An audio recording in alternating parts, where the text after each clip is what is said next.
Okay.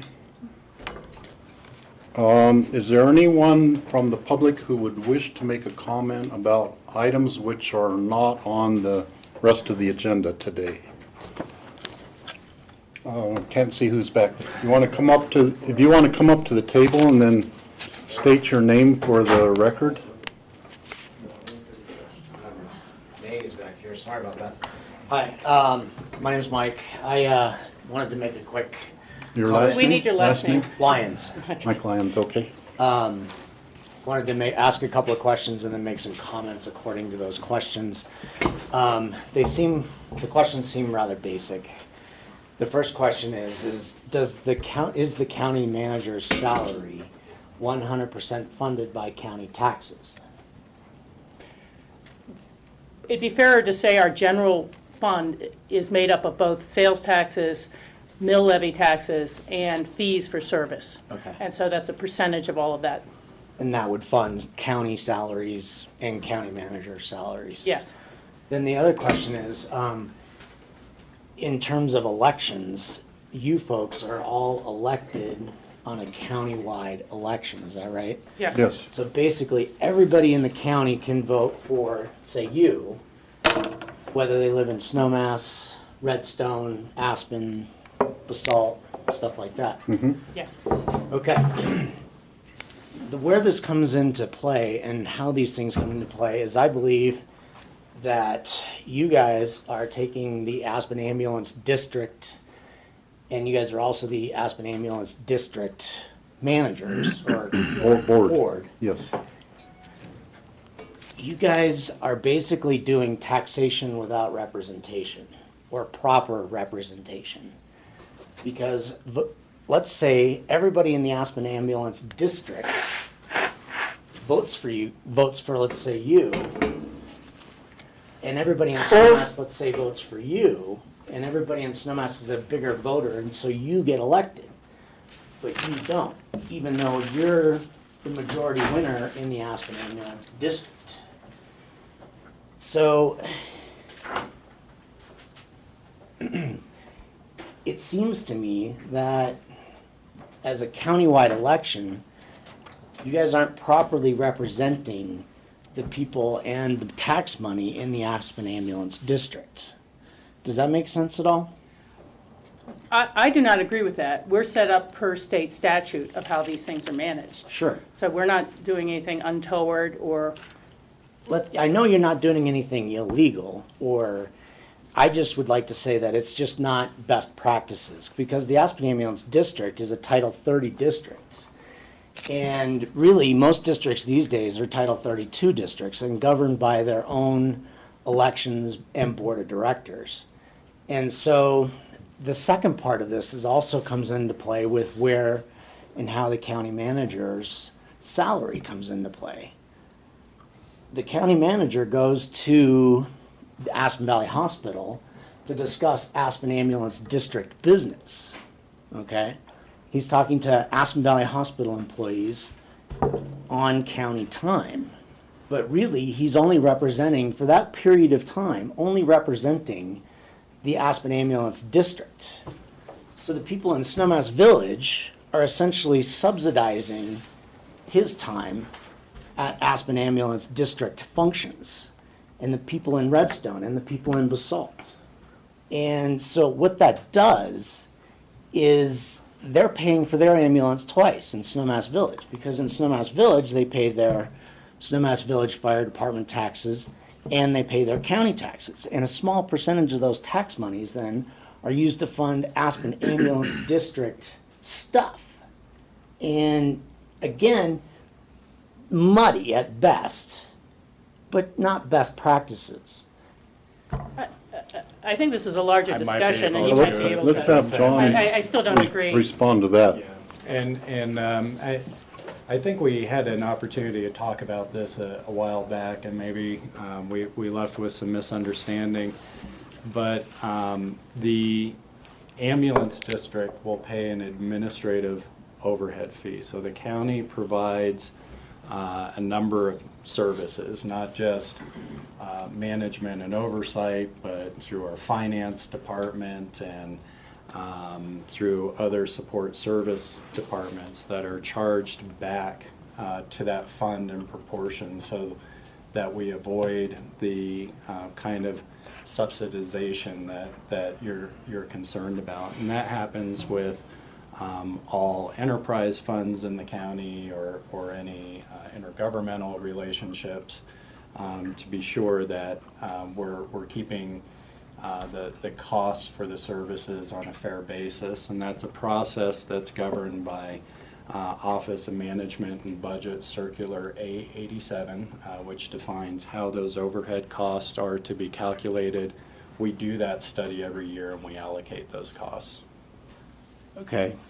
The circular A87, how would one find that information as in relationship to the Aspen Ambulance District? First question. Second question, everybody here generally agreed that your salary and county employees' salaries are a smattering of various county-related funds and not being allocated out specifically. Mike, I think what we should do is, this is going to require further investigation on our part. And Sure. It might be questions that our attorney staff has to look at. And why don't you communicate with John Ely, who's our county attorney, about the representation question, and I think probably communicate with John Peacock about the funding questions. And that would be we can't resolve it right here. Sure. But you brought it to our attention, and we'll look into it. And Yeah, and that's basically what I wanted to do, was bring it to a larger public discussion. And I didn't come just to present a problem.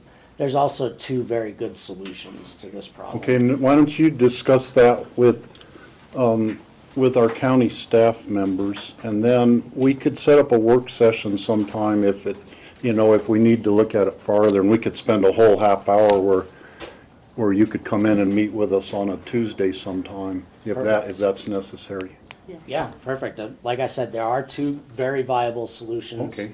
that are out there, but they are going to take some work.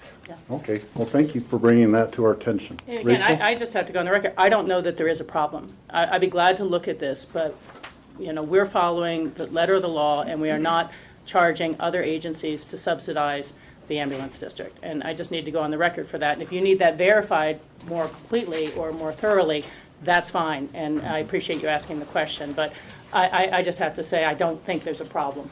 Sure, but there is also the election problem. And that's your something mind. that I think John Ely could look into that and discuss that with you. Is that right, John? Sure. Yeah. Thank you for Okay. your time. Appreciate Thank it. you, Mike.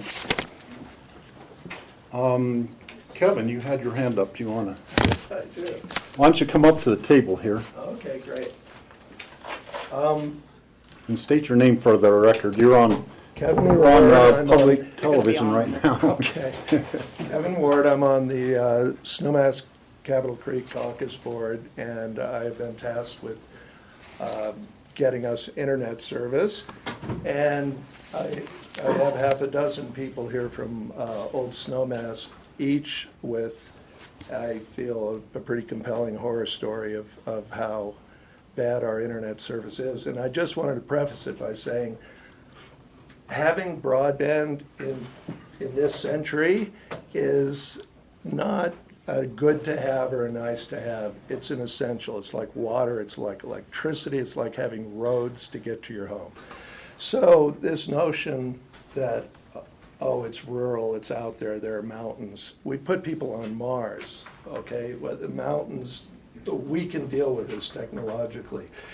To us, it's an issue of urgency, and the fact that somehow we feel the urgency and other people don't.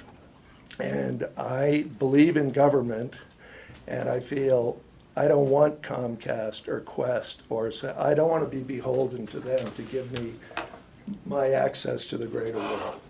I work from home. I've had numerous conference calls drop on me. I can't Skype my international clients. It's a disaster, but they have much better stories. But our purpose here is to just sort of perhaps get out ahead of this survey and say Old Snowmass is ready to go, and we have wanted internet service forever. 3 years ago, as Mike said yesterday, the board put it as a top priority, and if anything, our internet is worse than it's ever been. We have Skybeam, and it's just horrible. So what I'd like to do is turn this over to Katie Murch from the Deaf Camp, because one of the things the survey is doing is looking for anchor institutions, and the Deaf Camp certainly is one out in Old Snowmass, and they desperately need internet service to do what they do. So I'll just turn that over now. Okay. We That's could have our Katie. first of many.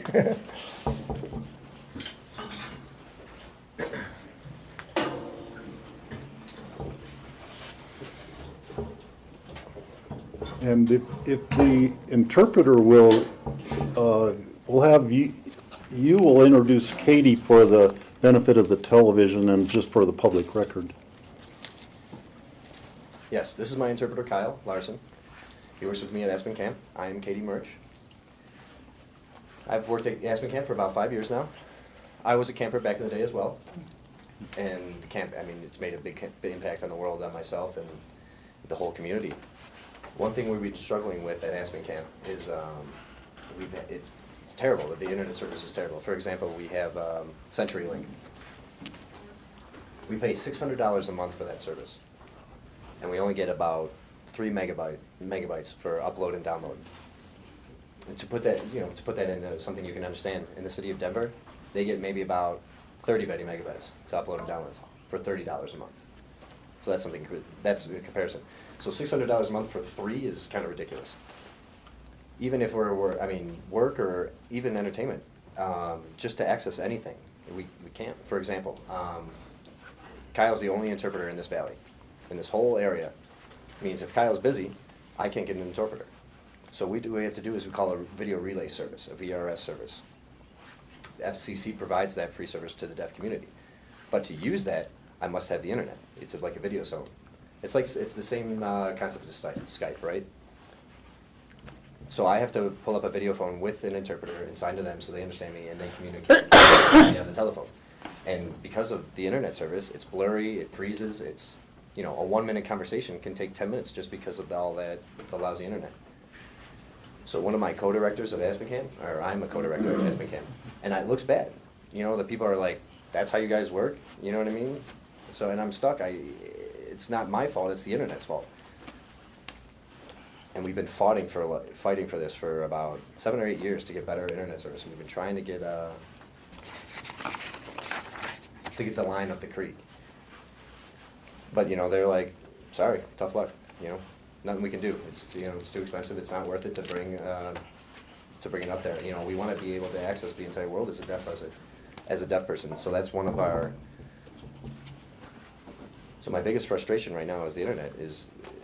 Right now we're in a place we're doing an amazing place. We're growing, we're expanding, and we need the internet to help us continue to do that.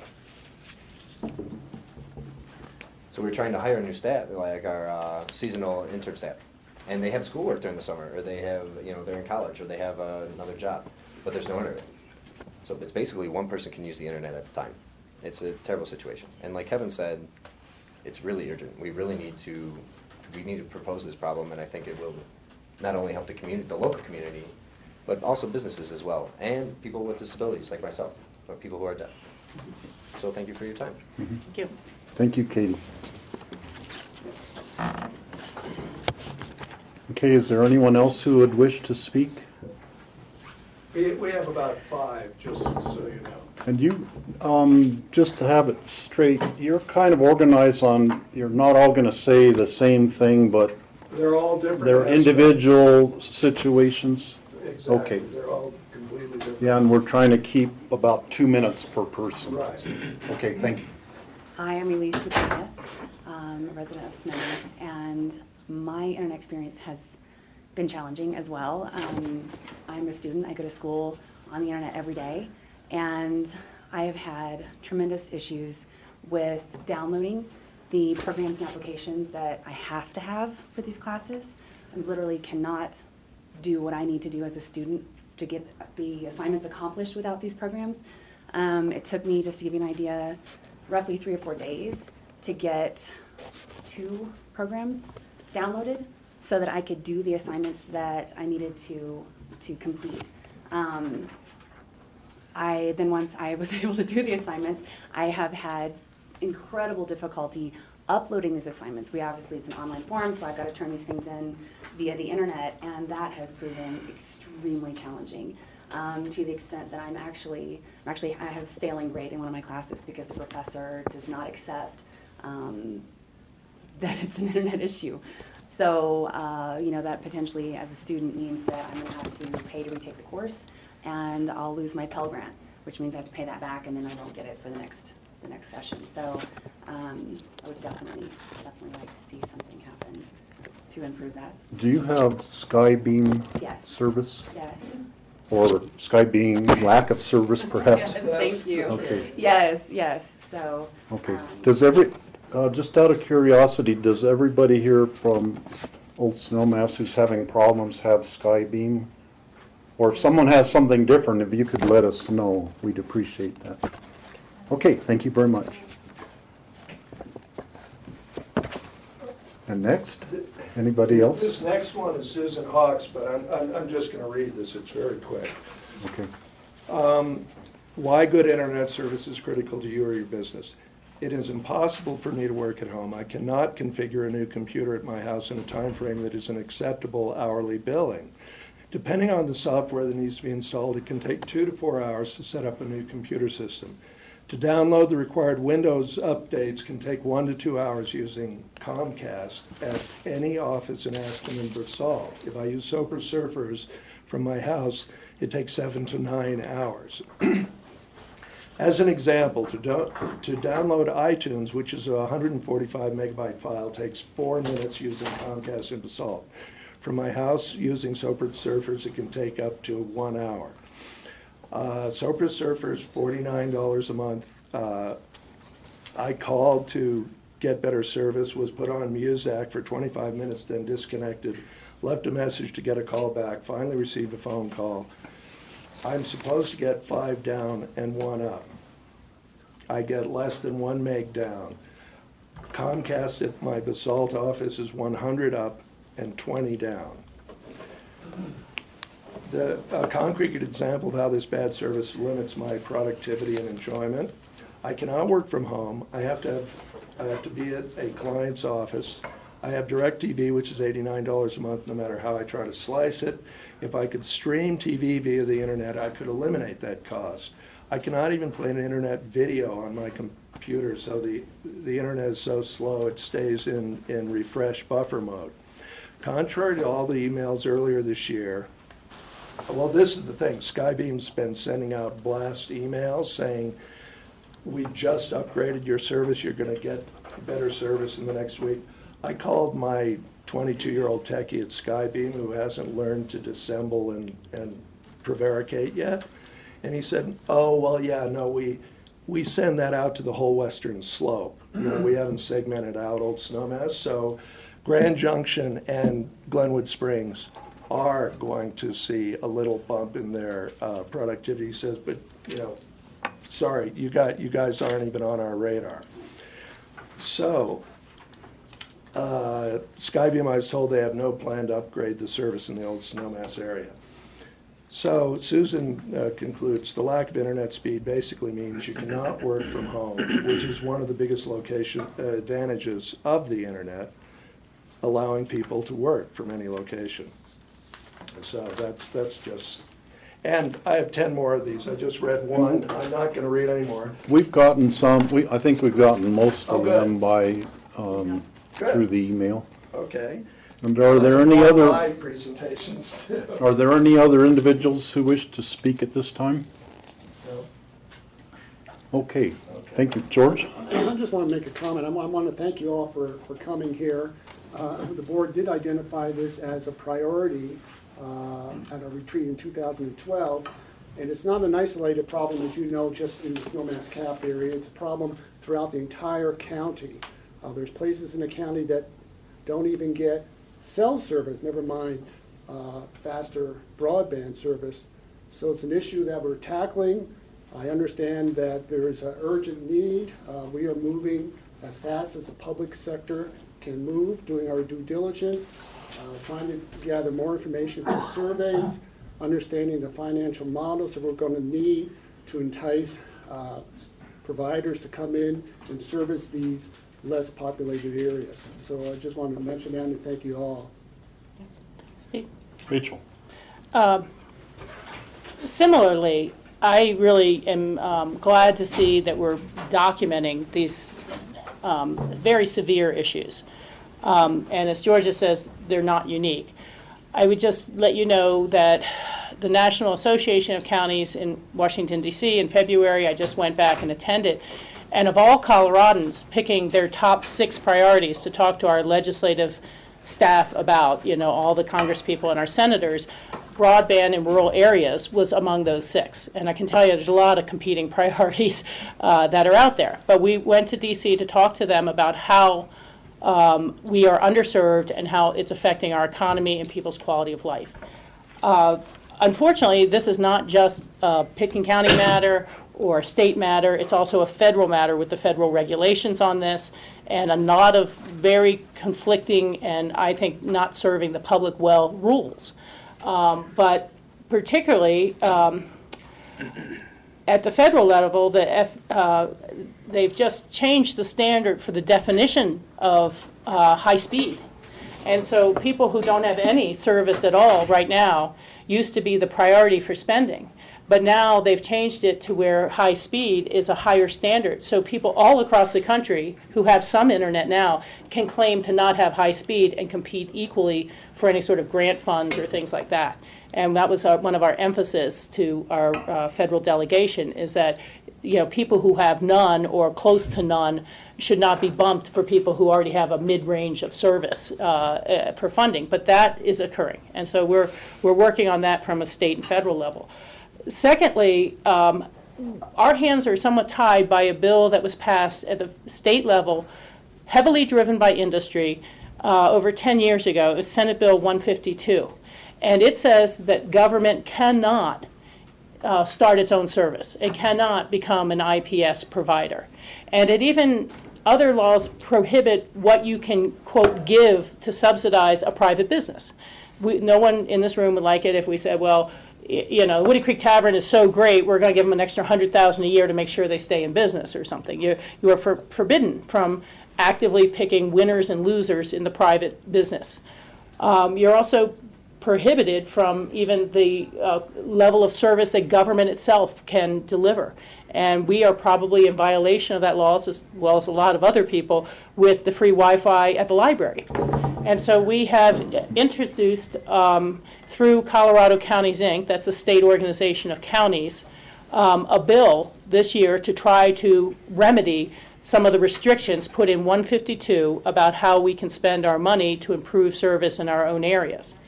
And that's already facing quite a fight. You know, I can believe you me that the Comcast lobbyists, the CenturyLink lobbyists, and all these guys really like the monopoly they have now. And so we're trying to both line up sponsors and supporters. And I guess what I was going to say is, it sounds terrible, but this is the exact testimony we're going to need down at the State House. You know, I can relay what I heard from my citizens, but nothing works stronger than citizens themselves coming in to testify and to say, or submit written testimony at the very least, of why we need to take this burdensome rule off of our backs. And I would let John detail a little more carefully what steps we've taken so far. But we did do some early work that was based on the outreach and surveys and things like this. And we have approved a number of towers that would improve service and locations for towers. And as you know, that's probably always something that some neighbors fight. And some people feel they're going to have the electromagnetic waves too close to them because of the cell towers. And it's always a challenge. But we went forward and created code to allow towers to be approved more easily and approve some certain locations. But the industry has still not responded. And we are caught with all these challenging rules. The Department of Local Affairs has said that it's going to make a new grant program available for rural broadband, but you can't give the asset away. You can't get the grant and then let a private, maybe you could lease it, maybe not, but the county has to maintain the ownership of the money, whatever the money buys from a grant. And so there's just a lot of really conflicting rules that are impacting everyone. This is a problem across the entire western slope. And Club 20, which is an organization of the 20 western counties, has made improved broadband a priority of theirs and a resolution of theirs that they lobby on every year consistently. And they, printed a document a period of time ago that said it's not the information superhighway in the West Slope, it's the information dirt road. And can you please, start to address this? But we have not. We'll see how we can go with the legislation this year. And I know it was a while ago that became a priority, but it really was only 27 months ago that the public gave us permission to use our television translator fund to start advancing the broadband effort. And so, again, I'd let John go through the steps of what we've tried to do. But believe you me, we hear it often and frequently from Redstone's residents, from Meredith residents, from just up at Castle Maroon. And we're really trying to do what we can within the laws that exist. Well, let me Or ask. change the laws. Kevin? No, Kevin, this is, Well, John, there's legislative morass, which I agree. Kevin, just a moment. John, did you want to speak? Yeah, I'd be happy Respond. to if you'd like. So first, I would like to thank everyone for coming in, because I think the types of concerns that you're raising, whether you're a resident or whether you're trying to do business in the Snowmass Capitol Creek area right now, is representative of what challenges we're facing in all rural parts of the county right now, and I think we know that. I think it's important to clarify a few things, as Rachel had also done, is one, when the county took this on as a priority, it was never, I believe, the intent, not least of which because of state law, but also because of the resources available, that we would become an internet service provider or a telecommunications service provider, but that we're seeking opportunities to work with those providers to try and remove what barriers exist to them providing affordable, acceptable, and reliable internet and cellular service to rural areas. And we started off first. This has been a big learning process. Kevin has been part of that learning process with us. I'm going to speak to that in a second. And it continues to be a learning process for us. And so we started off with the idea that the county owns assets. The county owns assets for the TV and the TV translator system, for radio towers. And we thought maybe the quickest path was for us to look at what value would those assets have in extending cellular service and the internet service that comes with that cellular service. And we did a pretty detailed study, first collecting, I believe it's 400,000 data points. 4 million. 4 million individual, zero here or there, 4 million individual data points as far as to determine where does service exist, where does it not exist. We then used that information to work with radio frequency engineers to determine where could infrastructure be placed in order to cover those gaps and try and use at least cell as a quick step to provide better service. Unfortunately, what we learned in that process is that the sites that the county owns, which are great for FM, aren't great for cellular, and they're not great for the internet service that cellular brings with it. And so We did identify, though, there are a number of private parcels and there are a number of public parcels, some of which have restrictions on them, whether they be conservation easements or other concerns, some of which don't. But our own land use codes, limited tower heights and locations and such, we have made the efforts to adjust those codes so that we could have a partner come in and look at those tower sites. We did identify that partner through an RFP process with the ski company, who is another anchor tenant, if you will. And we started working with American Tower Corporation, which provides cell and infrastructure for all the major carriers, really. And we made those adjustments to our land use code. We provided them all our engineering. And what we learned was that wasn't enough. That what was missing for continuing on with this project is a good understanding of where's the rest of the infrastructure, the middle mile, broadband, where are other anchor tenants. I think at least one of whom has spoken to us potentially today.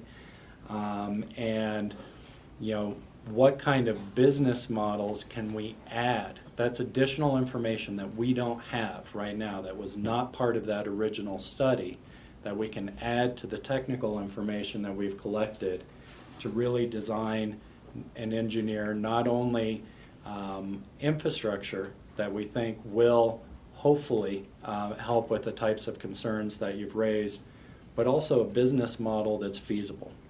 Because it is right now going to need it to be a private-public partnership. And it's the partnership aspects that we haven't had enough data on and enough information on, we don't have the plan on. That is why we're engaging in the process we are now. And so that process will identify those key stakeholders, other potential partners, other potential funding sources, what other public and private assets currently exist out there.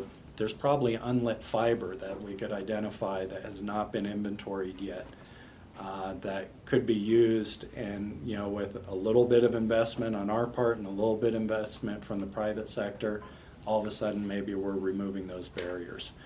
That's why we're doing the study we're doing now, is to continue to build on the efforts that Kevin, you were part of, to try and address the types of concerns, see if we can create that public-private partnership. And we need you guys to be partners with us going forward, and other communities in the county, because we've got a big mountain to climb. We've got to change state law. We've got to pull a lot of stakeholders and interested parties together, and we've got to identify a plan that works. We're a quarter, maybe a quarter of the way there at this point. And, you know, Kevin, I thank you. You helped us with a lot of that work. Didn't bring us home yet, but we're still working on it. And we're going to need your help and participation as we put this feasibility study together, just as we're going to need the help and participation of other rural communities, I think, are feeling the same way you are right now. So we have been working on it. We're still trying to navigate now the difficult terrain of legislation, partnerships, business models. The engineering's the easy part, quite frankly, of this. That's not the hard part. That's just science. We've got to overcome these other issues, and so we look forward to those ongoing discussions and getting you guys involved as we go forward.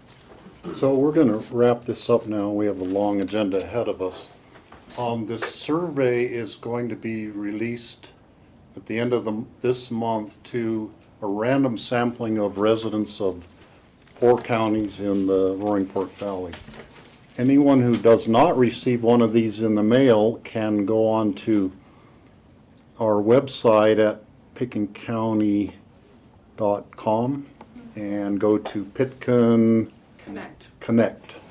And you can fill out the same survey at some point. After the mail Or surveys will it be a have come back. different survey, actually? It's going to be just one question, So it's not going to be the whole 30 questions that the random survey is. It's going to be one question, and we're gonna try. Our goal is to try and get that live this week because it's not going to compete with the random survey. So you guys could please give us your opinion and tell your friends as well. And once we get that live, I'll also be sure to share that with Kevin so he can disseminate as well. Yeah, so we certainly hope that some of you get the full survey in the mail. It's a random thing that I don't think we have any control over who it goes to actually. And if you don't get that mail survey, then go to Pick and Connect on our website. So thank you all for being here. We appreciate it. I just want to give you one headline. Yesterday, Colorado is uniquely able to get out of this legislative quicksand you're talking about, because I know Comcast and they own the Republican Party. It's all, they're trying to wrap it up. 7 counties in Colorado yesterday voted themselves out of any restrictions, including Boulder, and they're now building their own broadband. So we discussed having a vote in November to get out from those restrictions as well yesterday. Yeah, we might actually let's be bold, yeah. pursue that. Okay. Great. All right, thanks Thanks a everybody lot, who Steve. came from my neighborhood. Oh, crap. I don't get Skybeam at my house. I just have to have a Oh, what do you have? wild blue, satellite thing. So, and it's slow too. Okay. Are there any other members of the public who are here to wish to speak about any other issue that besides the internet issue? Okay, seeing none, I'll go to commissioner comments. I have a couple of things. One, I think congratulations are in order to the airport staff at Pickens County Airport, which has for the 3rd year in a row gotten a discrepancy-free rating from the FAA in the annual inspection.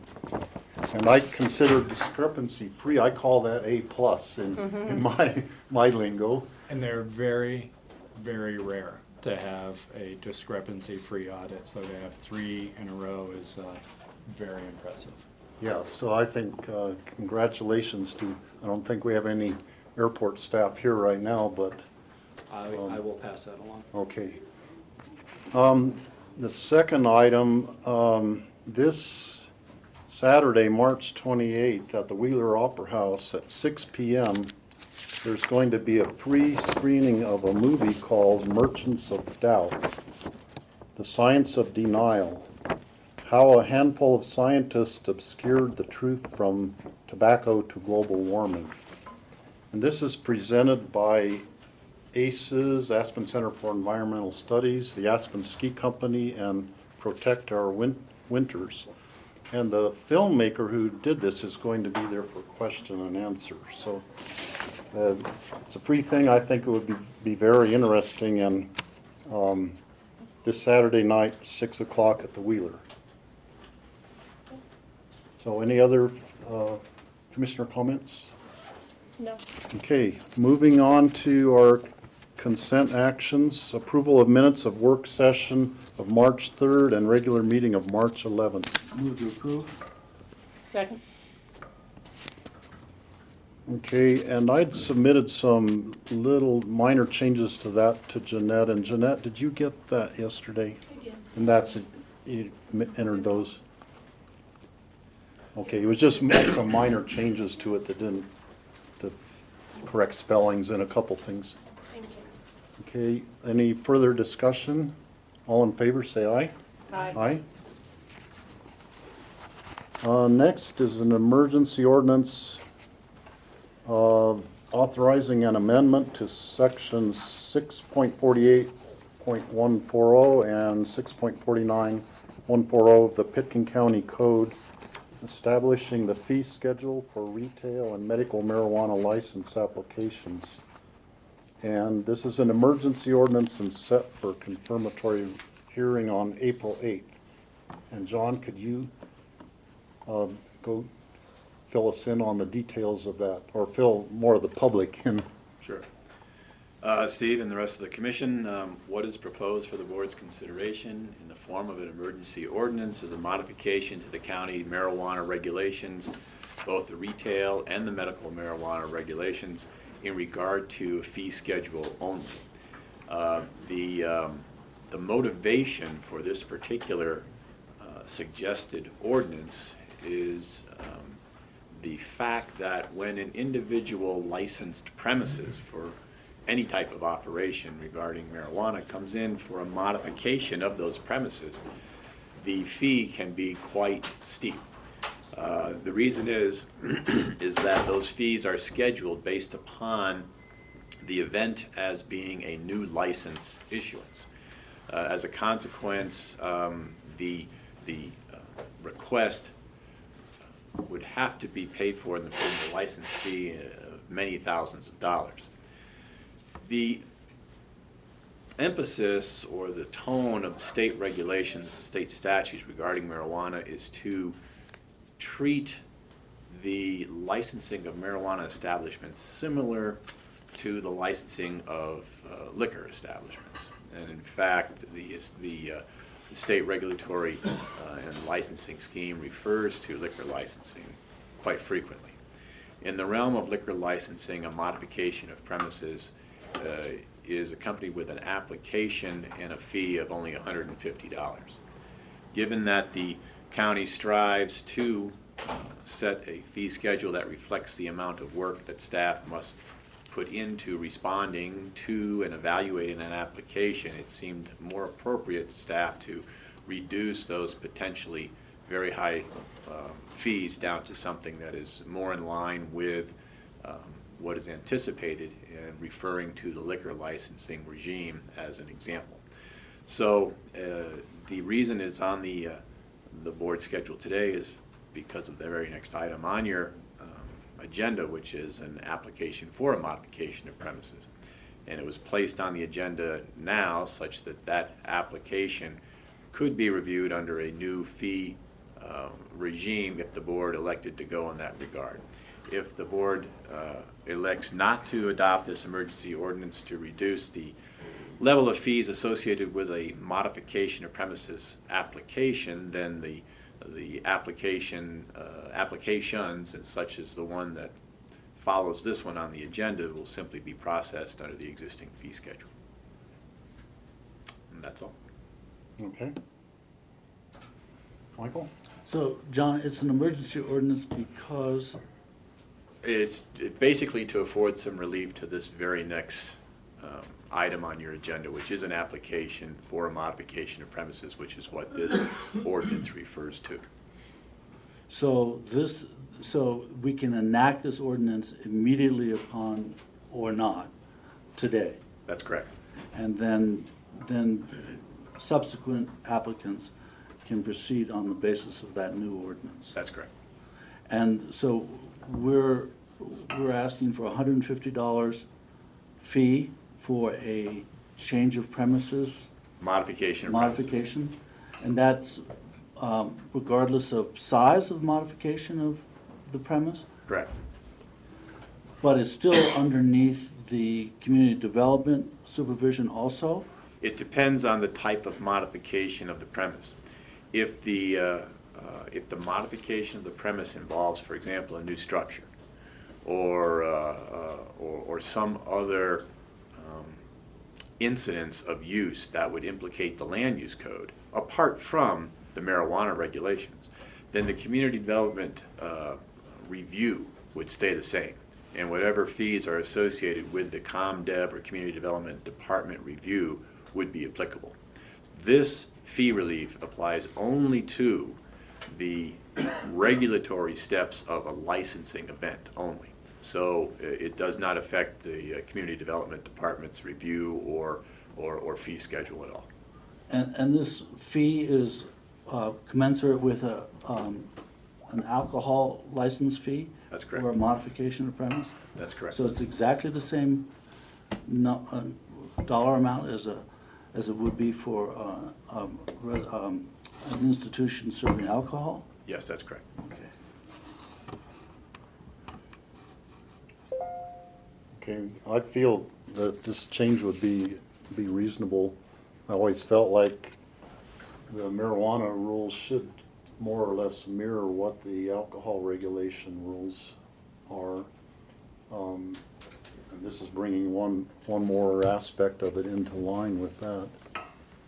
And I understand the need of the applicant in the next item on the agenda, the reason why to them it is almost an emergency situation, why if we followed our normal procedure, it would take more weeks and would put them in a serious bind. So I would agree with doing the emergency ordinance myself. Rachel? Yeah, I think it's easy enough to say that the marijuana regulations have continued to be enhanced and to find details that we didn't find before.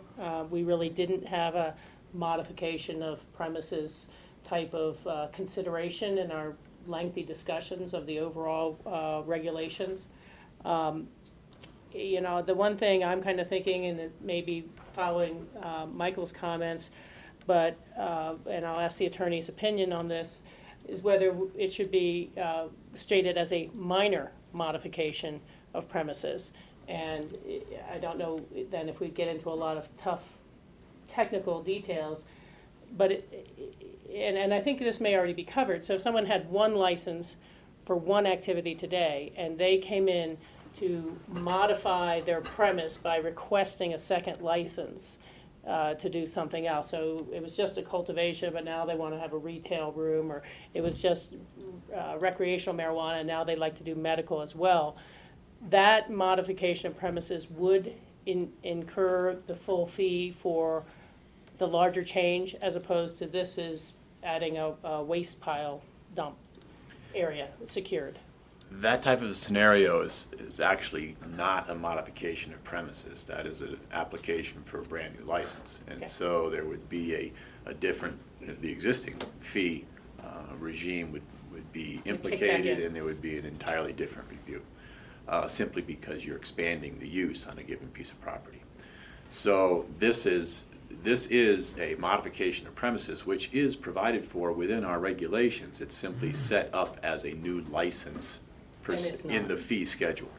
And it was set that way, quite frankly, because the anticipation was, well, if there is a modification, it might be such that an additional building is being constructed, or an additional size parameter to the operation is being considered, and therefore we should look at it as a brand new license, even though it is technically a modification.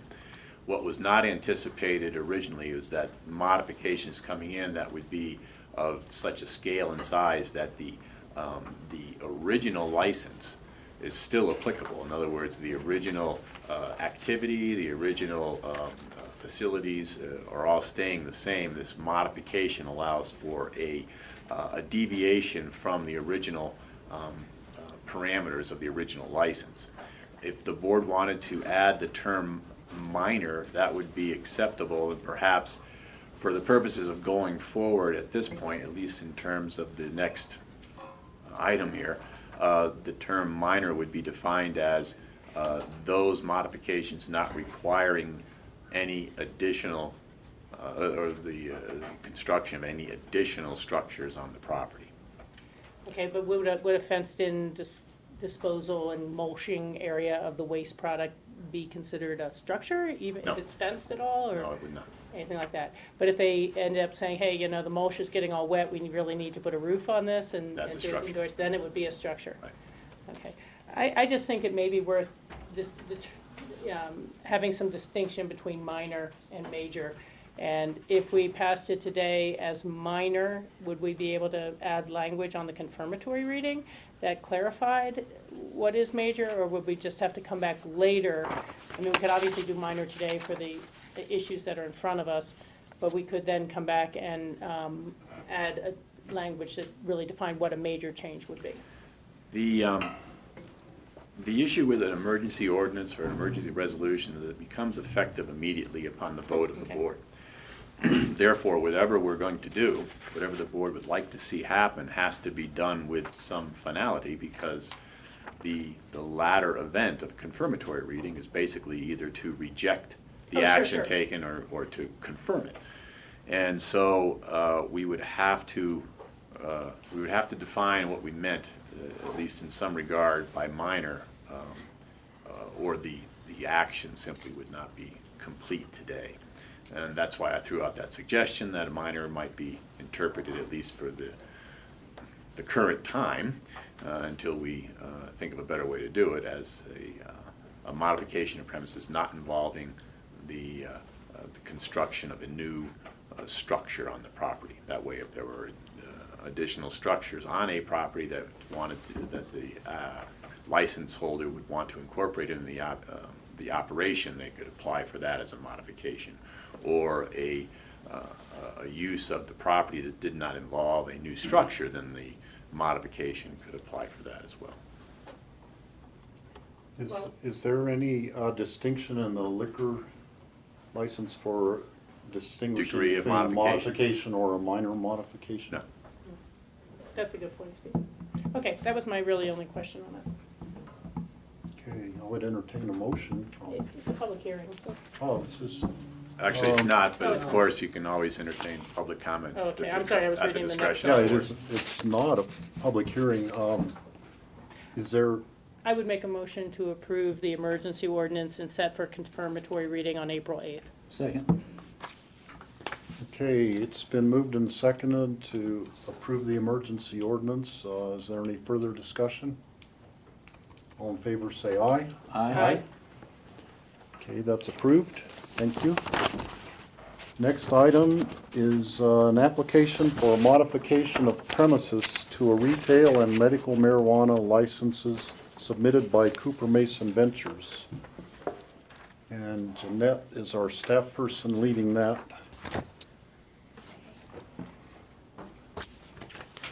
Hi. Okay, this is an application by Cooper Mason Ventures for a modification of premises under the new regulations now. I'm gonna not go over my summary. I know you've all read it. I'd rather take the time or the opportunity for Mike Woods to make a presentation. Also, Kurt Dahl is here, and I think Carrington Brown was here. I'm not sure if he's still here or not, and they might have some comments and that they would like to discuss with you and the applicant. Okay. And I think you've discussed with Kurt Dahl with Environmental Health. You've been Yes, in we've had some conversation back and with you. forth with him, So yeah. I'll turn it over to Mike, I believe, at this point. So our request is for a fenced-in area where we can address the waste products, as they're called by the MED, by the Colorado regulations. The waste product is from our plants. It's essentially stems, branches, leaves that have, no commercial value to them.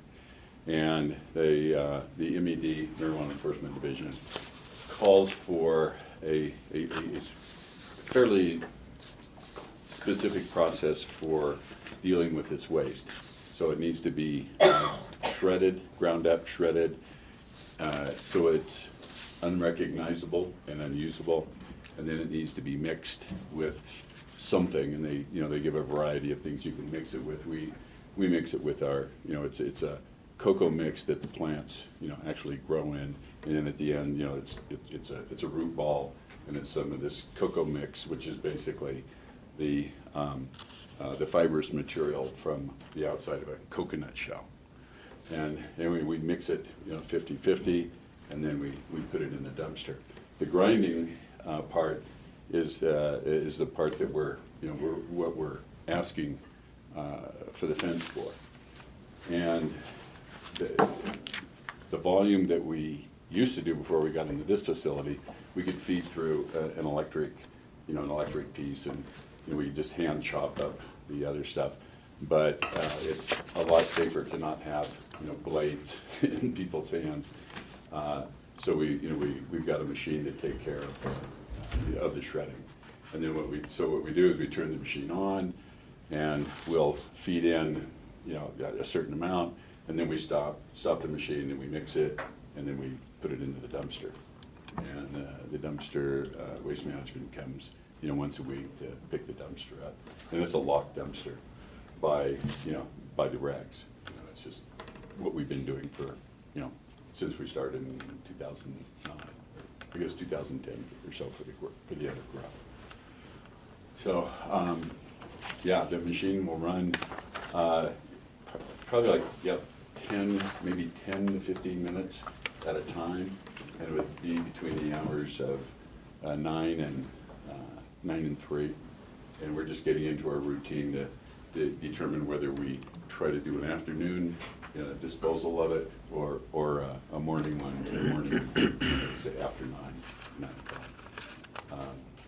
I know there were some concerns on noise level, and noise levels on chippers can be can become high, and the big variables for noise is the diameter of whatever you're putting in, and the dryness of it, and the nature of the wood. So if you're putting in 2-inch branches, 2-inch diameter branches of oak that was really dry, it would be shrill, it would be super loud.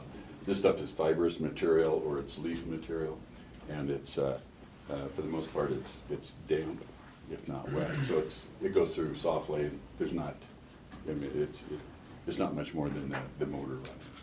Is what you hear. Rachel? Given the kind of relatively short use time period that you're talking about needing, would it be objectionable to change those times from 10 to 10 a.m. instead of 9 a.m.? I mean, it just seems sure. that would give people a little No more problem. time in the morning, or to leave to go to work or whatever. I got you. Sure, Yeah. sure. Yeah, and I saw something about not doing it on the weekends as well. Yeah, I think Yeah. that makes some sense. That's fine. I mean, we might have an emergency where we would have to, but hard to imagine that we would. So, yeah, not a Well, problem. the other point of that, I mean, actually the most noise generated in that neighborhood is rush hour. So if you do it after rush hour, you're actually adding to noise. But if you do it from, starting actually at 8 or so, the rush hour is so loud that I don't know, but I don't think it would be noticeable if were doing it to rush hour. So if you delayed it, you'd actually be adding it to people's burden when they think the noise has stopped. But George? As you're going through a chipper, does it present any odors that would No. be dissipated through wind and through the air? No, not on the stems and on this leaf material. I mean, think of marijuana as any other flowering material, and the odor, if it's a rose, it's not coming from the stem; it's coming from the flower itself. And we're not grinding up flower, to throw away. It's all they call them fan leaves, about as big as my hand, and just other, the stems, and the biggest stem is, it's like about so. George? So are you in full production now down there? We're heading toward full production. We're easing into it as we go. And how many employees do you have down there now? Well, we still have contractors there, and we have employees. We have about 8 full-time employees, and then we're bringing people in to do the trimming on a contract basis. And so when we have a harvest, it's not much different than, if you have an orchard or anything else. You have the harvest, you bring, like 1099 people in to help, to get the apples picked or whatever it is you're doing, and then they're done. So those folks are coming in, and they can be. We have like about 8 of them in there this week, and they're still contractors there. And as we're getting the systems up and running, they're coming back. because, we've got to tweak this, or, a gasket blew out here or there, so there's still, there's traffic coming in and out due to that.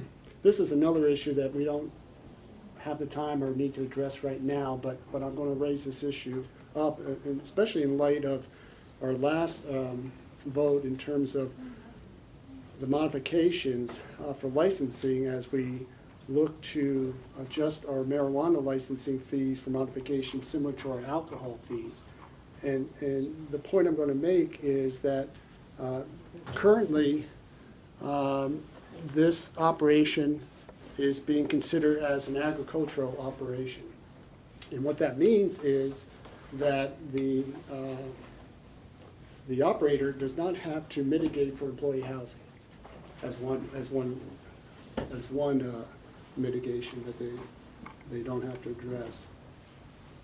I still argue that it's not an agricultural operation, it's a commercial operation. And in fact, I talked to our county assessor this morning, and the assessor, as they're updating their taxes and mill levies, assesses this property as a commercial property, not as an agricultural property. In terms of water use, the water laws in Colorado assume that water use for these operations are commercial, not agricultural.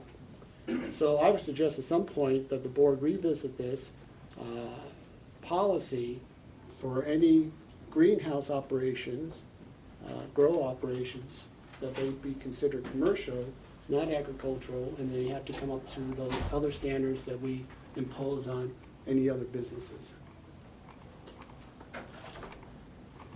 Along that same line, George, I'd note that Uray County just approved its very first marijuana grow operation. And they had a moratorium in Uray County. And they passed that specifically to support agricultural operations in Uray County. And they issued the approval to a family that has had a greenhouse operation growing a variety of things, and they're going to build more greenhouses. But I realize there's lots of variables that go into that discussion, and I'd be glad to have that discussion at some point. I think it's an ongoing discussion clear across the state and various counties. Michael. So this fencing area is where? I see it on your plans, but Yeah, where is it really? I'm trying to get an idea where it is. Okay. If you were driving up Valley, you take a right into the property, and the head house, the main offices, and that's are right inside the gate. It's the corner that you would first come to. So the fence runs along that from the office area to the river. So it's on the western side, Yes, on the western side of the building. Yeah. And it's quite large. How large is it? It's, let's see, it's about, what do I have here?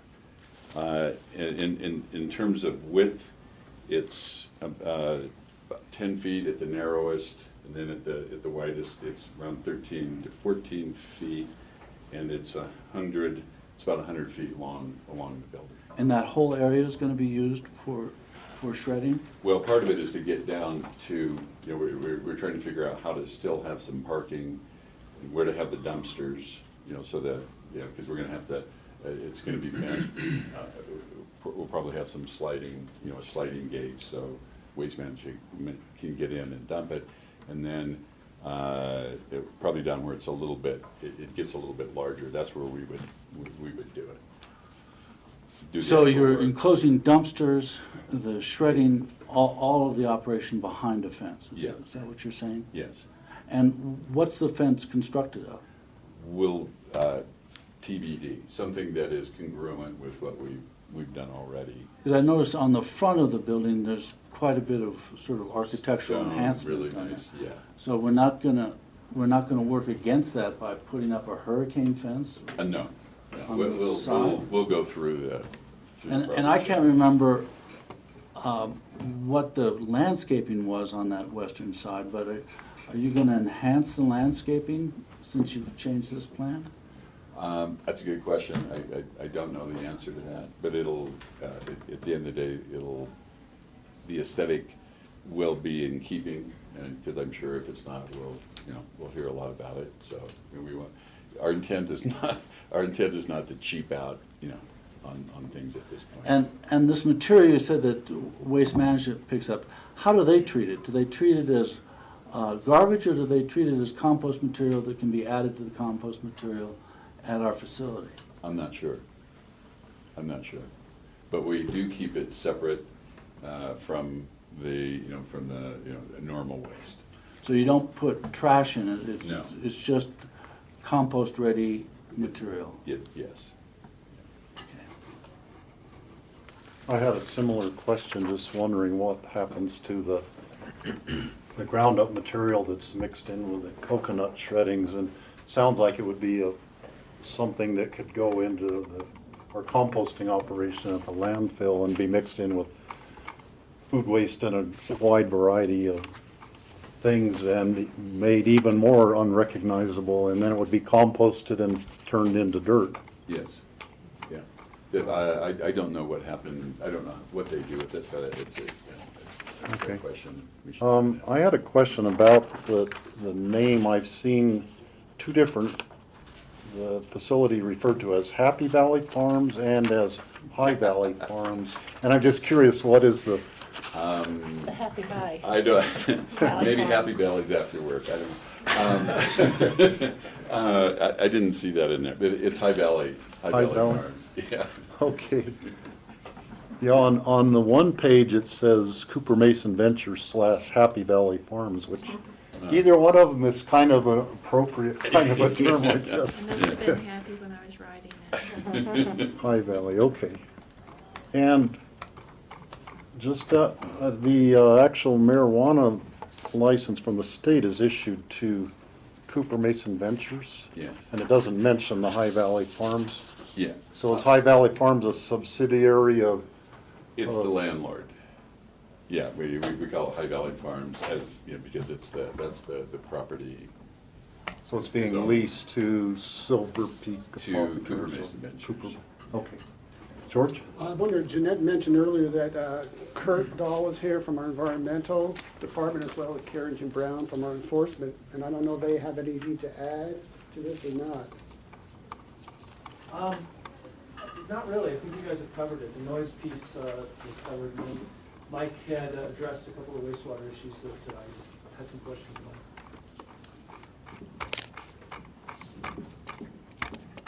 Okay, this is a public hearing. Are there any members of the public here who wish to speak about this? If you could come up near the front table here, there's a microphone here that doesn't amplify, but it does catch your voice better. I don't want to take a lot of your time. For the record, Patrick McAllister. My family and I were residents of Elk Run. We live on Hearthstone Drive. And thus far, we have sensed no odor, no impact, negative of any kind from this operation, okay? When I saw this, I thought, okay, I think it's important that we let you know that I understand that this facility, a ton went into state-of-the-art machinery to eliminate the potential for odors and impacts to the neighbors and whatnot. So what we would like to see is that continue with respect to what's being proposed here. I'm not a plant specialist, and this is sort of segues out of what you said. In the end, we don't want to smell it. Okay, we don't want that impact coming our way. And I don't know that it would happen. This gentleman has indicated the stems don't smell the leaves. I have no idea. It just seems to me that it's important that in the event you were to approve this, that there be some sort of a condition or imposition of some requirement that the potential impacts of this be eliminated at the same level that they are now. Whether you use, I don't know if it has to be indoors, if you have to use these quote-unquote scrubbers, I don't know. I don't know how it works.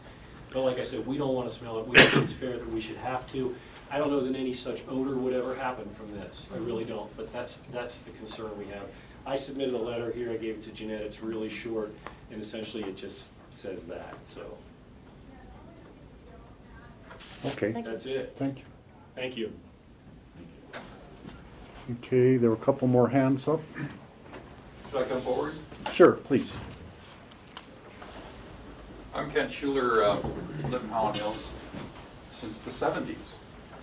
And my experience is a little different. I'm basically here to inform you that there is an odor, a very strong odor. And I noticed this spring. I thought it was a skunk or some kind of decaying animal. I looked in the ditches, I looked under everywhere. Then I ran into some of my neighbors and they have an issue. Some are here today. We only heard about this meeting I only heard about it on Friday. And over the weekend I talked to some neighbors. Most of them can't come because they're working and it's a short notice. But there is something to reconcile here with the smell. I put it together because it's all new to us. When I was driving on 82 at 6 o'clock in the morning, going into Basalt. I don't know if that's when they got the blowers on or what, but it completed the circle for me. That's where the smell's coming. And we don't have a lot of history here. We're neighbors trying to get along with neighbors. But when a neighbor moves in and it's kind of that way, and we're only not 100% operational on a 25,000 square foot building, and like somebody said here during the hearing, these aren't roses. So that we are concerned. And not only that, the corridor to 82, it's the main event coming into Aspen. And if this thing is an issue, which I've seen it is, it gives quite a statement to the community that's 18 miles away, Aspen. I would be very cautious in improving something more outside that has a decaying situation before you assess and address the issues. I'm not saying you, but the system here.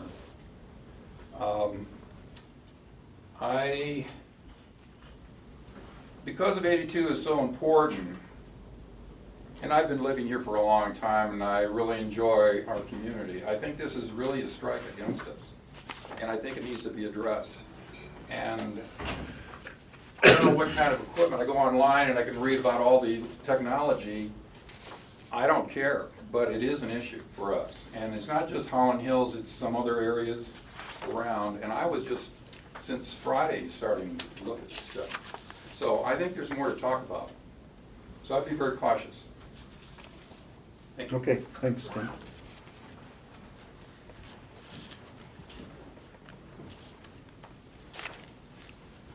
My name is Bart Axelman. I live in Holland Hills too. And the bottom line is when you step out of your house these days, quite often it just smells like, it's like you're stepping into a bag of weed. I mean, you step out of your back door, and I gotta tell you, I'm in no way opposed to your fundamental, but 6 months ago, our neighborhood smelled like our neighborhood, and now our neighborhood smells like literally like someone's holding up some marijuana right in front of your face. And I would really like to see it not get more than it is now. Ideally, it would be nice if it was somehow mitigated. Okay, thank you, Bart.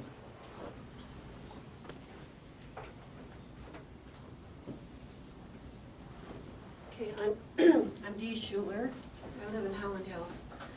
And like you said, I didn't know much about it, but I was assuming that it's not 100% production yet, which they said it isn't. And the smell is already disgusting and nauseating around our house sometimes, and it sometimes seeps into our house and lingers. and it's actually difficult to remove. It smells like a septic tank. I thought there was something wrong with our septic tank, and we were under the house and looking around, and it was staying in the house. So something needs to be done to eliminate the nauseating odor now. And I wasn't really sure what this approval was all about, but I was, before we move ahead, I think this needs to be addressed because it's just spring now. And I like to have my windows open in the summertime. And the way it's looking now, I won't be able to. And I'm going to be, and I'm wondering even if I had an air conditioner and bringing the air in from the outside, it's actually kind of upsetting. That's a horrible smell.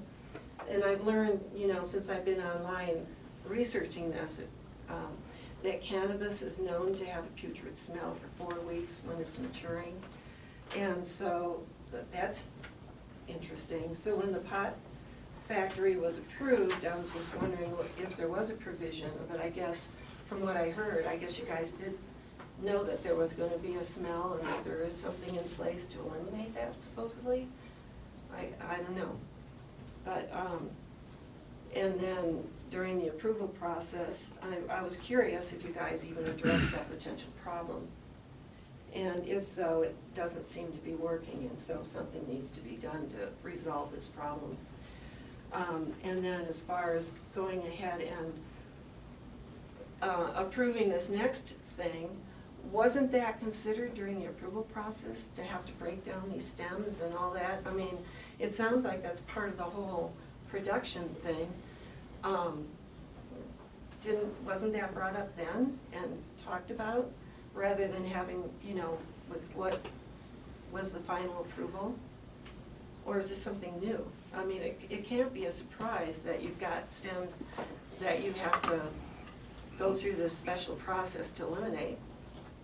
So why not just stay with that instead of, building out more, more noise, more potential smell? So, thank you. Thank you, Dee. Any further public comments? My name's Frida Strong, and I actually live over in Emma.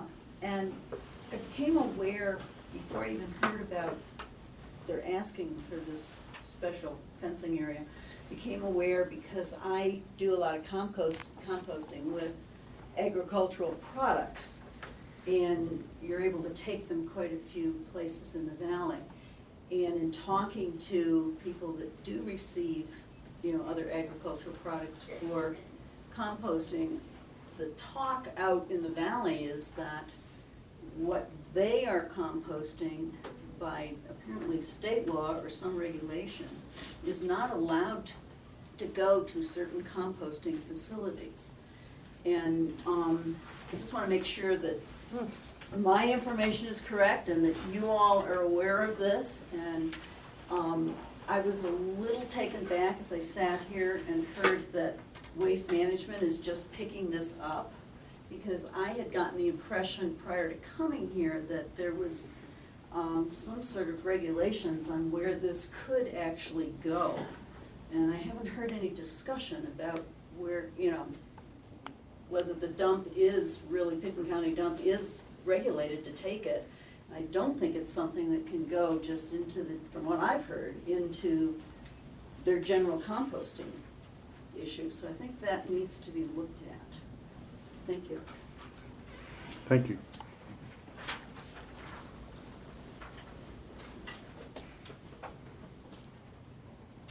I'm David Lambert, and I've lived in Holland Hills since the 70s as well. And I would just like the county commissioners to drive by the facility, first with your windows closed, and then roll them down and see what kind of odors you smell. I mean, it's significant. It's not just on 82, it's back in the subdivision, and it's an issue. I think you need to be aware of it. Thank you. Thank you, David. Any other public comments? Okay, seeing none, I'll close the public hearing portion. George? I wonder if Kurt, if you can shed any light on in terms of where this compost can go or can't go, whether it can go to the Pickens County dump or where would it go?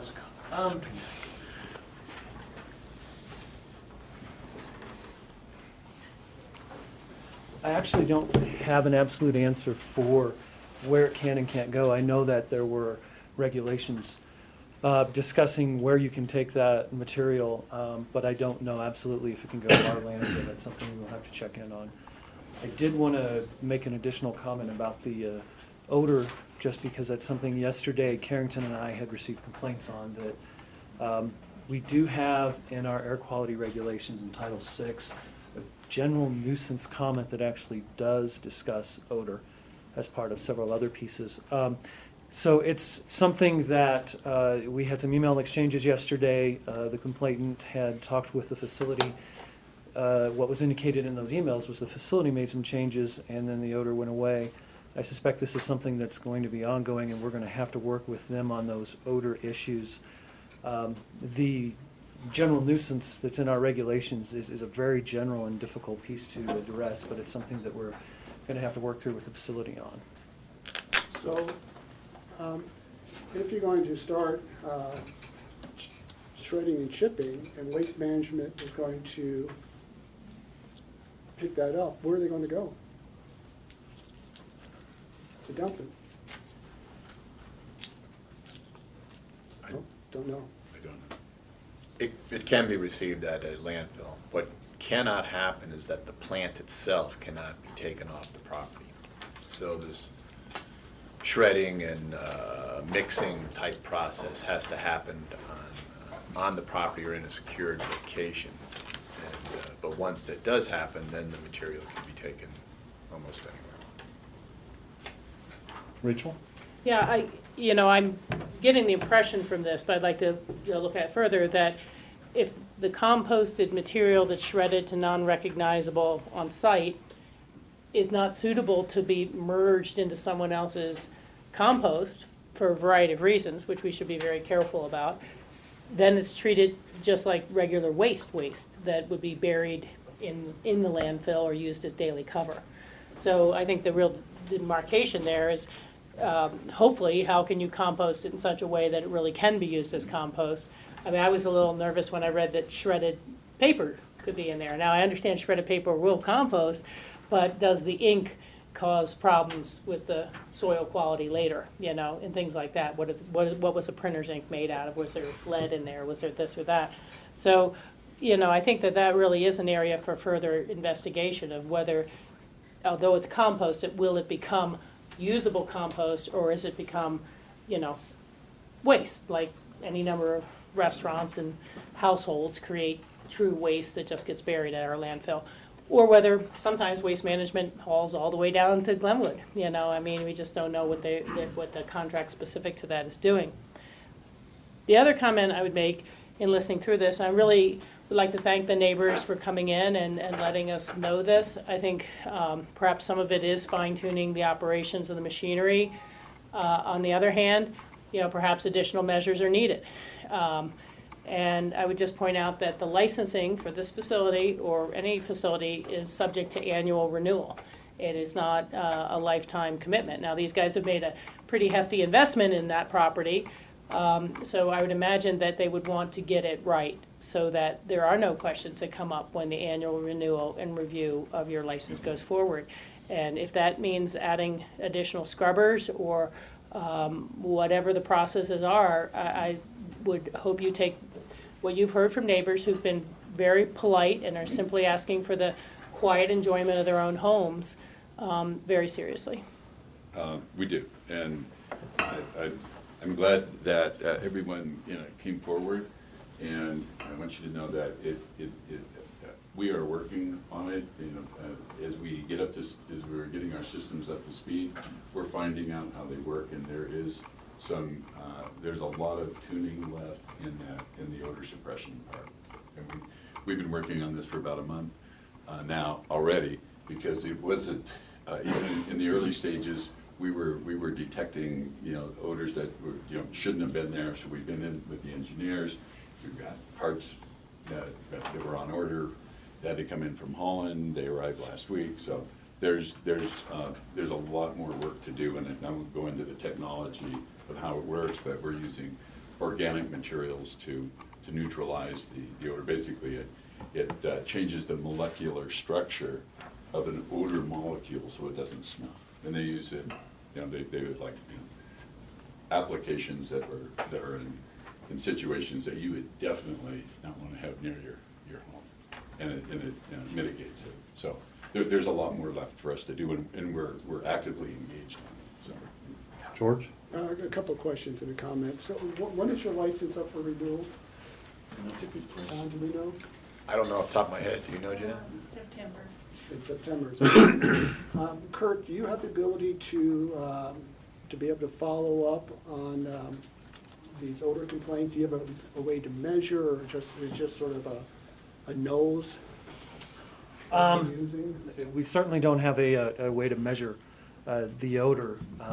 It's really taken as a complaint basis, and that actually is one of the difficulties of the regulation, especially if it's, we want to ensure that the complainant, whoever is giving us that complaint, is accurate. So we typically leave what we're doing, go validate that complaint. If we've got to drive 20 minutes down Valley, there'll be some issues there, but I think it's going to be working with these guys to let them know, hey, I got a call that somebody's complaining about the smell. What are you guys doing? Have you changed anything? And I think so part of that process is really going to be making them aware and then trying to work through that procedure and relying on the neighbors, honestly, to validate that it's working or not. Yeah, I sort of use the analogy that when a developer comes in and shows staff or us some blueprints of what a building is going to look like, and it looks sort of reasonable, and then when the building actually goes up from paper to brick, all of a sudden everybody's eyeballs sort of pop out of their head and say, what is this?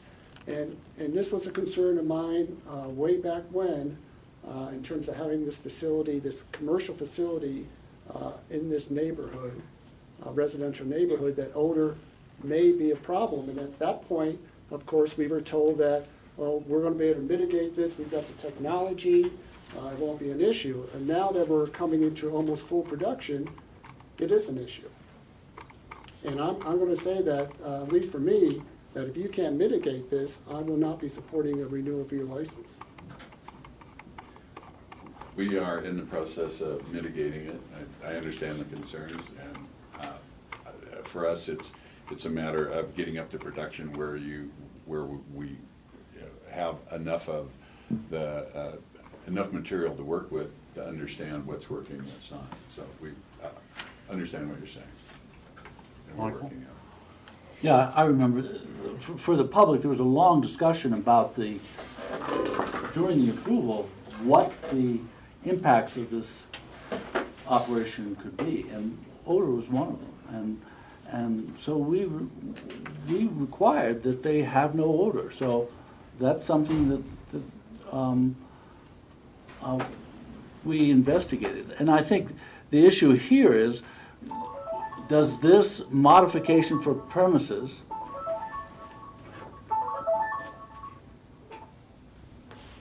thank you. Does this modification for premises, is this going to have further impacts? And that's what I would be concerned about. What I hear from the applicant is there will not be further, at least odor impacts. So that's on the record now. And that'll be up for consideration at the renewal also.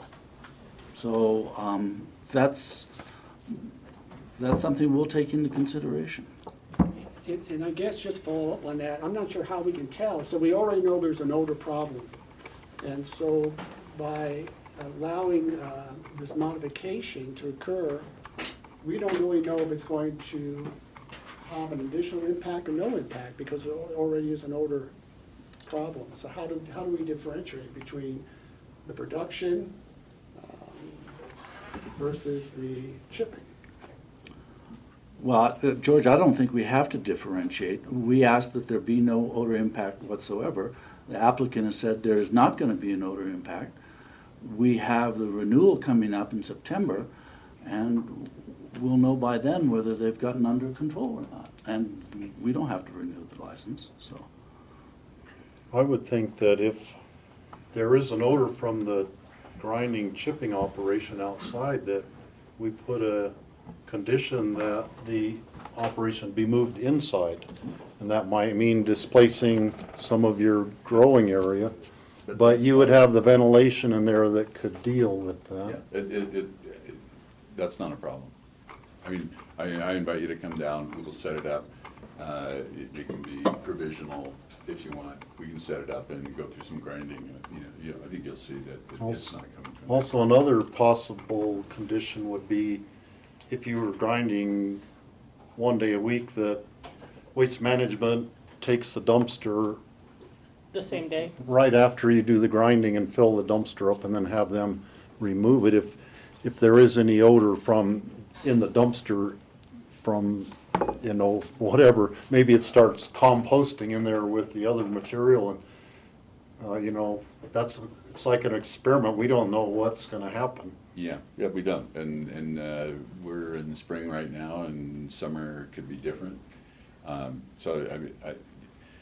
We are going to manage the odors there, and we don't want people to have a neighborhood that is any different than the neighborhood they've moved into. So we are committed to making it work.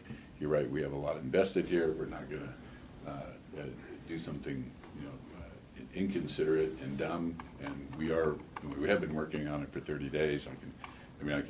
Kurt, I'll be glad to share with you what we're doing and how this works, and there will be, over the next 3 weeks, we're going to be installing and reinstalling equipment. So I think you'll see that there will be an improvement.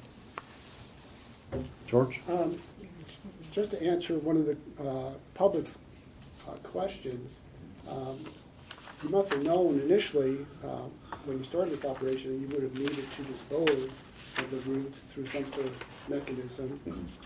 So here we are a year later, and all of a sudden it's coming before us. Now we have to do this. So where was the pre-planning of it? The pre-planning is that we would be doing this work in an area that we call mudroom, which there's a garage door and it opens to the outside. And we are having a harvest this week, and we are using it. It's just that it's really inconvenient to be operating out of that. And if we had to, we could, but it's better set up outside that we can just put. We have a feed that goes right into the dumpster from the shredder, and it's a shredder, not a chipper. We were looking at chippers, and we decided to go with the shredder because we needed to get the finer grind. So it's just it's the way we had done it before was fine on a small scale, but as we scaled up, we went, whoops, that doesn't not adequate. If we were doing it over, we would have designed the whole thing differently. Well, if you were to do it all over, you probably would have designed your odor emissions a little bit differently too. I mean, that's a problem, because we know going into this venture that everything was new. All the technology was new. I mean, we never had experienced this. We didn't really understand the impacts. Now that it's come to fruition, now we know the impacts. And we're working through it. I would just say, I think that I agree with Michael. This is the high standard, and you're going to be held to it in September. And I also could say I understand that there are times when you're getting something right where there's going to be odors. I mean, I live over at Hunter Creek, and it's not far from the Sand District, but periodically you sure smell the Sand District, right down there at the post office, and we all do. And I live in a town, or near a town, where every afternoon it's Chinese food and garlic and charburgers are the predominant odor, across the entire area. Now, that's an accepted part of our economy. It gets worse sometimes, it gets better sometimes. Temperature inversions, air inversions can cause real problems. None of that is an excuse to say that this can go forward in a odorful manner. But I realize also it takes time to refine systems and get them right. But if it means installing a secondary or a third treatment option, that's what you're going to have to do. You know, we all know that this is a potentially very profitable industry as well. And I think you have demonstrated that you're not trying to do it on the cheap, and you're trying to do what's necessary. And again, I think that's the standard you're going to be held to, and to try to work with what I would say has been a very polite and respectful neighborhood ask. I agree with you, and I appreciate everyone coming forward and letting us know what's happening in your neighborhood. I live in Basalt, and I haven't had enough opportunities, but I'll walk the trail to see what's going on, because I'll get whiffs intermittently at the site. And that's why we're working on this stuff, because we know there shouldn't be anything intermittent. I guess the question to you is, in your perception, is it steady or is it intermittent? It's consistent. Consistent for you? Okay. Yeah. I mean, every time I drive by, even sometimes with the windows up, I can smell it. Okay. Well, put the windows down, do it yourself. Well, I do. I drive by both ways, and sometimes it. Okay, let's get back to the table. Yeah. Oh, that's right. Get back to us. Okay. Yeah. Thank you. Sorry. John?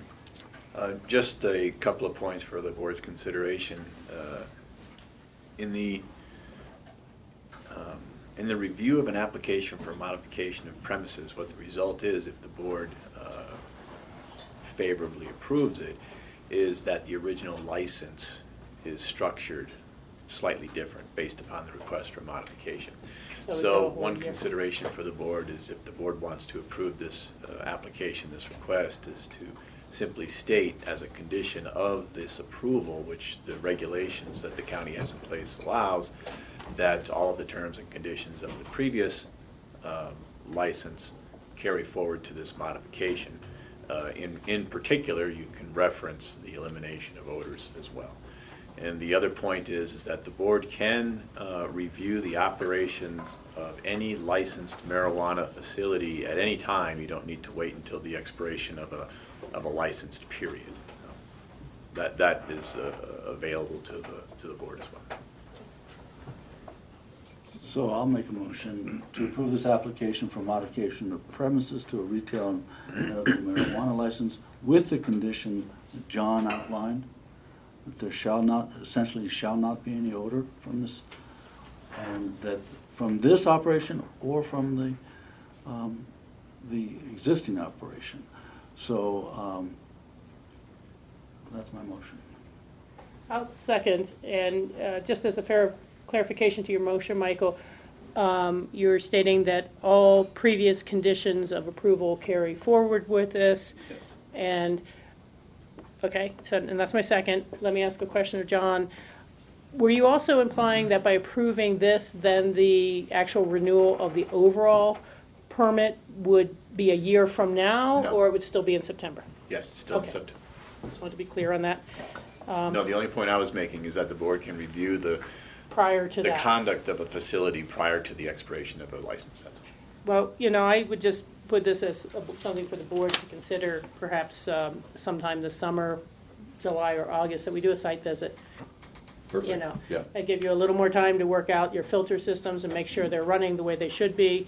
But I think the admonishment from the board stands, and that I think a site visit would be appropriate to gauge the odors ourselves, going through the Holland Hill neighborhoods and things like that. And then we'll be able to take further testimony and comments at the renewal hearing. Right. I would ask Kurt if you could, maybe you have done research. I know that natural gas companies have sniffers that they can go to a building site where people have smelled the odor of whatever it is they put into the gas. Right. So perhaps there is technology actually for a sniffer to detect different levels, like a decibel meter for noise to detect different levels of odor. And if you could just do a Google search and see if you can find anything that might possibly work for that. I've done a little bit, and the piece that I'm familiar with is actually an individual getting certified, and they have something that looks like a large horn that they put up their nose, and actually they sniff scents out of that. It's a controlled method, but it's a certification process. That's the one that I am familiar with. I'll have to, yeah, it certainly looks entertaining as you know, you watch folks doing that, but that's the one I'm familiar with. I'll have to look and see if there are any, is there Yeah, anything maybe else there's that- some way to electronic quantify device. the amount of whatever the, you know, whatever organic volatile oils or whatever it is that's in the air that causes the odor. Yeah. Like a skunk detector or. I've got to say, Steve, that the assertions of the neighborhood are fine with me. I don't need any proof beyond that, so, you know, fine, but that's really not to the point of the approval of this motion. Yeah. Oh, I realize that. Yeah, I was thinking I if- agree. I was thinking long-term as well, as if there was some sort of monitor that they could have on the, outside the proximity of the facility that would alert them immediately to the fact that we have odors escaping. That would be the value, not the Totally. value of validating the neighbors or not. I mean, Yeah. clearly the neighbors. No, the value of the nuisance complaints is based on what the neighbors are smelling, and they wouldn't be all here today if that weren't happening. We totally trust the neighbors on that. But I agree with you, it would be valuable to the Operator to to the have operator, a red yeah. light go on or something. Yeah. Okay. Okay, it's been moved and seconded to approve the application for modification of premises with the, I don't think it's an amendment, just with the condition that they meet the prior conditions of approval of the whole facility. Is there any further discussion? All in favor, say aye. Aye. Aye. Okay, that's approved. Thank you. Yeah, well, I think, yeah, a few minutes after, sure. Thank you. Can we take a break, Steve? Yep, let's take a 10-minute break. Start at 1:55, 12-minute break.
Okay, welcome back everybody to our Wednesday, March 25th regular meeting of the County Commissioners. Next on our agenda is the emergency ordinance authorizing the execution of an easement agreement with the City of Aspen. That's with regards to the library expansion. And John, do you want to address that? Certainly. This is a confirmatory reading of a previously enacted emergency ordinance that was approved by the board a month ago at the regular meeting of the BOCC. It provides for the execution of reciprocal ordinances between Picken County and the City of Aspen and concerns the library facility and the City of Aspen parking garage. It provides for the ability of the library to expand out over the top of the parking garage, and it provides for an ability for the city to improve the infrastructure associated with utilities along the alleyway between the existing structure of the library and essentially the bank on the other side of the alleyway.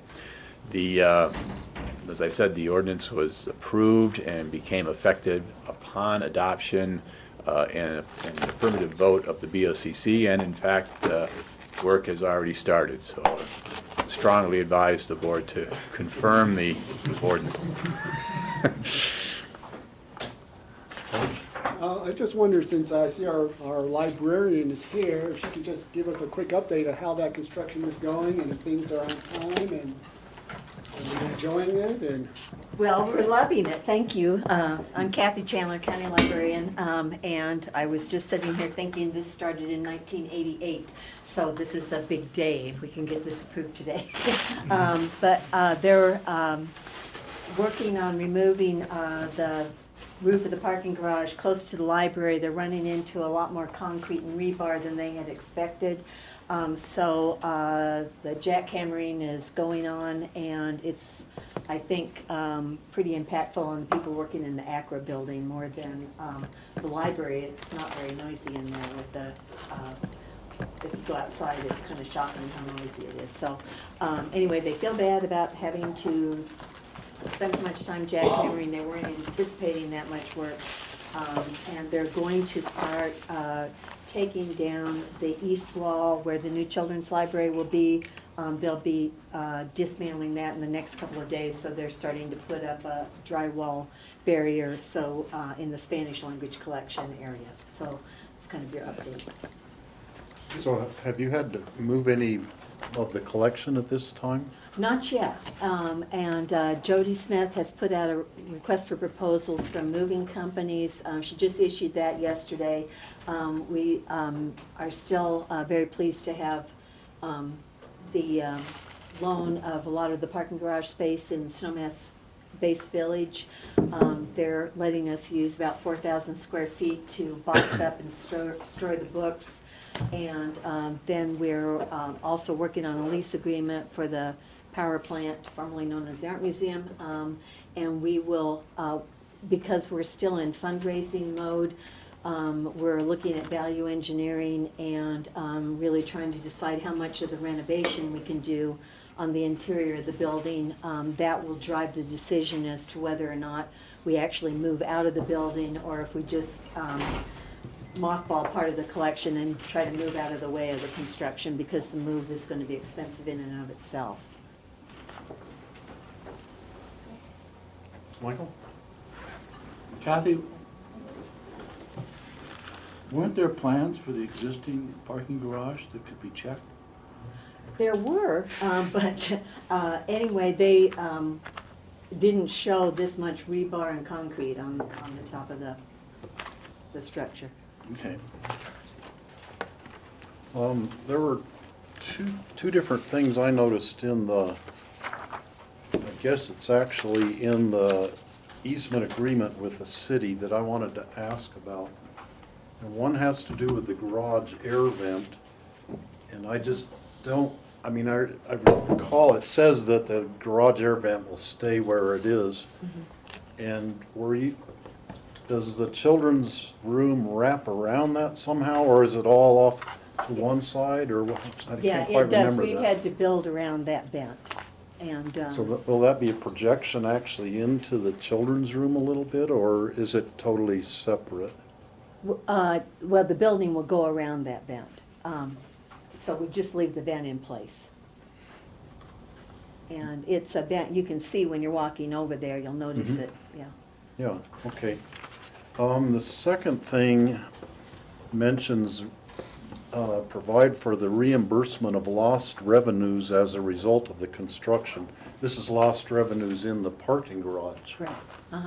So how do they determine if there are actually lost revenues? Are you having to rent those spaces completely, like as if they were full 24 hours a day, or how is that working? What they did was we kind of agreed to a formula where they looked at how occupied the parking garage was on different weeks during the year. And so that if those spaces would have been vacant anyway, we're not having to pay the parking fee for them. And they did give us a reduced rate on the fee. But if you know, they've got 100% occupancy expected and we have taken up quite a few of the spaces, then we're having to reimburse them for that. Okay, so you don't have to pay the full amount because the Right, 'cause a parking lot of garage times- is virtually never full, or Correct. maybe once in a while on Uh-huh. special occasions. but- Mhm. Okay. And so what we have right now is, there's just over on the 1/3 on the top level is closed off right now for the lowering of the utilities in the roof of the parking garage. And then later on, when they're actually bringing beams in, we'll also take over 1/3 of the second level, just to make sure that there's not any accident. But those are both pretty short time frames, Mhm. when there'll be that many spaces impacted. Okay. And that contingency for that expense was built into the whole construction cost? Okay. Any further discussion? I'll make a motion to approve the emergency ordinance authorizing the execution of an easement agreement with the city of Aspen. Second. Okay, it's been moved and seconded to approve the emergency ordinance. Any further discussion? All in favor, say aye. Aye. Aye? Okay. Thank you, and Thank good you luck. very much. Okay, moving on to our consent public hearings. We have 2, 4, 6, 7 items, and I'm going to go back to our old method of dealing with the consent items, of having board members call out ones that you want to discuss.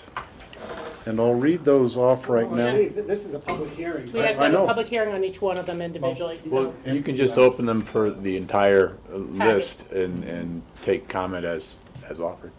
Now, could we, the ones we call out, could we then, if somebody in the public wants to discuss one, then that one would be called out? Well, you can the board can handle it however you want to handle it, but if, for example, you wanted to move the entire consent agenda at one time, then you would have to open the public hearing for all the items at Any once, items. entertain any public hearing that's offered, and then take appropriate action based on that. And whether or can not we open the public hearing for the ones that we don't want to call out and discuss? No, the public hearing has to be open for everything. For all of them at the same time? Doesn't have to be at the same time, but all the items are public hearings, so there has to be a public hearing So- for everything. Board's discretion, you want to just do one at a time? I think we need to on these ones. Okay, I was trying to, there were so many of them, and Yeah. we have talked about a lot of them many times already, so I'm trying to save a step there. Okay, first item, ordinance accepting the east of Aspen Trail easement. And Matt, you want to bring that up? Sure will.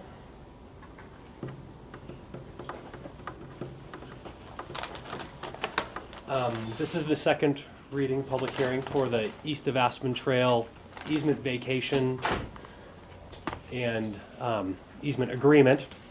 Basically what we're doing here is, this is the North Star Preserve open space property here. This is the preserved subdivision common open space here, and this is lot 5 of that same subdivision. In 1986, there was a plat to create this subdivision, which included 2 alternate routes for the east of Aspen Trail, and they are in the green. One crosses the bridge and comes like this across, and the other one kind of veers off of it and goes something like that, kind of connects back up to it. Neither of those routes were used when the trail was built, which is in red, which follows right along here. So what we would like to do is clean up the plat, the easement within the plat by entering into an agreement that establishes the correct trail alignment here, and will vacate these old alignments in green, and will also establish a new Nordic trail easement across this section. Here it's in the black and white. A new Nordic trail section along here, which is called the Benedict Trail, the Nordic Trail, which is seasonal, and will also, in addition, include in this hatched area access down to the river from the trail. And so by entering into this agreement, this cleans all this up and establishes this. And also, originally there was not access to the river and there was not a Nordic Trail easement. So by doing this, we get a lot more benefit. And so staff asks that the commissioners approve the ordinance to enter this agreement. Okay, this is a public hearing. Do any members of the public wish to speak about this item? Seeing none, I'll close the public hearing on that. I would make a motion to approve an ordinance accepting the east of Aspen Trail easement. Second? And vacating the whole. Yes, and vacating the former. Second? Okay, it's been moved and seconded to approve the ordinance. Any further discussion? All in favor, say aye. Aye. Aye. Thank you, Matt. You're welcome. Next item is yours also, ordinance authorizing Lazy Glen property acquisition.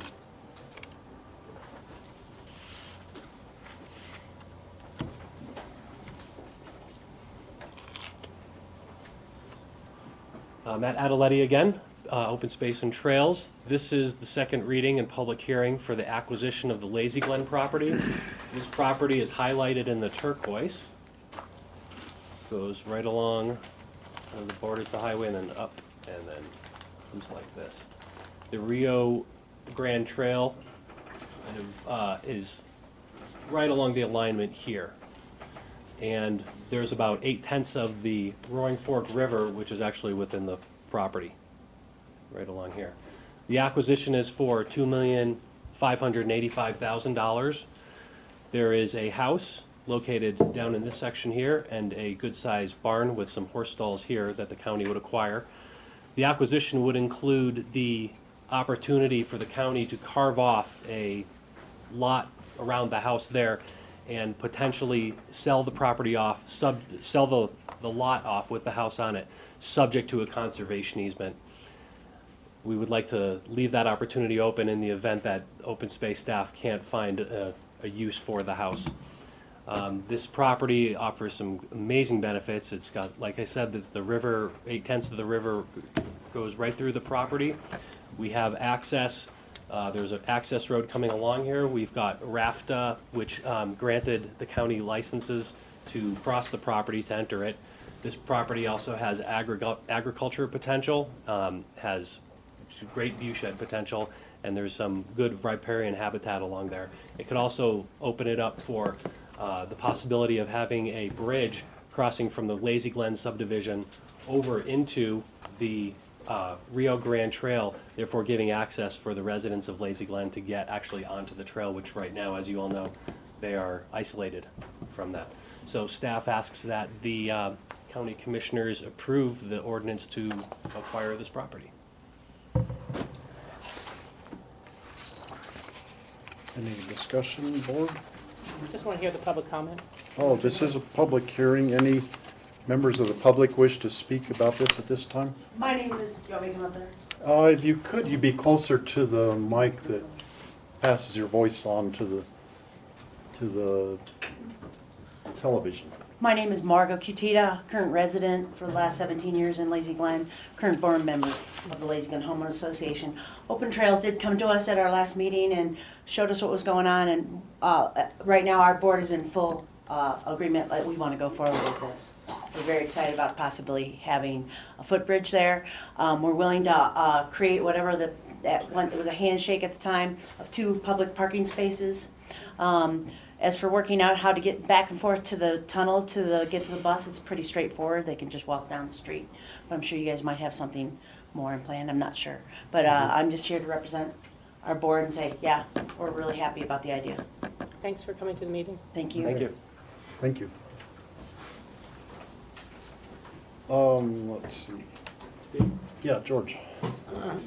I just wanted to make a comment that this is one of 2 exciting new open space acquisitions that are coming before us, and both offer different things for the public. So this is certainly a great opportunity to provide a safe access for a local neighborhood, the probability of utilizing the Rio Grande Trail. It also provides public access to the river for fishing, for picnicking, for bird watching. So this is an exciting parcel in the Mid-Valley. Thank you. Matt, I wanted to ask about maintenance cost of the irrigation ditches. The ditches are all owned by more than one person, so basically would be ditch companies that we would be getting involved with.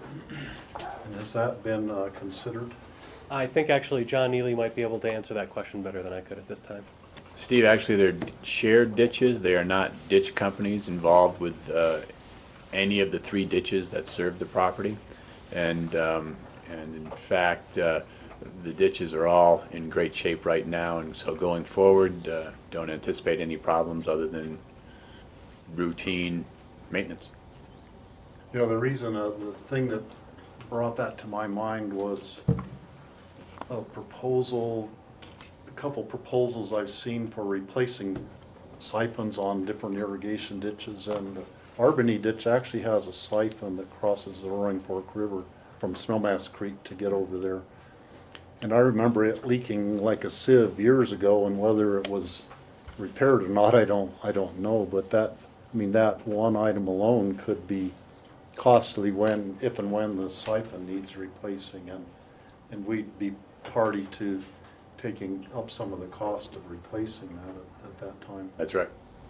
But it's certainly still a good investment of public money, I would have to recommend, simply because the asset that we are acquiring is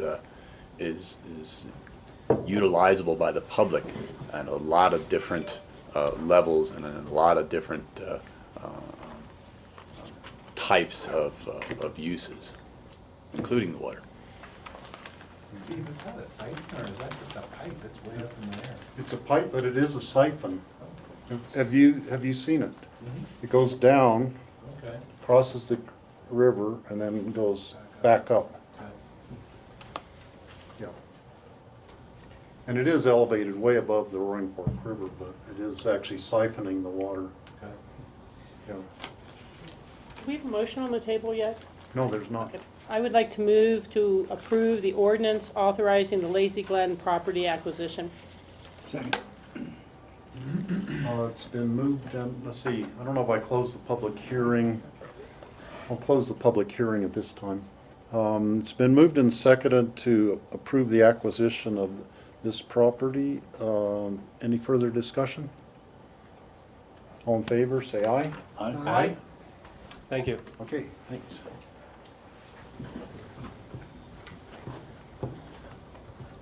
Next, we have an ordinance authorizing agricultural leases on the Glacier Open Space. And Paul Holsinger from Open Space staff is here. Yeah, thanks, Steve. I'll get some visuals up there as well. But my name is Paul Holsinger. I'm the land officer for Open Space and Trails. And I'm here to present the agricultural lease proposals for the newly acquired and programmed glacier open space. You want the, are you gonna get on the screen there right away? Okay.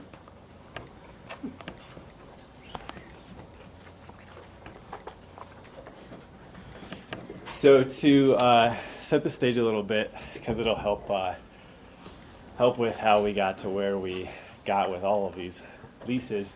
The Open Space and Trails program purchased their first agricultural property back in 2000. That was the Emma Open Space, right there by the behind the old Emma Schoolhouse and across the street, across the highway from the Emma town site. And throughout the past 15 years, we've steadily been adding to our inventory of agricultural properties. The most significant was the purchase of these two, of this property in two separate acquisitions. The first was in 2013 with Red Ridge Ranch, and the second was in 2014 Glacier Open Space, Friedel Glacier Ranch, and we put them together and created the Glacier Open Space. Prior to 2014, we were moving forward with leasing agricultural properties on an annual basis with 5-year renewable contracts, and that was at the staff level. And we were doing that purely in exchange for maintenance and exercising the water rights, and since we had minimal maintenance staff, it worked out in the county's favor. And with this significant purchase, we needed a more transparent and competitive bid process.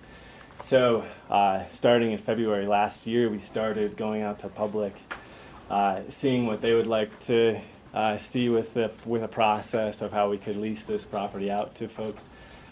In conjunction with the Glacier Steering Committee while we were developing the management plan for this property. And what they wanted to see were some areas to accommodate historical agriculture, which we considered haying and cattle grazing, that kind of thing. They also wanted to see some small areas leased out to give an opportunity to some other folks to raise vegetables and small animal husbandry and try some other things. So this is the plan the steering committee came up with. We had 6 separate lease areas. With the bid process that also came along with that, we put that process out, and it focused on trying and finding lessees who are going to focus on stewardship of these properties above all else, to work in concert with us developing the properties as wildlife habitat and recreational assets, and accomplishing all the goals of the mission of open space and what the public wanted to see on these properties. So we put it out to we put the leases out to bid in January. We got we got a good amount of interest, not as much as we thought we would, but we had 6 different folks come through that wanted to lease the property. And based on their proposals, we selected the lessees, which are in order from A to F. I'll start with A.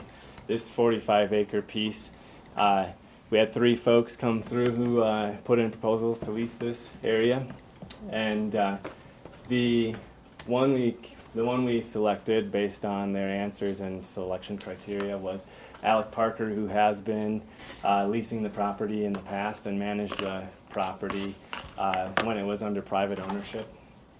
He's proposing a haying operation with some cattle and some sheep grazing, so it fell into, well, it furthered the wishes of the steering committee and the management plan by keeping it open and being utilized for historical agriculture. Along with his proposal, he said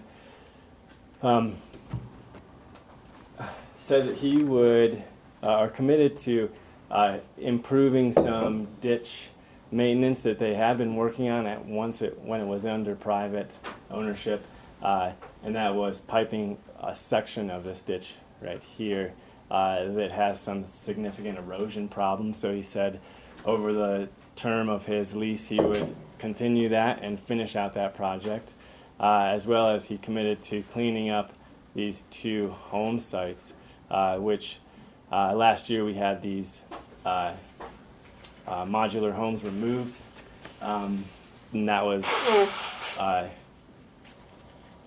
due to a prior agreement. So he had committed to cleaning those up and returning those areas back to working agricultural, as well as committed to organic fertilizer and working with the county on natural and local food markets as well. So, and in the past, as I said, we had annual leases that we renewed up to 5 years. So based on that baseline, and since this was kind of a status quo situation, we offered him a 5-year lease. We're recommending a 5-year lease on that. And based on his commitment to clean up these areas which are significant, we came to a lease rate of $10 an acre, so it would be about $450 annually paid to the county that we'll put back into our agricultural program. Lease B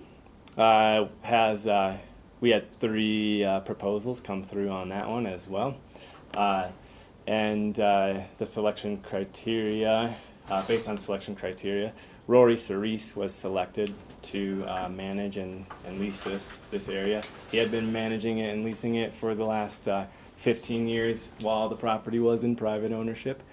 And he is proposing haying and cattle, grazing cattle on that piece as well. And again, he's been on the property so long that we felt it was, the other proposals weren't really proposing any changes to the property. They were both, the other 2 were also proposing haying and grazing, and since Rory had some intimate knowledge of the irrigation, and he's had a pretty good track record on the area up here,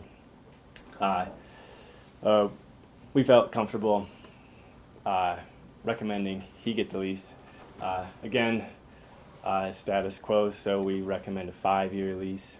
And prior to the county taking ownership of the property, he was paying a lease rate of $18.50 per acre, and that's what he offered. So we went along with it. So $18.50 an acre for this, it comes out to $1,742 annually, which again will be put back into the agricultural program.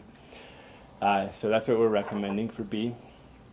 He's also committed to leaving some hay for wildlife, and I know we spoke about that at the last meeting. We'll be monitoring that and helping him accomplish that goal and putting in the necessary infrastructure and fencing if we need to accomplish that goal a little more. Lease C is an interesting parcel because it has some more marginal areas. This was an old quote-unquote boneyard. They had a lot of, prior to the county taking ownership, they used this area for staging and had a lot of trucks and cars parked there. It also has an old stackyard up here and an old potato cellar. So some of the areas need a little more care than others, but 2 people who came through proposing to lease it were Rory and the folks who we are recommending for D&E, which I'll get to. But I think they're Glacier Agricultural Cooperative, and they wanted an area that they could possibly use for some small animal grazing, as well as trying some different things with soil building techniques, putting down wood chips and trying that sort of thing to eventually get it into production. So we got together with both the Glacier Agricultural Cooperative and Rory and said, hey, would you guys like to share this lease since you guys both want it and you could both utilize it as Rory's cattle are moved out of there for a majority of the time the co-op group would like to use it. And they came to an agreement, so we recommended both of them co-hold this lease for a term of 5 years. We really wanted to see what they could do in 5 years, and once they get a good handle on what actually needs to be done on that property to improve it, then maybe we'll go back out to bid and they can put back in if they'd like to extend it. And based on Rory's historic rate of $18.50, that's what we recommend on lease C. So that comes out to about $190 annually. Lease D and lease E, I have a better map here of that. Like I said, those two leases, which is this outline in red and in the green here, we had two come in for lease D, and that was Rory Cerise again and the Glacier Agricultural Cooperative. Rory did pull out, so pull out of the proposal for this. So the Glacier Agricultural Cooperative wanted to maintain that and use it for some of their possible small animal production and maybe start growing some vegetables and flowers over in this area of the property. And they also put in for E, which we had two put in for E. That was the folks who are obtaining this piece, which is ACES, Aspen Center for Environmental Studies, in the Caricart family. But they pulled out of ACES pulled out of lease E and offered it up to the co-op group so they could have access to some of the structures on this side, and they would have a better area to get water for their sprinkler systems, and they could start some of that production on this side as well.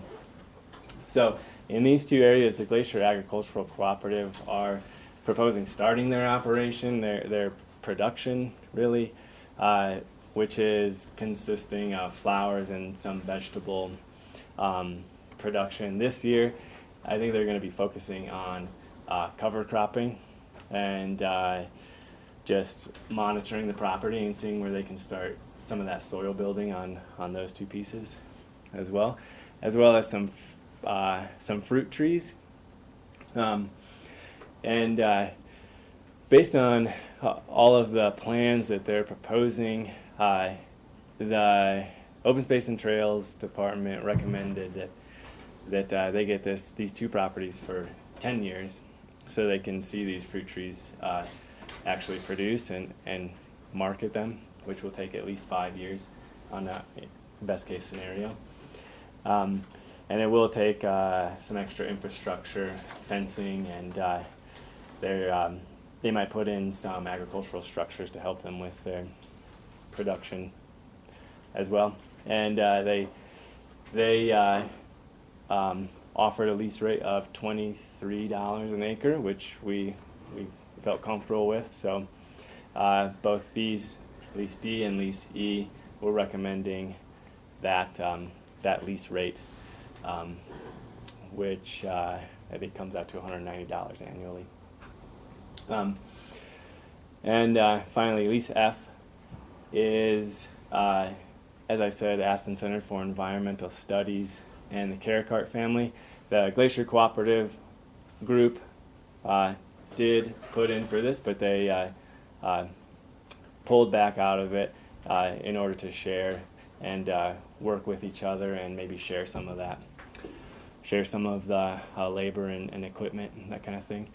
So ACES and the Caricart family are proposing the same thing essentially as this Glacier Agricultural Cooperative group.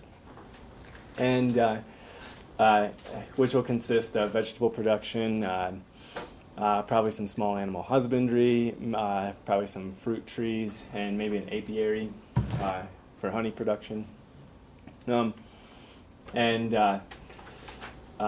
They've committed to putting in some significant irrigation improvements. They'd like to put in a drip system and improve the property that way, as well as look at options for this historic barn right here. We thought we'd work with them on that. They also are proposing in the first year simply cover cropping and monitoring the property, seeing where it makes the most sense to start with their production. We, again, just as we did with the Glacier Agricultural Cooperative, recommend a lease of 10 years since they're going to be putting in some significant equity into these properties. They'll work with the cooperative group to utilize these structures, maybe for packing vegetables and storing some equipment and that kind of thing. Since we're over here, and I know there's a lot of equestrians in the crowd, I know there's been a lot of talk about equestrian parking and a possible secondary equestrian trailer area. That is being considered in this area, and maybe having a turnaround right here. We have included lease language within each of these leases. It's not in the ordinance because we just wrapped it up beginning of this week with the attorney's office, but it does give the county the ability to accomplish all the goals of the management plan, Glacier Open Space Management Plan, which does have a specific recreation action item stating that we'll look at options, and we'll have a separate public process for equestrian trailer parking in the secondary location. So that will occur this year, with possible construction, if that's where the process leads us, in 2016. So that's where that is. Just a little more detail on that. Can you tell me how that reserved use is preserved in these agreements and understandings with the lessors? Sure. Currently the approved glacier management plan has the action item that says we'll be working with the public and create a separate public process to look at options over here in conjunction with the parking area, which on this locator map will be located over here. And then within the leases, we've added a specific paragraph stating that these leases will be subordinate to the necessary infrastructure that the Open Space and Trails Department would like to put in, because we have we'll also be developing a trail that will probably be coming through some of these leases, so we have that language in place, and I've talked to all of the lessees, and they're comfortable, and they understand that it needs to be in there, and we've lined out. We've given them the expectation of what we see coming down the pipe. One further question. Well, I realize these things take time, and it's important in many ways to have the leases go forward for the summer's agricultural opportunities. How much space is really reserved there for that, and how many, again, not knowing that it's very conceptual at this level, but how much space are you perceiving would be available for horse trailer parking and turnaround and everything like that? Yeah, that's going to come out with the public process. When I went out to the property earlier this week with the lessees of D through F, I made them aware, like, looking at the property, it's this area right here is going to be the area that will be subject to this public process, and they were well aware of it, and made their plans accordingly, not to put their vegetable Again, though, garden. but how many trailers are you thinking Oh, we need to be able to accommodate in the space that's reserved? sure. We're anticipating 2 trailers. Up to 2 trailers. I'm just kind of wondering if that might be a little too limited for when a group is getting together for a trail ride. Sure. That's what it's lined out in the management plan. So this will also happen with parking area down at the preferred parking alternative, which will also have trailer parking. So. Okay. And this all came through the Glacier Steering Committee, which was a year-long process. Occurred last year. So, so just to understand, following up on Rachel's questions, today what's before us is a request to approve the leases. There is going to be further discussion and public input on an actual management plan, which would include parking as well as trails.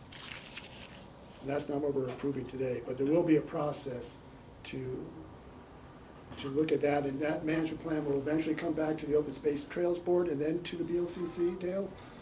Well, to clarify, the management plan's been adopted, but the management plan has an action item regarding trailer parking.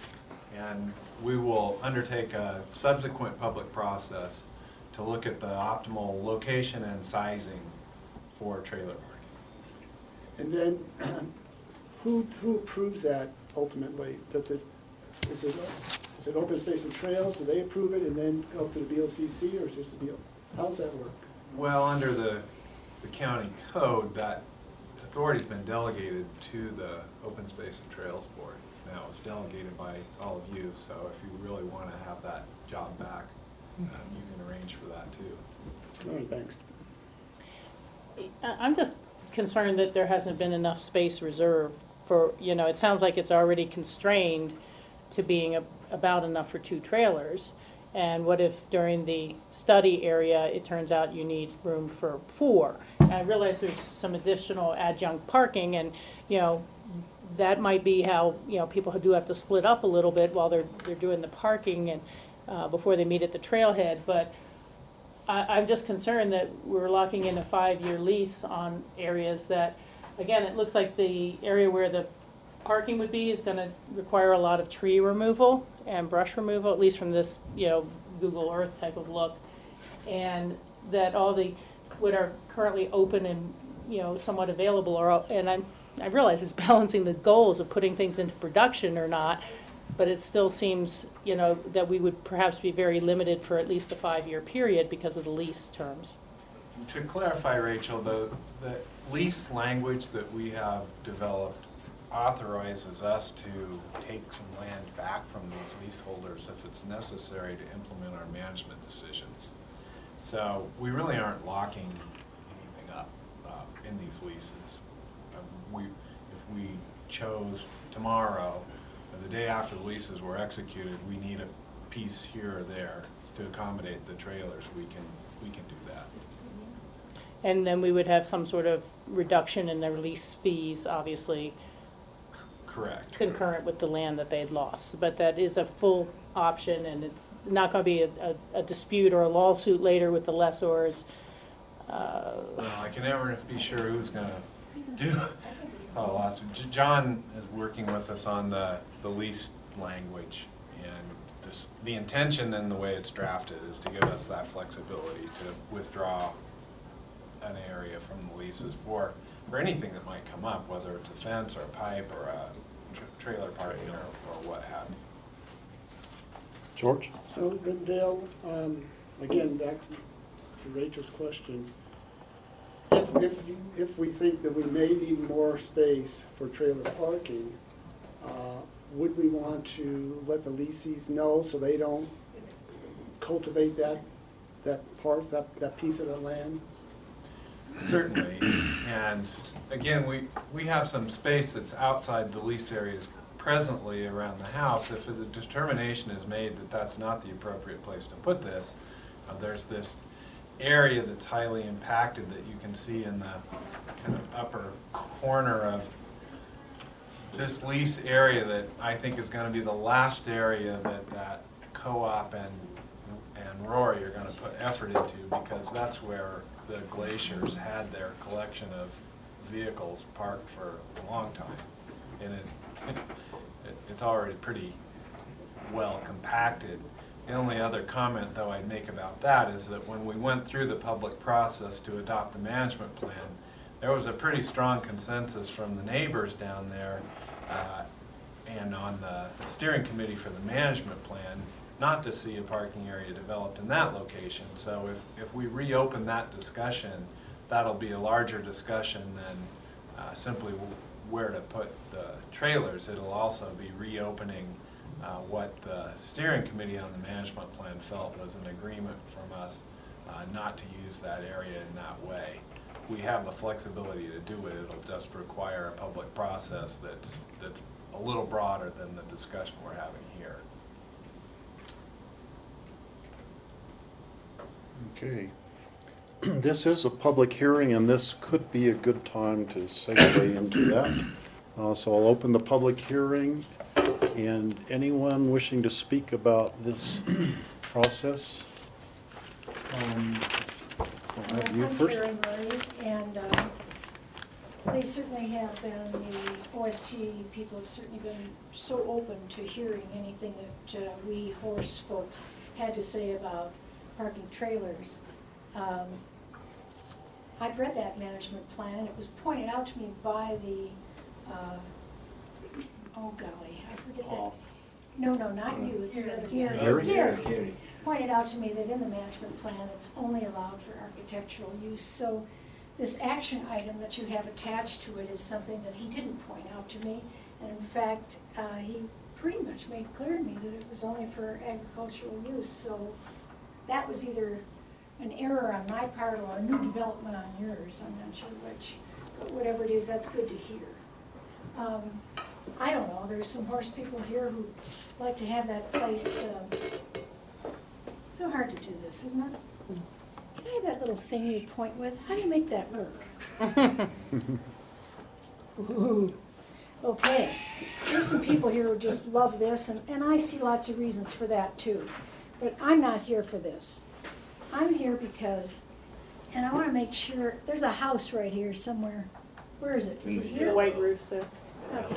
No, So I've been over and over. Yeah, it's right there. I've been over and over this property, and they just put a new electrical pole in right here that with a guy wire that causes a problem to pull a horse trailer through. But that's such an easy thing to change, isn't it? So my thought is very simply this area right here on the other side of the house, which believe it or not, it doesn't have that many trees to take out. I could tie a little ribbon around all the ones, and none of them are special except for one.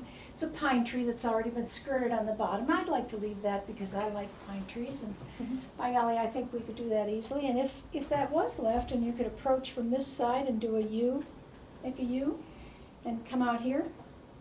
Actually, I can drive a rig well enough, even though I'm an old lady, to come in here and back it up and park there. There's probably room for, gosh, horseman here will tell you, but I think there's room in here on this side of the house for probably 4 to 6 rigs.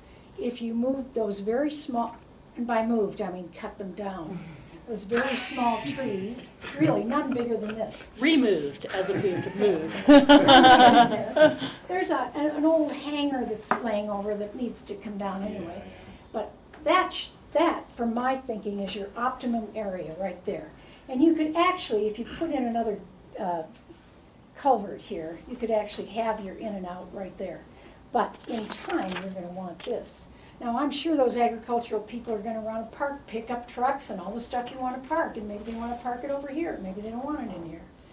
I think this area on this side of the house should be dedicated mostly to parking that sort of thing.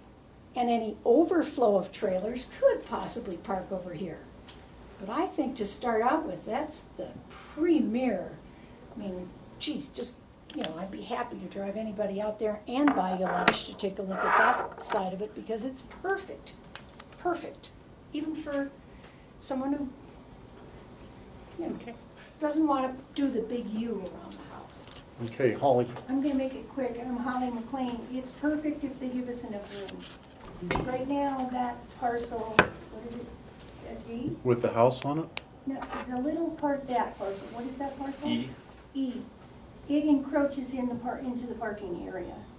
You need a lot of room to pull a trailer in around that circle that Terry pointed out, pull it forward towards the pine tree that she wants to leave, back in, and then when you're finished, you can go out that exit that she had spoken about. So it is a circle, a U-shaped entrance and exit with a parking area, but parcel E is in the way at this point. We love that parcel C.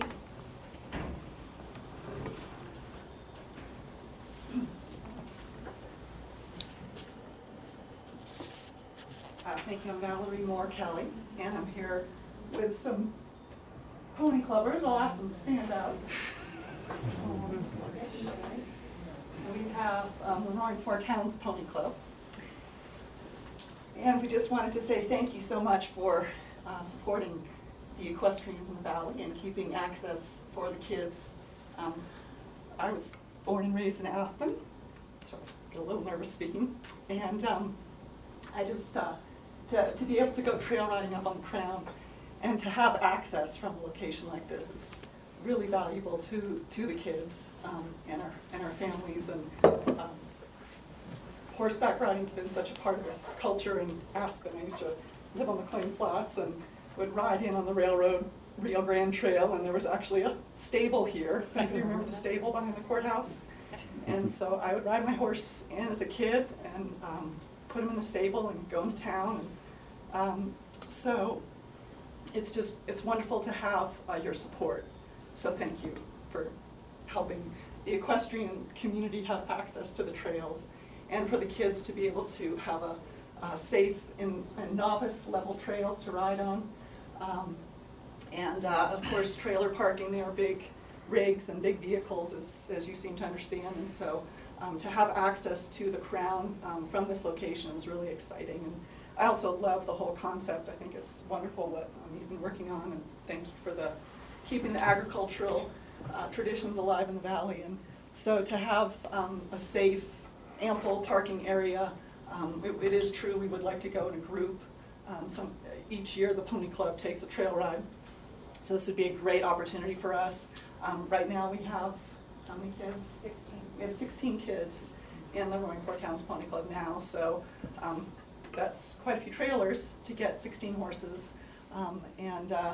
The other option of the parking down at the other end near the bike path, the bike path is not great because there's no soft trail on the side of it. It's dangerous for horses to be on paved surfaces. So I think the option, the potential possible option, although it sounds like it may not be on the table, of the C, I think that would be ideal, a big area like that just to be able to turn around on. But just wanted to thank you very much for including us and letting us speak.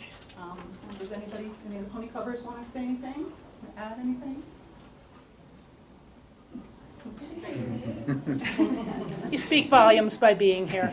Yeah, they made the effort to come here today and be part of this meeting, so I think it's great for them to see how the process works. So, thank you. Thank you. Thank you. Anybody else wish to speak? Hi, I'm Carolyn Miller. I live here in the valley and I'm a equestrian person. And I'd just like to say, I think if you're not familiar with horses and hauling them places and what it takes in terms of the space that you need to do that safely, when Valerie says there's 16 pony club kids, probably most of those kids are traveling in a 2-horse trailer, which probably just a 2-horse trailer is at least 12 feet in length and I don't know how, 8 feet wide or something. And then there's a truck that goes ahead of that. And then once you've got yourself parked, then you need to have enough space around the trucks and trailers that you can tie your horses up and safely tack them up and do all that sort of thing. So it just is very space costly, So you're not going to take 16 kids and stick them in one trailer and just have that one trailer circumventing all these, problems. So the idea of 2 trailer parking spaces it just doesn't really add up, So that's all I'd like to say. It just takes a lot of Thank you. Okay, thank you. Anyone else wish to speak? Okay, I'm Leslie Thomas, and frankly, this is just awesome that you guys are spending all your time, staff and OTS, and BOCC to purchase property like this and think about trails. I know you're in the process of talking about purchasing Emma Farms, which is next adjacent to this property, and putting a trail on that. It's just so exciting for us. Parking is an issue that nobody likes, whether it's building a pool, anything, you know, a hotel. Nobody likes to think about parking. But if we don't plan for parking, then we have a big mess afterwards.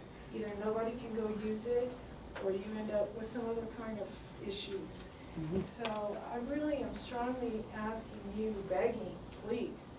I was on the steering committee, a part of the steering committee, and Holly and I were there representing the Christians, and we were a teeny little voice that was drowned out repeatedly by the wants of the neighbors. And the neighbors are a lot of the ag leasees, so they're not going to be interested in giving up any of their ag leases, whether they're 5, 10 years, whatever they're for, and they may really fight hard to not give them up. I have a feeling that may occur.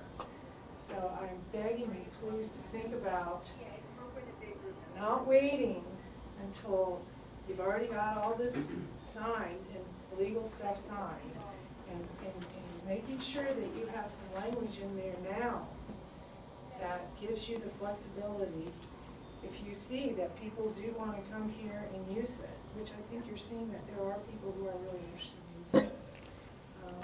So that it will be possible to do it, because we're really afraid that it's just gonna, if you put the parking at the back of the process after all the approvals occurred, I'm not sure how it's going to happen. You know, I'm not really sure. Thank you. okay, thank you, Leslie. Anyone else? Carol. Hi, Carol Dobkin. I'm president of the Roaring Fork Valley Horse Council, and it's so great to see everybody here, because we really want you to know that there's a lot of equestrians out there. And sometimes I get, well, you know, you're such a small group. We really aren't. But if you build it, we will come. Thank you. Okay, thank you. Any other comments right now? Maybe I'll leave the public hearing open till we discuss it, and I'll close it later. Bring it back to the board. George? Yeah, I would like to have, and at least have one lease, as a lease C. I would like to include, In the yellow part there? I would like to include in that lease that we have the option, we have a space reservation available for trailer parking, so that leasee knows, and so there's not going to be any questions down the road that if a management plan is adopted to need to use that space versus the house, that we're not going to have to go through any legal issues. I would agree with that, George. And I know there's going to be a site visit sometime during April to look at the area around the house and see how that works. And we really don't know, I think, until that process takes place, what's entailed there. But I want to pursue the area around the house right now as the preferred space, realizing that it might not be big enough, or that there could be problems with that. And I agree that area, that corner of parcel C, is where the Glacier family used for parking a lot of stuff there, and I think it's probably partly because it's probably a rock bar to some extent, so it wasn't that good of ag land. But without actually walking around on the different parts of the property, I think we'll be able to determine more later in April. But I think at the same time, the parcel on the other side of the road where we're saying, well, we need part of that. So we've identified two areas where that might be needed to accommodate the horse trailers. And it should probably be called out in those specific leases, which both involve the Ag Cooperative Group, and then the one also involves Rory Cerise. So I think it would be wise to include that. Michael? Yeah, I have some difficulty here because, I mean, from what I've heard, and I understand the needs of the horse people, but we've just gone through a year's worth of planning for this property, and now you're suggesting that you plan on top of that? I don't know if it's, because we have representatives of the Horse Council here, but we don't have any other representatives here. We don't have the lessees here. We don't have the neighbors here. We don't have any of the parties that engaged in a year-long process. So I don't think it's fair to start redoing this, because all we're asked to do is these leases. I mean, if you want to table it, that's fine. But I don't see how you do it without all the representatives here. Particularly if it's been a year-long process. So I don't know how you go ahead. Rachel? Yeah, not to weigh in particularly on anybody's individual comments from the board level, but I'm looking at a couple of things myself, and one of those is that this might really end up being two parking lots. You know, one that's the primary, and the second that's considered overflow when it's overfull. And, you know, it's a lot easier sometimes to break up the mass of something like this rather than try to make one facility that's big enough for Christmas morning and the rest of the year is a little unused. And so I'm not a designer or a planner, but, you know, and I can understand the concerns here, but I could really see where you really could make something that's just a pull in and parking, or pull in and some parking here and back out, and not necessarily have to do a super big thing once it's really designed. But the question I have for what's on the table in front of us now is whether this lease line should be modified across here, and that we actually have reserved more space to begin with for the planning effort. And so I don't know if that little chunk is what makes that lease area so valuable to those lessees or not. But I think that, you know, kind of in contrast to your comment, Michael, I'd rather be upfront than to have just language that says, by the way, we may come back in and claim back some of your lease in the next 2 years because we realize we need it for trail or parking or this or that. I mean, there was a good solution, and it may be most appropriate for the trail portion of this to say we will have a trail for access to the crown. We haven't determined exactly where it'll go yet. But I'd hate to see any of the lessors put in culverts for water that then would have to be moved because the horse trailers are driving over them and the cars driving over there, any type of thing like that, or underground a ditch and they didn't know they were going to have to. But I guess what I'm wondering from a pure process point of view at this time, would it make sense perhaps to go forward with the leases that are not affected by the parking question at all today, and so that's kind of done, and then give our open space and trails staff time between now and the next meeting 2 weeks from now, not 2 months from now, to have again potentially modified that property line of the lease near the house to make sure we really have enough access there that it will accommodate, you said around 2 trailers, Dale said 4 to 6. I just kind of wonder whether we could make this lease a little more clear that this may be used as an adjunct and overflow parking. This is going to be designed as the primary parking, but we'd like to make sure we have enough space in that zone. So that's what I'm kind of putting out there, is to see if we could move some of this forward today, let those guys get their seed and get going, and then just delay this 2 weeks to have a little more clarity of the parking in the original area that was perceived for parking, Michael, in the master plan, but enough space to really accommodate it, and then really put a footnote in the other lease, which we're told this is the last part of the parcel they're going to work on or try to improve the soils or develop. But maybe it's just better to have a provision in there about the potential of a secondary use for the public. Dale? My recommendation would actually be to rely on the language in the leases for the flexibility.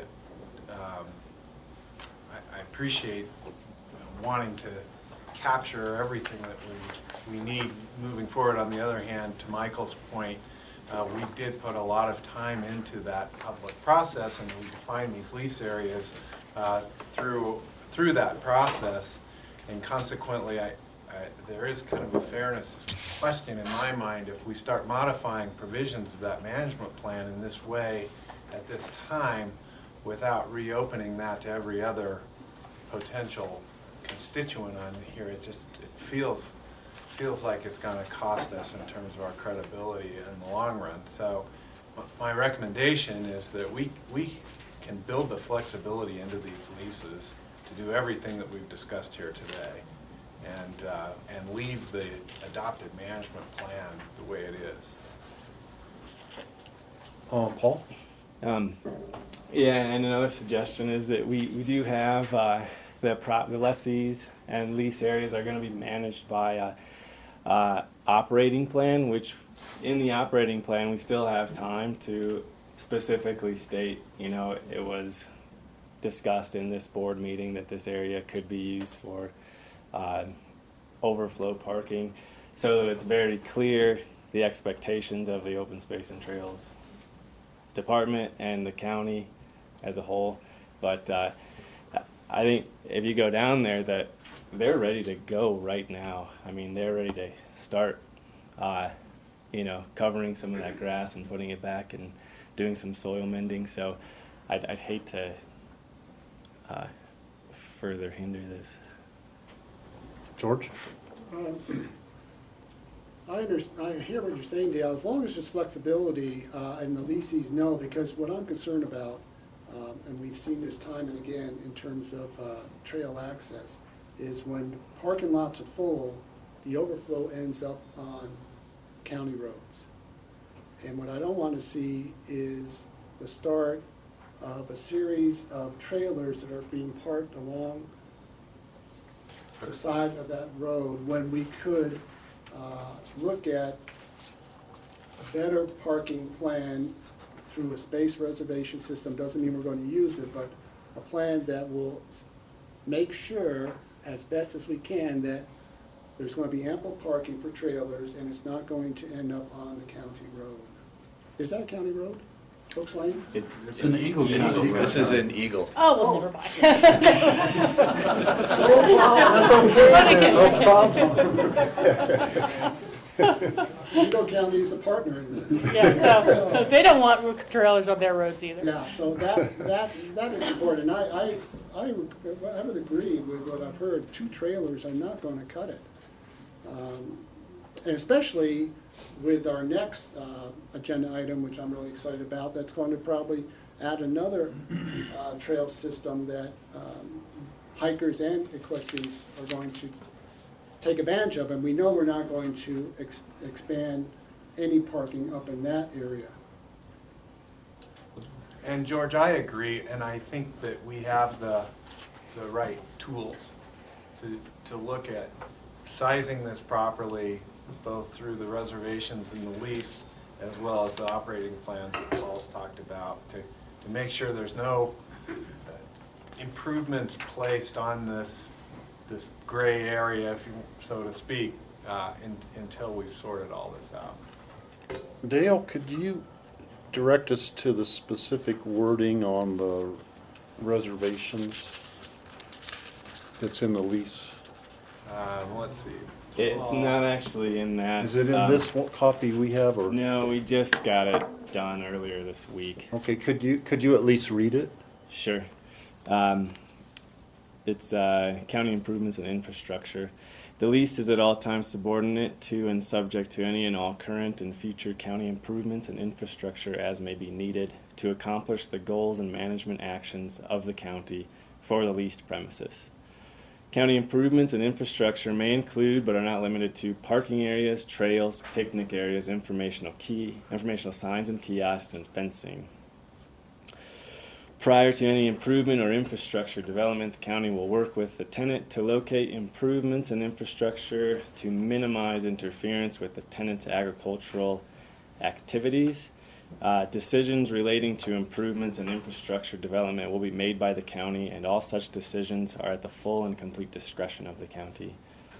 If the lease area is substantially diminished by county infrastructure, the county will consider making an appropriate reduction in the lease rate. Okay. That wording sounds good to me. Rachel? Yeah, that does sound like it covers the concerns we've heard in the room, and for those in the rooms, you've heard the concerns of the board to make sure that those needs are addressed. What would be, again, I think you mentioned at the beginning, Paul, but what would be the timeline for how and when we would be able to begin the design process with the folks who need to use the parking? Sure. According to the Glacier Management Plan, planning would start this year. There's no specific date on the management. But you would anticipate a goal of doing the planning for the turnaround and the trail this year, and there would be a goal of beginning the construction of that in the spring of next year so that the access would be there then. Correct. Okay. And I think that that's reasonable given, we really have just acquired these properties, and this is the first real full season of production on them, and it just takes a little time to get things built or done. So I do think we have these concerns covered, and I think the board is very supportive of making sure there's adequate and safe parking. George? I guess I would assume, never assume, but our attorney's office has looked at that wording, and we're not going to run into any foreseeable problems. That's a broad statement, George. You're right. I have looked at the wording. My first preference, to be honest with you, is just to carve off the area from the lease and not lease it initially at all, and reserve it to do whatever we want to do with it, either whether it's a parking area for equestrians or trail use or whatever. It seemed to me cleaner. Going forward, though, and leasing the entirety of the property and then calling it back seems to invite conflict, particularly if the area that we want to use for other than agricultural purposes have already been put to use. And then there has to be a process done ad hoc to determine a reduction in rent or payment for labor or work or improvements that have been done to that portion of the property. So there's that. Michael? John, I respect your advice, but seriously, without the lessees here, with knowing that their lease was going to be modified at the last minute, that also presents problems. So if you want to table this, board, that's fine, but the fact of the matter is the real problem with, the real difficulties that Open Space and Trails deals with is they deal with a constituency that's made up of hikers, moms with strollers, bikers, agriculturalists, dog walkers, pedestrians, horseback people. It is a very difficult process to please each and every one of those people. So, and it took a year to arrive at this conclusion here. And that wasn't because anyone was dragging their feet. That was so everybody would be included. So at the last minute, to make substantial changes to this seems to me grossly unfair, and you just can't go forward. So if you're not comfortable with this, don't go forward, and notify people that this plan needs to be modified in some way. But you have to be fair to the entire constituency of Open Space and Trails, which is a vast constituency. Okay, George. and then I'll I think that's a get good to- point, Michael, and that goes back to, I think, I'm supporting Rachel's idea in terms of moving ahead with leases that are not going to be impacted with any possible potential parking, and then table those two leases so we allow time for more public process. Doesn't make sense to Yep. table the whole thing because there's only two parcels that are at issue. Yeah, I can agree with what Michael is saying on the one hand, but it really sounds like not everyone's needs were accommodated. And that there was a group that was kind of shortchanged in this with the desire to get as much of the land back in agricultural production as possible. And I would rather slow it down at this point than either have lessor lawsuits in the future or find that for the next 5 years we really undersized and didn't appropriately accommodate all the user needs. And, you know, I'm just looking at it and correct me if I'm wrong, but it looks like we could move forward with lease A, B, D, and F without affecting the modifications or the communications we'd need to have with the lessors and anyone else who cared to attend at a meeting 2 weeks from now to make sure that they are aware of this need. I like the language that you have, Dale, and it covers our bases, but it doesn't mean that it would be anything less than very awkward or tedious, and we might be having to fight for every square foot to say, well, we need this much more for parking. And someone else will go, well, that's going to do this to my lease. And that's what public hearings are about, Michael, and all, and just to deal with problems that come forward. So I agree that we shouldn't modify it here at today's meeting, but I think those items are at issue. And to that end, I would make a motion to move forward and grant the leases of lease A, B, D, and F, and continue the lease discussion into our next regular meeting of April 8th on parcels E and C, so that we can adequately address the understanding of the lessors about the potential reservation of some of the land for adequate parking. That's my motion. Second. Okay, Dale.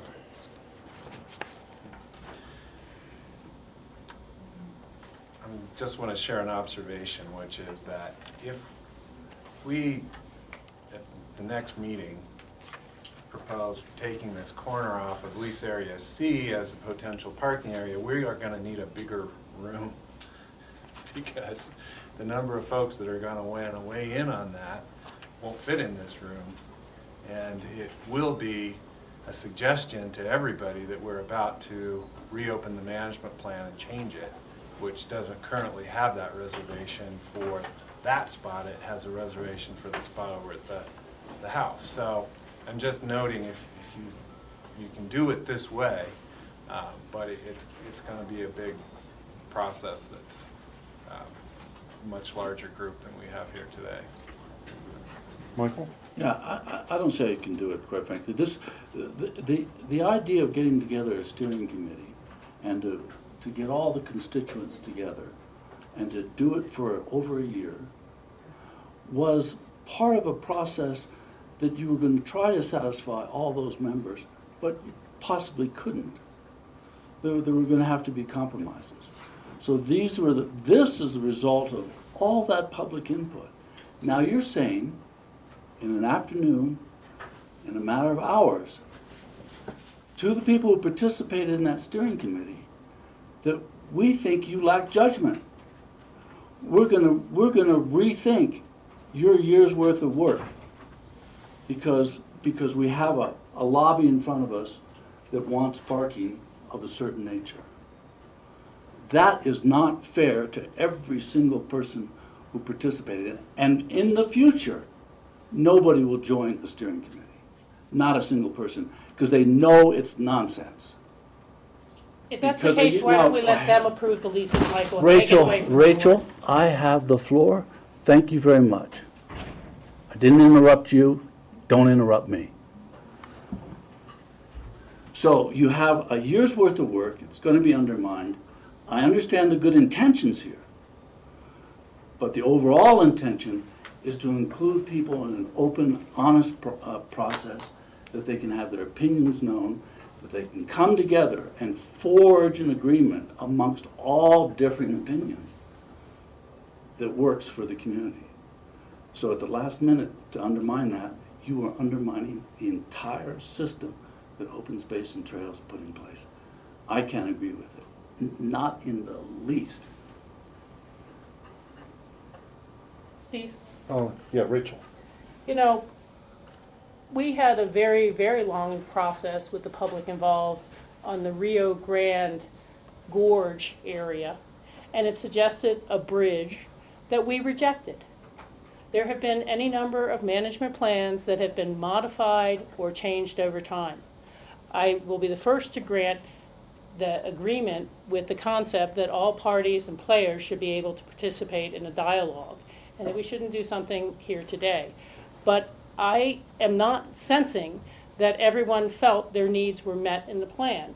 And I felt there was certainly a lot of pressure from the nearby property owners who are now beneficiaries of a tremendous amount of open space as opposed to residential subdivisions, which we've seen throughout much of the Eagle County area.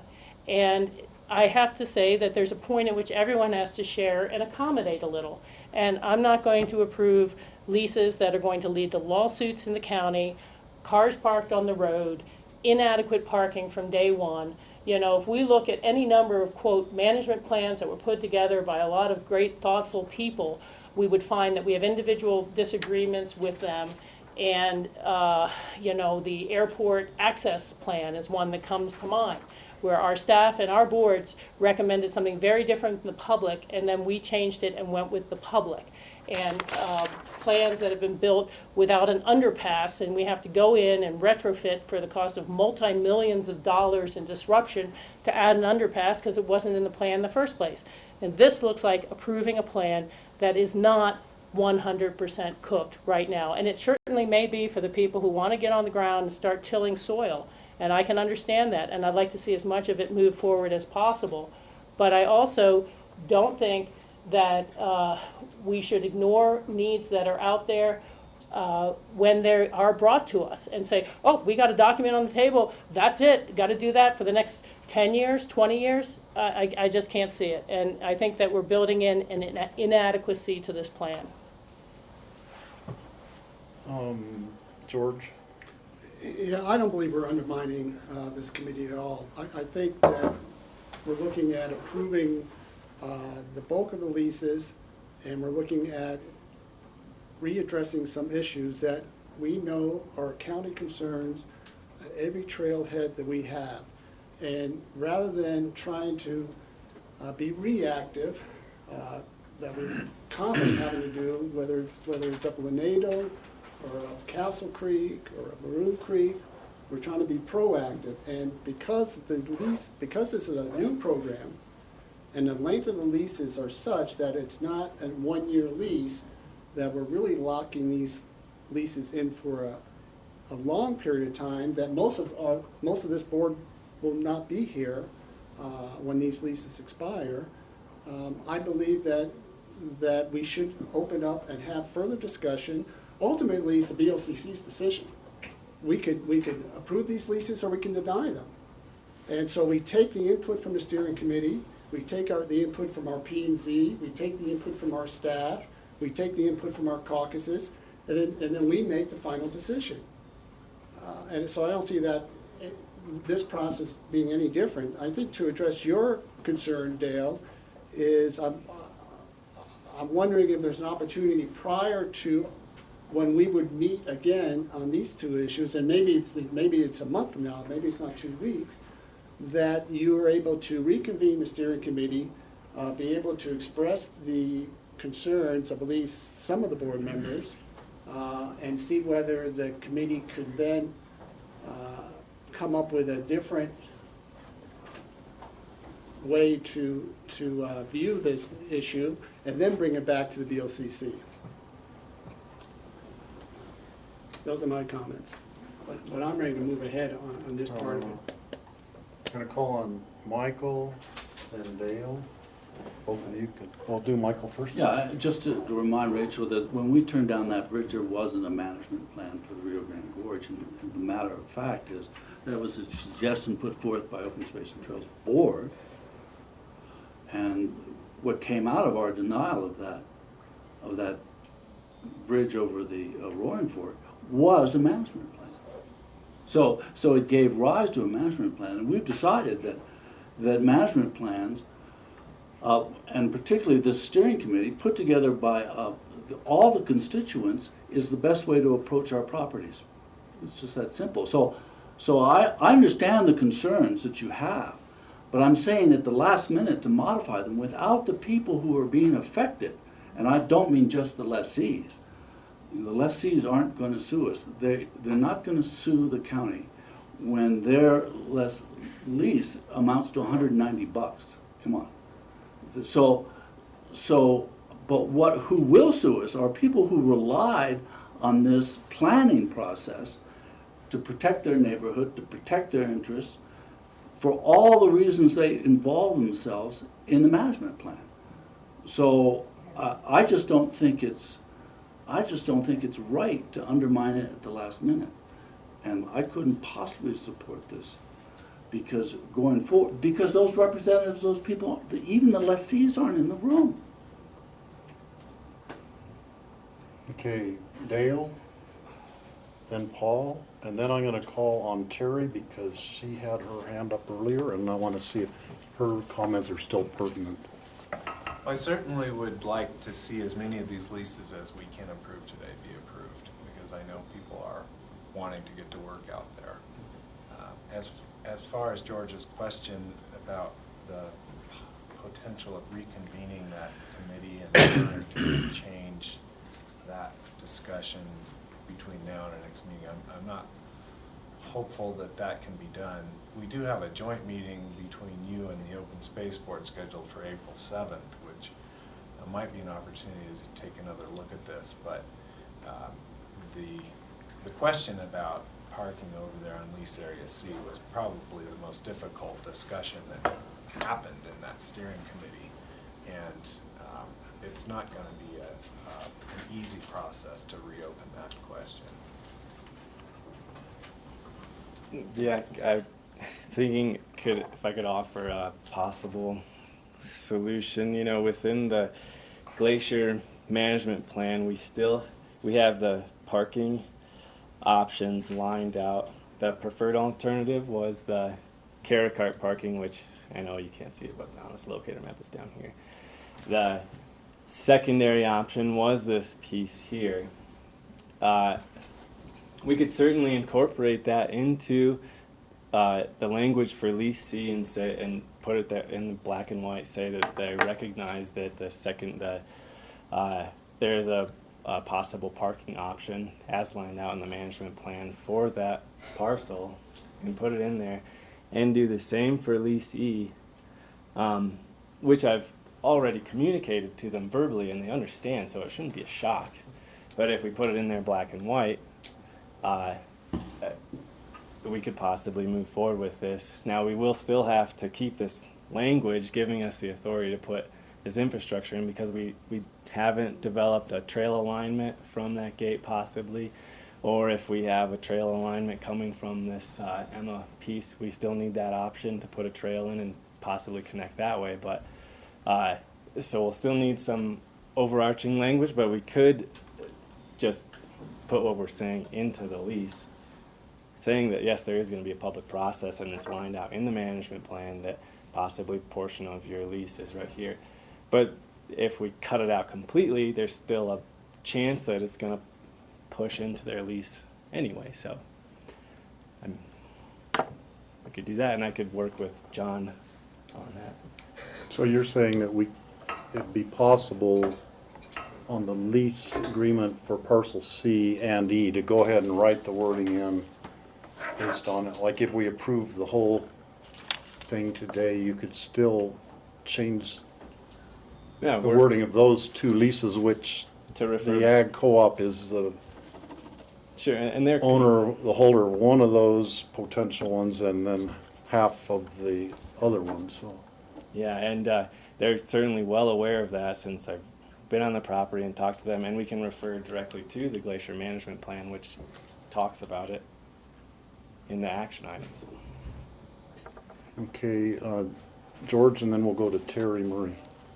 I mean, that's what I had suggested originally, is just to clarify the wording in that. So what you're telling me is you're actually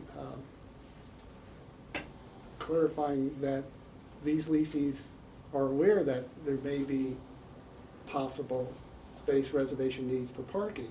And so rather than just on a handshake and verbally, you're actually going to write it into these specific leases. So it's very clear, there's no question about it, and that's how I started this conversation. Well, we'll refer directly to the already adopted management plan, which the option is there, but cutting it out completely, the issue could still be there if through the public process they want to push it out even further beyond what we've cut out.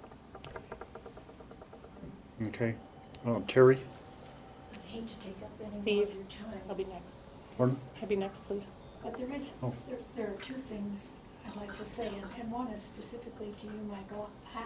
Could you speak a little louder? And one is specifically to you, Michael. I'm here really as a regular citizen. I sit on a board as well. And I face sometimes things where people come to me afterwards and say, well, we didn't know. We didn't know. And I understand how that happens, but I never have understood it as strongly as this issue. I've done everything I can to inform myself, and today I found out that no, it's not in fact the management plan that I thought I went through with these folks who are very hardworking and don't have time to talk to me. But no, now there's another, what plan? The management, or the Over the management. operations. We're referring to one plan. Well, I didn't know about that, and I didn't have a chance to read that. And you're probably wondering, gee, why didn't she get on that steering committee? Why wasn't she communicating with those steering committee people? The truth of the matter is, I didn't know about it. And I think that is easy to happen in this town, even for somebody like me that reads both papers cover to cover. I think it's easy to happen. And the other thing is, you folks are dealing with, for the first time, property of this size and actually charging for it, so it's all new to you too, and it's new to them. And of course, the citizenry, if you guys are behind a half step in charging and a new plan and new thoughts, imagine where the citizenry is, who doesn't even know about it, and has a great deal of difficulty, I must say, getting the information. I mean, I'm willing to take my time, go in and ask all these guys questions, take their time, and they're quick to respond to me, but I see I don't get the full response, I just get a little corner of it. It's like trying to put one of those 500-piece puzzles together. It's hard for a regular citizen, even a lobbyist type that I guess I've turned into, to get all the information. Of course I'm here at the tail end of this, because I sure as heck would have been out in front of it. But as everybody knows, this is a valuable piece, and the ladies who push the baby carriages and the women who park the horse trailers, they all want a little piece of it. The problem is you can put a baby carriage pretty much any place. Okay, Michael, I'm sorry, I didn't realize you had your hand up earlier, but you want to speak No, now? I'm fine with the direction Paul is pointing us in. That's fine. Okay. And I'm going to have last word. Steve, Rachel was up. Oh, Yeah, go thank ahead. you. What I'd like to suggest is withdrawing my previous motion, if that's okay, to the seconder, and making two separate motions. And the first would be, I'm just going to describe this first, it's not the actual motion, but the first would be to approve the A, B, D, and F as written and in our packet. And then a second motion on C and E, so that we can be clear and state the language in that motion related to this understanding of a potential new use. And so that way, I think they would be more clear, and we could move it forward that way. I'll withdraw my second. Okay. Is it okay to make a motion so then we have something on the table to discuss? I would make a motion to approve the ordinance of the Board of County Commissioners authorizing the agricultural leases on the Glacier open space property, specifically only lease A, B, D, and F. Second? And there will be a Paul, could you future go- motion. Could you go back to the slide that shows all the leases in total? Yeah.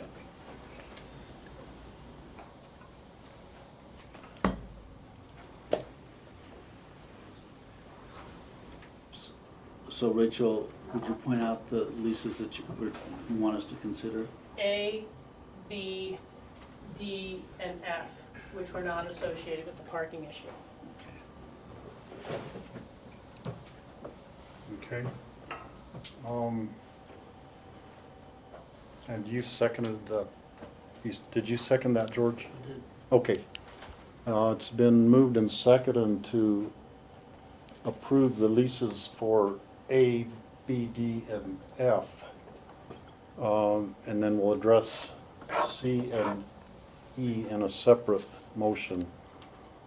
I would love to have a site visit, because we have not had a site visit down there, and it would be, number one, to look at the Carrot Cart parking area where there are neighbors down there protesting against that also. And we haven't even gone and looked at that. I know it's in Eagle County, but it's still, if we're the ones having a decision on it, I think we should look at it. Also to look at the parking around Frida Glacier's house, because that's planned anyhow for sometime during April to look at that and, you know, try to figure it out. And we could do all these things at the same time. At the same time, we could look at this corner of parcel C, and just so we can walk on the ground and look at it, so we all know what we're actually talking about. We look at photographs. I've driven by hundreds and hundreds of times when the Glaciers owned the property, because I used to be on my school bus route up and down Hookspur Road. I've been on the Glaciers Ranch before when they owned it, so you know I'm somewhat familiar with it, but we need a site visit right now. And to get to a totally different subject, I have 3 different things that are not related to the parking problem that I'd like to just point out and weigh in on, that are relating to the lease. One is in agricultural provisions, section 1. It says soil testing, and it's calling on the tenants to be testing the soil of the property twice a year. And that seems to me to be really excessive. Maybe if they're doing an experimental thing, it would make sense to do it in the spring and then do it in the fall after they have put soil amendments. But typical ag operation, a soil test once a year is more than adequate, and sometimes even not even every year. So I just wanted to bring that up, that I think that twice a year is excessive. And it Where's says, that I know it section, can be, it's on the first page of the agricultural lease, land lease. Agricultural provision 1. And its soil testing is number 1 on that. So, and I know it says, except as modified by the annual operating plan, that we can modify the plan, that they don't have to do that, but I think that's excessive, and I just want to point that out. Number 9, it says fences. Tenant shall be responsible for maintaining all fences and gates in working condition as necessary for the tenant's proposed use. Normal wear and tear accepted. The way I read that is normal wear and tear is what if they have goats or sheep or cows running around, they're going to have normal wear and tear on the fence, and we would be responsible for fixing it, not the lessee. I would say normal wear and tear expected, not accepted.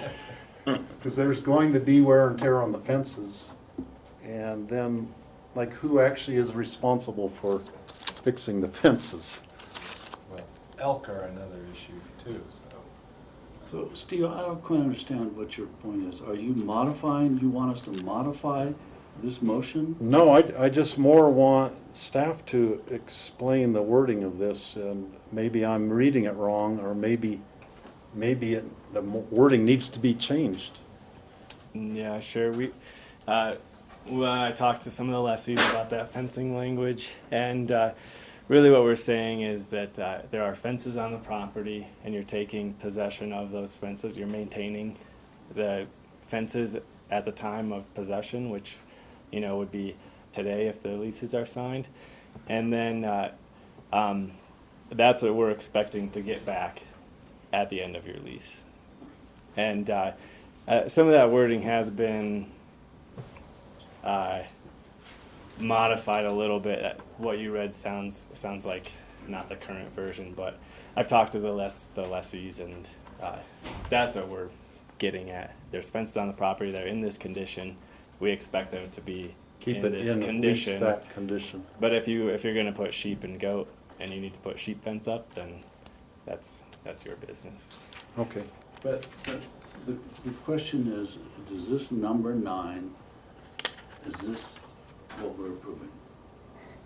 You're making some verbal representations that I don't see in this. So, and Steve's asking, so this is starting to drift. And I just want to make sure that we're comfortable with number 9 as it stands, or do we want to modify it? That's what Steve's asking, aren't you, Steve? Yeah. And are you suggesting we modify it, Well, or do you then Paul understand it says now? there's other word, and he's been talking to, so maybe That's what I there's mean. another version that we don't have in front of us here of the lease Well, agreement. we're approving this lease. We're not approving another version of the lease. We're approving this lease. Yeah, that's raised a question for me, and it may be just how you're stating it, Paul, but it's like, well, the newer version says this, and it's like, well, we should have the most current version, because you can't have them sign a lease that we didn't approve if you've changed 3 words, you know. This is the lease that has to be approved, and Yeah, and we've attached a template to the ordinance simply because there's specific lease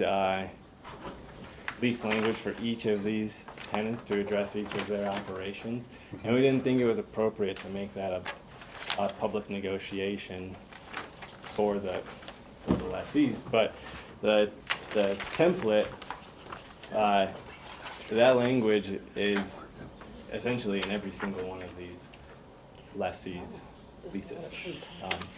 With The same language, the normal wear and tear. Exactly, and I think we added Accepted. At time of possession. Okay. To help So it with- says at time of possession. So we should actually add those words, amendment to the one we have in front of us, to add those words at time of possession.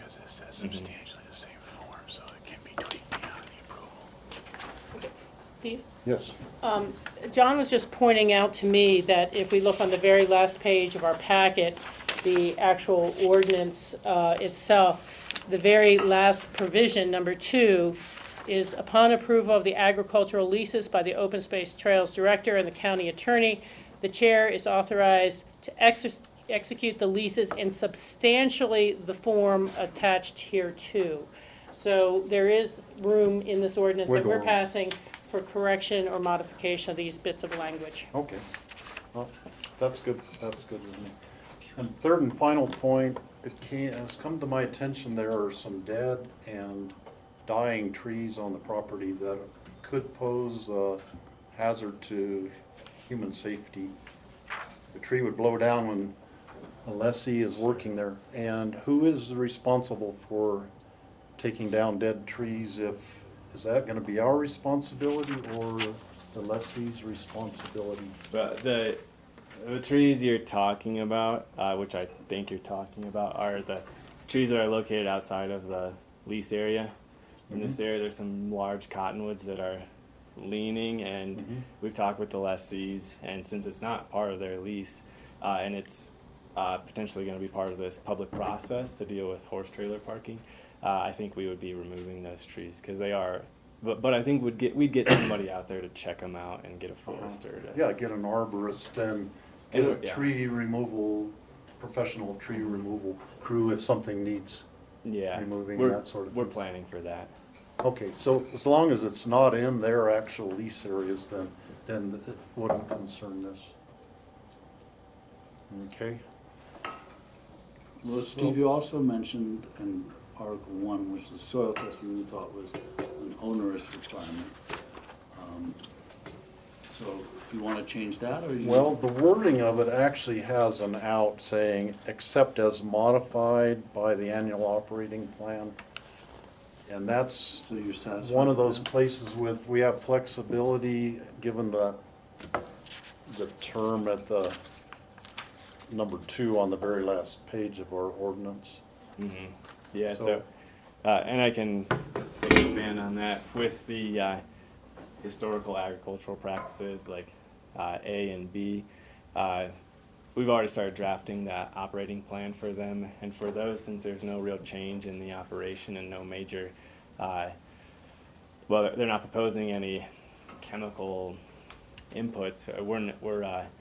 We're not requiring the soil testing on those, but for the change in operation, these two, we are requiring the soil testing. And which two These, ones?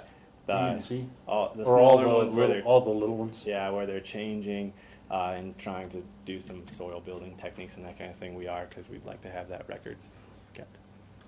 So Steve, can I Okay. ask a question? Yeah. So Paul, the purpose of the soil testing is to evaluate the nutrient level of the soil or other conditions of the soil? I think the nutrient level and everything that goes along with it, just to make sure what they're doing is not harming the property. And we'll use outside expertise with that too. We'll utilize the extension office and the NRCS to make sure that that is moving in a positive direction. So you'll be asking them to test for nutrients, pesticides, herbicides in the soil? Yeah, I guess an overall soil test. If they're, Lease F is proposing possibly looking at USDA certification, that's going to be part of it. Making sure that certification for what? Organic. Organic. Sorry. Yeah. So that's your goal? Is that the Open Space and Trails goal? It was prioritizing organic operations and organic and natural, without the use of pesticides and herbicides, was a priority that was asked to be added to the criteria when judging these applicants. So if that's what they're proposing to do, and they give up the lease in 10 years and it's organic, we need to know that it is by way of records. Okay, I'm just trying to determine the purpose of Sure. why you're requiring this. That's all. Because it just says soil testing. It doesn't say anything specific about what you hope to achieve. So. Okay, it's been moved and seconded to approve the leases for A, B, D, and F as they are written. Is there any further discussion? All in favor, say aye. Aye. Okay. You want to make a second motion, Rachel? And I guess before I make the motion, I'd like to ask Paul to restate the language, or Dale, the two of you, which you thought would make it more black and white per the management plan, that the secondary location for parking requires a potential reservation of space on parcel C, and that parcel E may need to be modified, reduced in size to allow for sufficient parking area on that side in the primary location. Is that? And I don't, Sure. I don't have the language in front of me.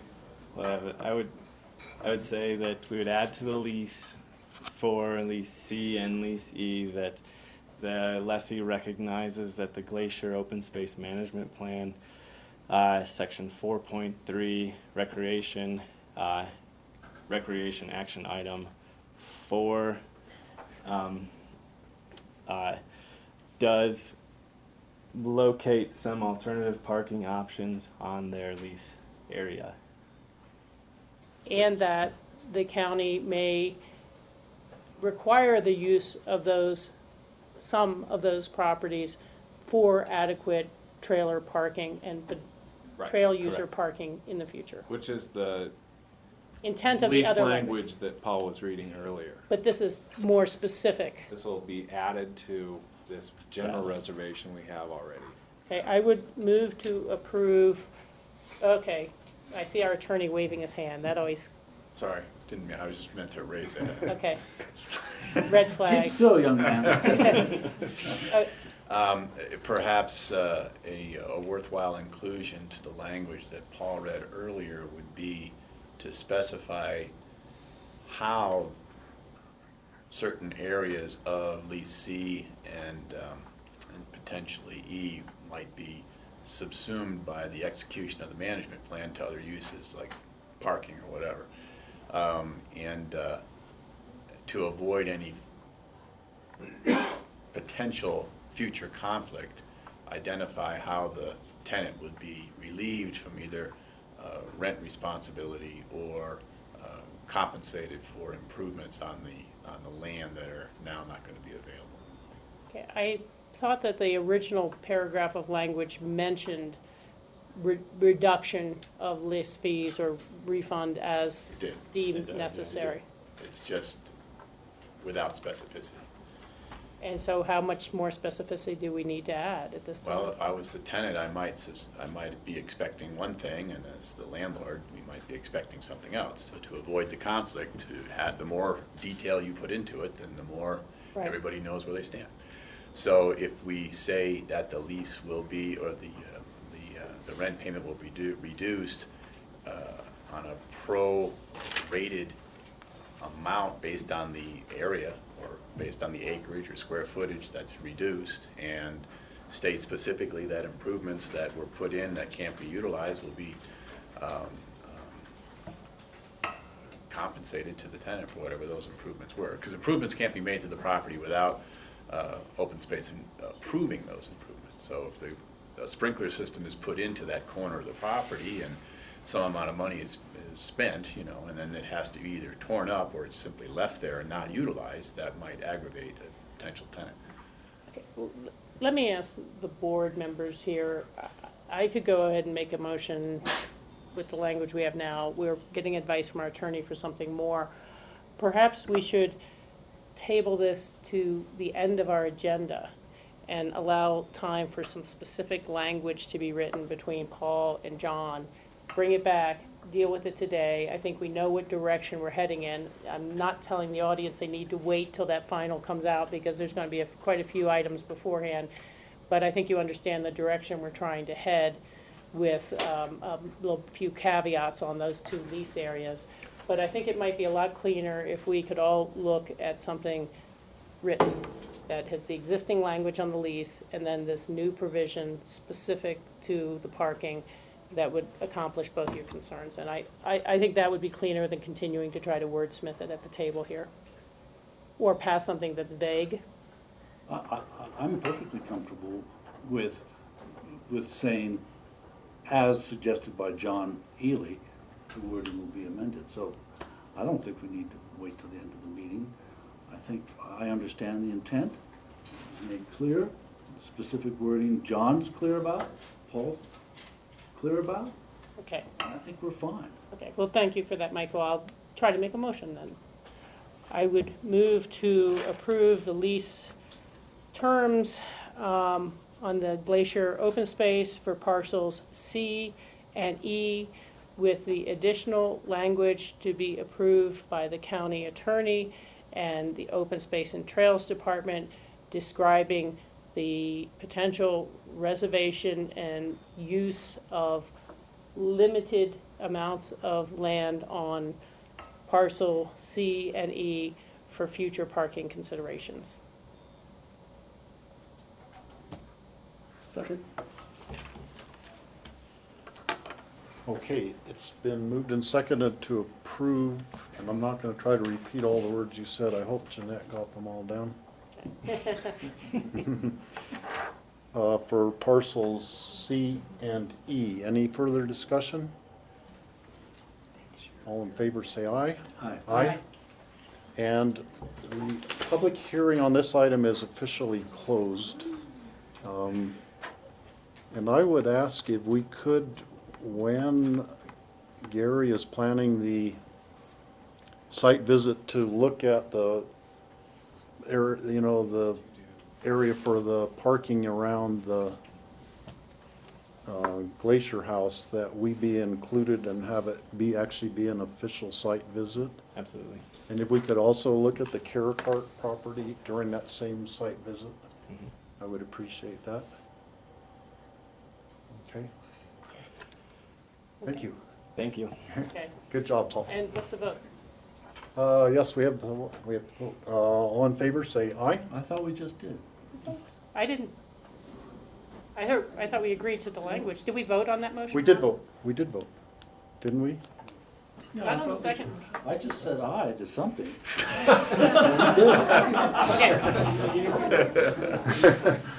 You never called the question. Never called the question. Because you went to, You start giving direction about the site visit. So I think we need to call the question. call the question? Okay. Any further discussion, first of all? All in favor, say aye. Aye. Again. It's getting late. Okay. The brain damage part of the day has set in here, so. Okay. Um, Next item. Next item, ordinance authorizing conveyance of a portion of track C, government lot 20. Nope, just missed one, number 8. Oh, the Emma's open for, okay, sorry. Dale, you're still up, you know what's going on. Acquisition of Emma Farms conservation easement. Thank you. And Suggestion here. George. Back to your original point, even though these are public hearings, it's consent second reading, we've already had extensive presentations, so perhaps we could just abbreviate the presentations, and if there's any questions, clarifications, we could do that versus an in-depth presentation again. Okay, yeah, we have, that would be fine with me, George. To have it. sure, I do have a couple of photographs I wanted to throw in to the conversation we had last, but I can be quick here. In that I do think everyone's familiar with this proposal. Well, actually, while I've got the map up, just to briefly restate this.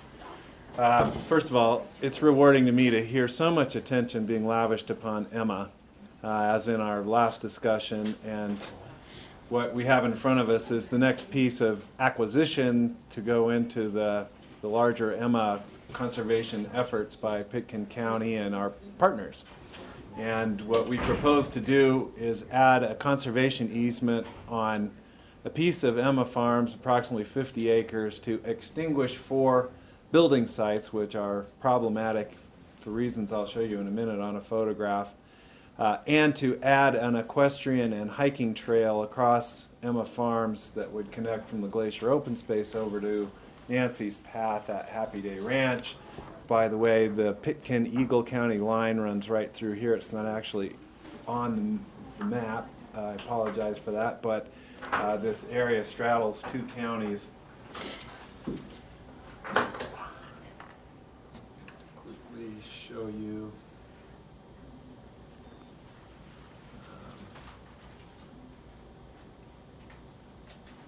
Photograph that is taken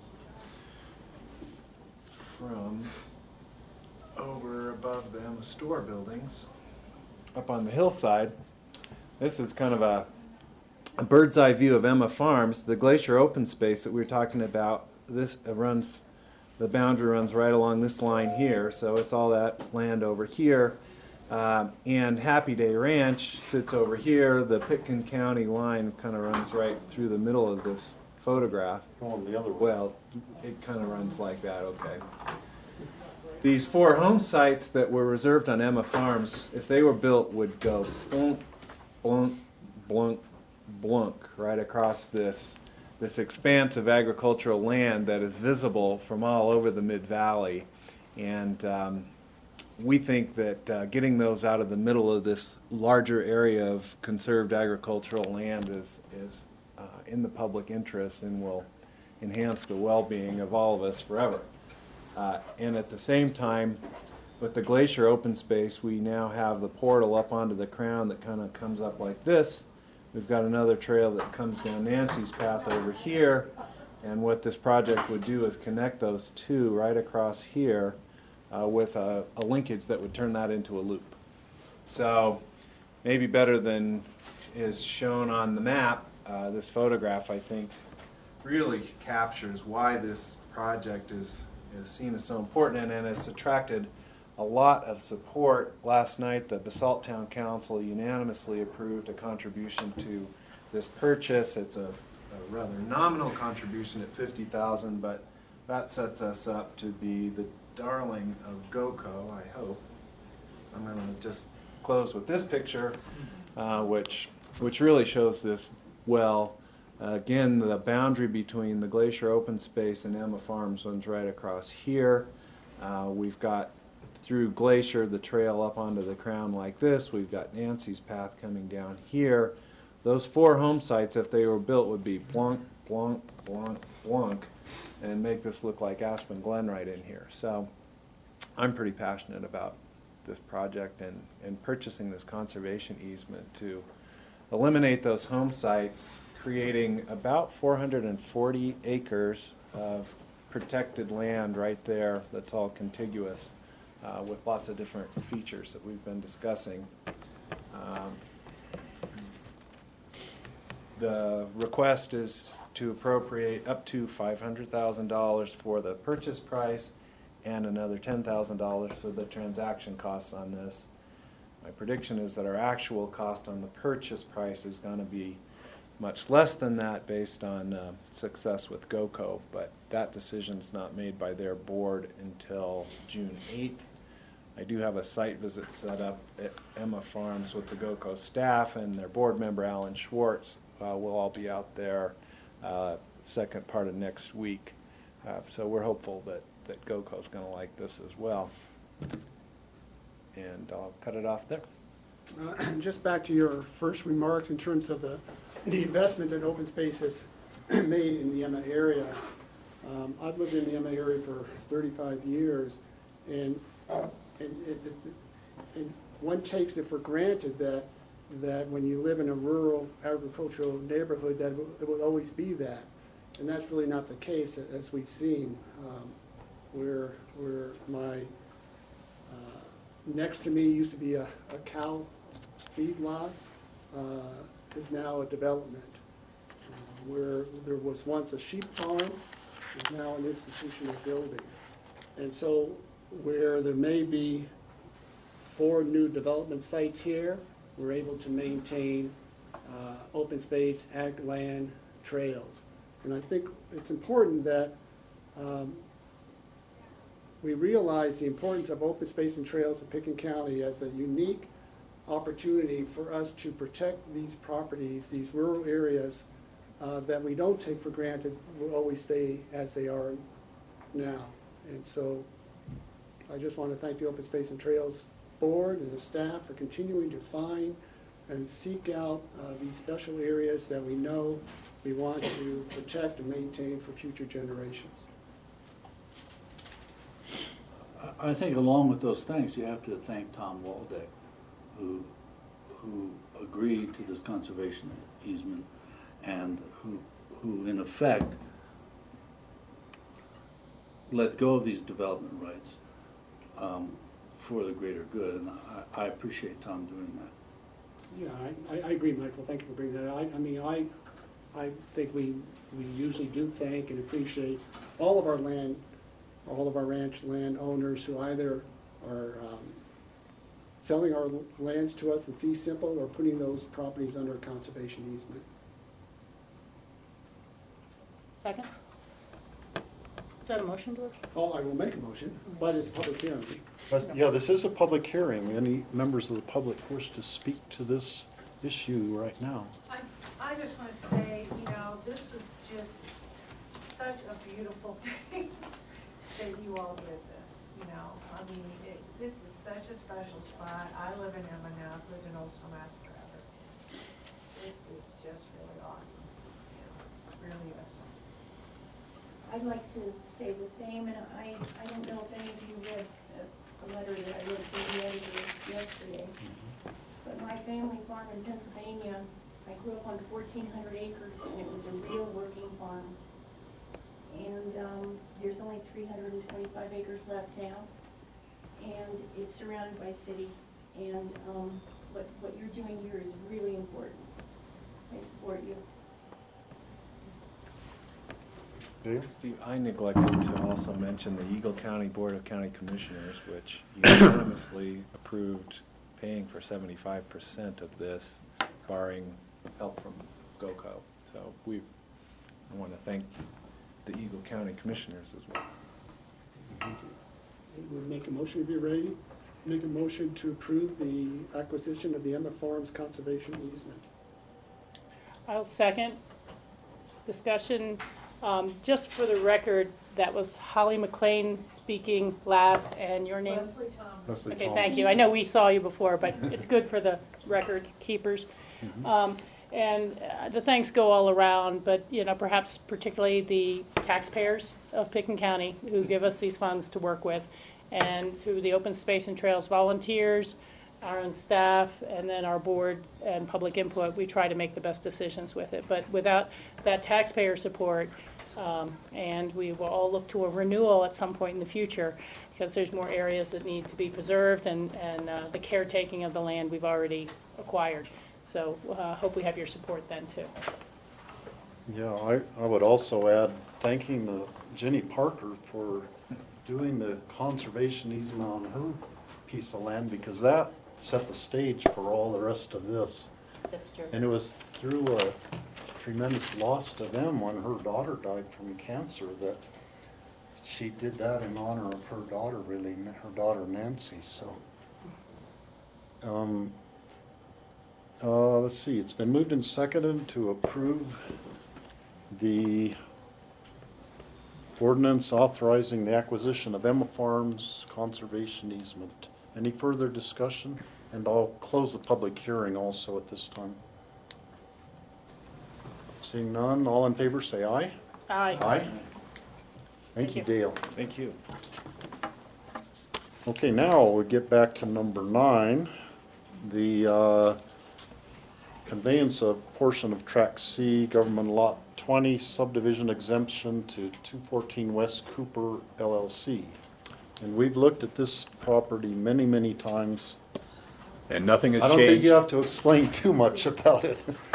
I wasn't going to, Steve. I was picking up on your previous cue. Nothing has changed from the first reading. Unless the board has any questions, I'll simply submit it. Okay. Public hearing? This is a public hearing. Does anybody wish to speak about this piece of land? It's over behind the Aspen Ice Garden. A little strip of land the shape of a shuffleboard, but a little bit longer and a little bit wider. Seeing none, I'll close the public hearing. I would move to approve an ordinance authorizing the conveyance of a portion of Tract C, Government Lot 20, subdivision exemption to 2014 West Cooper LLC. Second? It's been moved and seconded to approve the ordinance authorizing this conveyance. Is there any further discussion? All in favor say aye. Aye. Any opposed? I hope not. Okay. So, John, does that mean once this is conveyed, we are totally out of that except for the Midland right-of-way, which we still own there? We're totally out of that little shuffleboard strip strip of Tract C, but we still have all of the other ownership of the old Government Lot 20, a portion of which is where Midland Trail resides. Uh-huh. Okay. Next is community development fee ordinance amendments. And Cindy, if you're still awake back there. Thank you very much. This is the second reading and public hearing for the community development fee ordinance. And as you remember from the first reading, this is a very minor adjustment to the overall community development fees, and it only affects the hourly fee of $312 to $325 for the planning review. Okay, this is also a public hearing. Is there any members of the public who wish to speak about the development fee ordinance? And I know you're here for another item, but you might want to speak on this. Okay, seeing none, I'll close the public hearing. Bring it to the board for questions, comments. Make a motion. Make a motion to approve the community development fee ordinance amendments. Second. Okay, it's moved and seconded to approve the development fee ordinance amendments. Any further discussion? I'll just say thank you, Cindy, and your staff for doing this. You put a lot of work into this, so it's appreciated. Okay, all in favor, say aye. Aye. Aye. All right. Thank you. Next, a resolution. Can you get 2 minutes? Hmm? Can I get a 2-minute break? Yes. We'll do a 5-minute break right now, and do we need Charlotte down here, John? Yeah. She's what?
It says it's And sent that's it, the- but it's not. And that door. Okay, welcome back to the Pickens County Commissioners' regular meeting on March 25th. The final item on our consent public hearing second reading is a resolution amending bylaws of citizen boards. And Phyllis Matthijs is here. I'm standing in for Charlotte. So this is a second reading when the citizens voted to approve the change in our home rule charter to allow the board to set terms for our citizen boards. At a work session, you all directed staff to make that 4-year terms where we could make those changes, because some are dictated by either statute or other legislative actions that have their terms at a different amount of 5 years and such. So this is all the citizen boards that are being changed in their bylaws and their terms, and then appoint citizen board members will work to stagger their terms so that we can maintain a good cycle of citizen board members. Any questions? Okay, this is a public hearing. Do any members of the public wish to speak about amending the bylaws of citizen boards? Seeing none, I'll close the public hearing and bring it to the board. I would make a motion to approve the resolution amending bylaws of citizen boards, Pickens County. Second? It's been moved and seconded to approve the resolution. Any further discussion? There were some other things that were being changed, but this is still the same form we saw previously, so there's been no additional changes from Correct. that. Okay. All in favor, say aye. Aye. Okay. Thanks. And are you also here for the next item? Citizen board appointments. Okay. Citizen board appointments. This is a consent action. Resolution to approve citizen board renewals. And we were just handed this earlier today on our desk, so. And this is a follow-up. We had a work session yesterday that went over all the application for renewals. You also directed us to add one new member that you were appointing. So the additional new member is at the end of this. This is Lisa Cantor for the Senior Services Council. All the rest are renewal citizen board members, and their terms have been adjusted for the new terms that were set in the bylaws that you just approved, which is why this item was following the bylaws. So we have quite a group of renewals, which is great.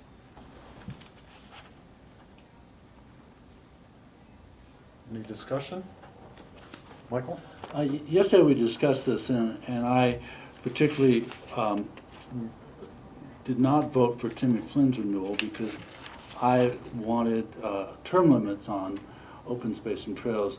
Timmy's been on 10 years. Some people have been on for almost 20 years, and I just think that that board is too important to have vested interests stay forever on that board. And so, but the board wasn't interested in having term limits yesterday. And so I'm not going to vote against this, but I want to make it known that I still am in favor of term limits for open space and trails. And Open Space and Trails is one of those boards that has a 5-year term. And that's per the home rule charter, the Yes. provision that made that, set that 5-year term. So if we wanted to change anything to do with that, it would require a vote of the populace to change. You have to read it, I believe, yeah. Yes. John Ely Schaefer. If we wanted to do term limits or change the length of the term or anything. I'd have to take a look at the term limits for you. I believe the charter only refers to the length of the term, not the number of terms. Okay. And I would note that on the Senior Services Council, up until now, members have been allowed to have two two-year terms, and then the bylaws require that they go off the board for at least a year before coming back on.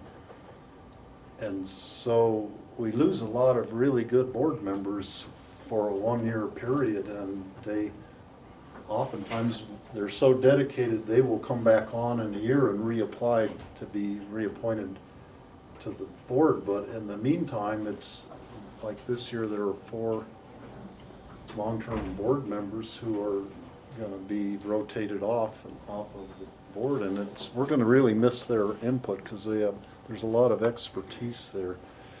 So that's the downside of having term limits, is you lose some good people with expertise. And the thinking from the senior services people is that it's good to get fresh blood in there, and to give people a sabbatical, give them a chance for a breather and maybe go get rejuvenated, and so they come back with renewed enthusiasm. And it's a pretty enthusiastic board anyhow. I don't think that's a problem. But I would entertain a motion. I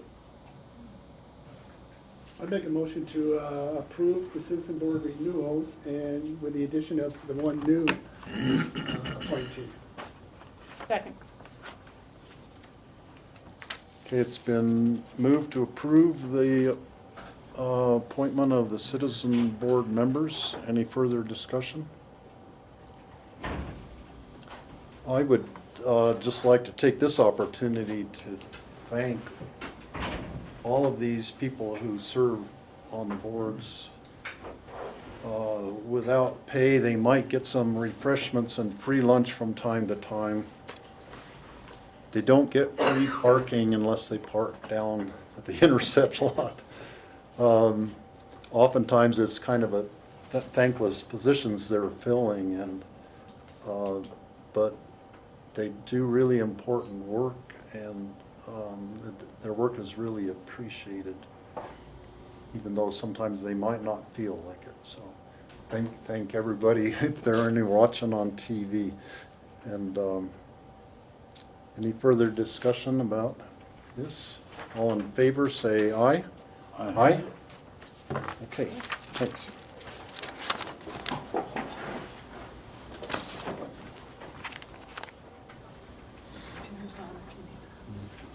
Okay, our last item,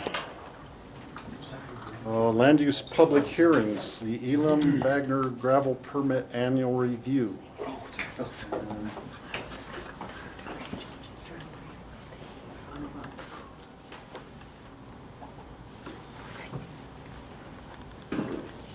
You can go either way.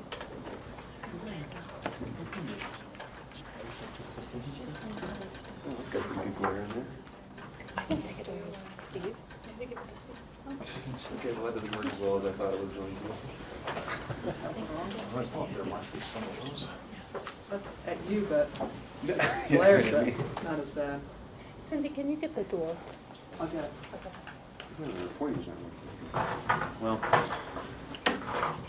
again, Mike Kramer with Pickens County Planning Staff, and we're here to discuss the Elam Gravel Pit 2014 operating season through their annual review process. And what I have on the Elmo projector here is the Elam Gravel Pit. It's pretty hard to see, though, I realize that. But I brought this to show just the pit boundaries, and right here we have the Woody Creek Trailer Park subdivision. It's a mobile home park, I think. Mobile home park, okay. Mobile home park on our western boundary. This is Upper River Road right here. And the pit boundaries go from here all the way to the south, just to the Aspen Motorsports Raceway, and then to the eastern boundary line over here, and then falls over here close to Woody Creek to the north and connects back. There are 2 phases of the pit. Phase 1 is in the middle here where this big layer is. Phase 1 was approved, I think, in the 1980s. That phase 1 is mined out, and Gail and his staff are reclaiming that with import soil. In 2006, the board approved the phase 2, and the phase 2 is over here. And Phase 2 in 2006 got remanded back to the Board of County Commissioners through judicial proceedings. I think most of the board, some of the board was on that, was on the board when that happened. It got remanded back in 2009, and the board approved then the pit expansion. And the primary concerns in 2009 were to address impacts to the Braun residence. And you can kind of see on this aerial, the Braun residence is just north here of where the Phase 2 mining area is. This is a 2014 aerial, and the aerial shows now where mining is occurring right here. So that's the basics of the pit. Our annual review we get to do every year, and Gail comes in to sit with us and talk to us about the prior approvals and anything that happened in the previous BOCC annual review hearing. So staff has addressed those in our memo, and I just wanted to highlight some things about our previous annual review hearing and also the 2009 mine expansion approval. So to start with, I'll highlight some of the goods. We didn't get any noise complaints in the 2014 operating season. And we also didn't get any dust complaints either in the 2014 operating season. So those are good. Staff did a site visit also of the pit. We didn't see as many thistle as we usually do. In fact, it's actually going really well. Gail implemented a thistle reduction plan, I think 2 years ago now, and Wilderness Weeds is the company, and it's going very well. Thistle is under control, and that's definitely a highlight. In my staff memo, I made reference to noise. I actually have a clarifying point.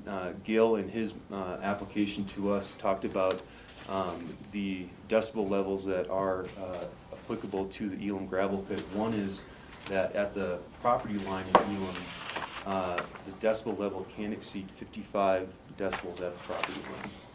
And then the next decibel level we also look at is the decibel level at the Braun residence, and that number is 48 decibels at the Braun residence. So what Gail does is he goes around the pit and has points and takes measurements of noise readings, and he provides those to staff at our annual review. He actually, in his report, said that there were 3 spikes in one of the summer months at the pit, and I read that to think that it went over the 55 decibel level limit. It actually didn't. There were just spikes in that area, and it was the area next to the Woody Creek, and it was in the spring. There was a large spring runoff, and in fact, the pit wasn't even mining at that time either. So I mistakenly said that in the staff memo. It did not exceed 55 decibel levels. It was under that, but they were just spikes in the data. So I wanted to clarify that. Another aspect I wanted to bring up was that the septic field for the seasonal workers, there was a report provided by an outside consultant, and the third tank in the septic area for the seasonal workers is leaking, and environmental health had an opportunity to comment on it too.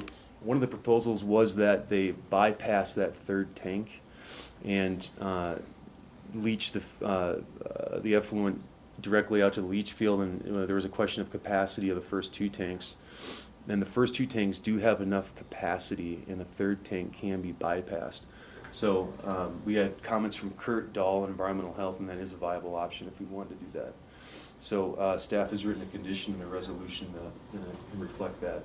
All we ask is that happens prior to the seasonal workers showing up in the spring and the mining season. Another aspect of our annual review is that we get to look at water sampling, soil sampling. Of the soil samples, all the samples that Gail provided were within the threshold limits established in our soil sampling protocol. So that was good. Water sampling is another aspect we get to look at. We have water sampling protocol. There was one spike, I think in the month of June or July, that happened, and there was a spike in cadmium, and there is no reason for the spike. We don't know why it spiked. It spiked in that month, and then it went back down the subsequent months. That was the only, I think it's a heavy metal that went outside the threshold limits for that sample. And environmental health has commented and said that if it happens again next year, that Gail contact them and then possibly do a resample if we need to. So that's another item of note. The last part of this, as part of our annual review, is that we need to look at the landscaping that is needed to be installed to screen the Braun residents from the Phase 2 mining area. And I'll put this back up just to show where that area is. That area, Phase 2, is right here, and as a requirement of that BOCC resolution in 2009, we required that landscaping be installed along this area right here. And what I'm pointing to is a road that's kind of skirts the Phase 2 area. And along that road, a number of trees were required to be planted, and then also in this area too, which is kind of a flatter sage pasture right here. Staff did a site visit at the pit, and we noted that there was a lot of mortality of the landscaping. And I have some pictures too if the board wants to see it, but we're observing about 50% mortality, and mainly it's the pine trees. There's ponderosa pines that are planted there. Let me see if I can get some light on that. But these are the pictures here. I'm not sure if you can totally see that. It was a dark day. But these are some of the plantings that aren't taking.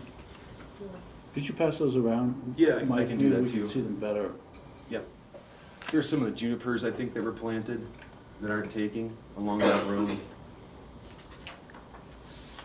And then, if you can see, it's not coming up either. That's the sage field, and there's also a number of plantings that aren't taking there. And I'll pass these along for the board to look at too. Actually. So, to address that, what staff is proposing is that we've included a condition, and it's the draft resolution. I'm looking at page 2 of 3. Condition number 3 reads, all dead and or dying trees shall be replaced within 60 days of this approval and in accordance with the approved landscape plan from 2009. And this definitely puts Gail on notice that we need to have the landscaping installed and thriving and taking in that area so that he remains in compliance with that BOCC resolution from 2009. The only addition I want to put in there is that in 2009 staff did approve the landscape plan, and we've amended it a little bit to try different species, and Gail's installed water irrigation up there to try and make the planting take. And the only addition I want to make to that condition is we put as amended, just so we capture the amended landscape plans too. So Steve, that's what I had. I don't want to be too lengthy because I know we're getting on with this, but I can entertain any questions or try and clarify anything. George? So I know this landscaping has been a challenge and an issue, and I just wonder two things. One is because we're not looking at sort of the natural environment for the plants that we're trying there, and the second, are we utilizing an arborist to try to get some other suggestions in terms of what may be more likely to survive given that environment, the soil and everything else? I mean, you could water all you want, but if the soil's not right or it's the specimen's not right for that elevation, it's just not going to work. Yeah. Those are two good questions. One is that on the north side of the Phase 2 mining area, it's a dry hillside, and the existing vegetation out there is scrub oak. There's a few junipers on the hillside, and then sage. So it's dry, and it's difficult to plant in there. We can certainly acknowledge that. And in 2009, just to give you some history too, so we can all remember, in 2009, the board approved the expansion area. In 2010, Gail started landscaping. And if I remember correctly, Elam planted first. They took on the responsibility of doing the planting, and that didn't work. So Gail amended the landscape plan and hired a professional landscape company to try and make this work. One of the proposals was, well, actually there was two. One of them was to amend the soil where the plantings occurred. So they brought in a more nutrient-rich soil and then planted the landscaping there. And then the second was that last year Gail installed irrigation. And the irrigation was installed in efforts so that they would get consistent water on the plants. And the landscape company, if you remember, provided a report to us in our last year's annual review saying that they weren't getting enough water. So the irrigation piping was supposed to alleviate that concern. I don't know the reason why they're not taking today. Maybe Gail can provide some more information on that. But they have tried to narrow down and improve that landscaping taking. We've also approved different species out there too. It's a drier species that doesn't require as much water, and that was proposed by the landscape company, and then ComDev staff approved those species out there too. And they are all species that would theoretically take in that area. Low water species. They aren't blue spruce. They aren't cottonwood. They're mostly ponderosa pines and junipers, mixed in I think with a couple other drier shrubs too. So theoretically this should be happening, and it's not. This might be sort of a silly suggestion, but have you thought about putting in some artificial trees? I mean, from a vantage point, from visual, you're not going to be able to tell.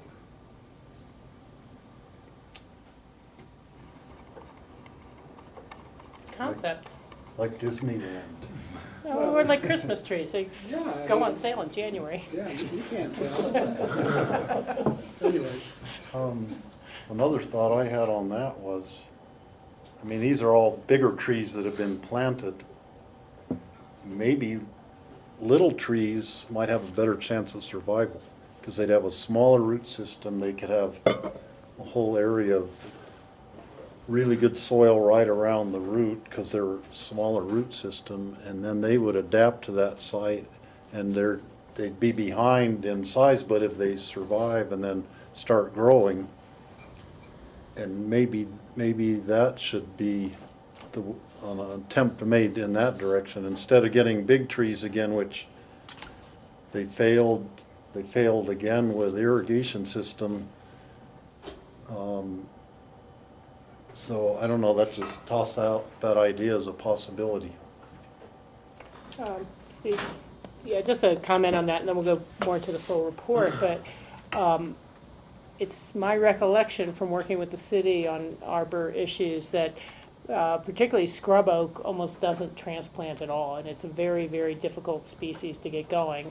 You know, it might grow there on its own, but it's not one you transplant well. And even the sage, it's something that you may be able to collect some seed and get it going.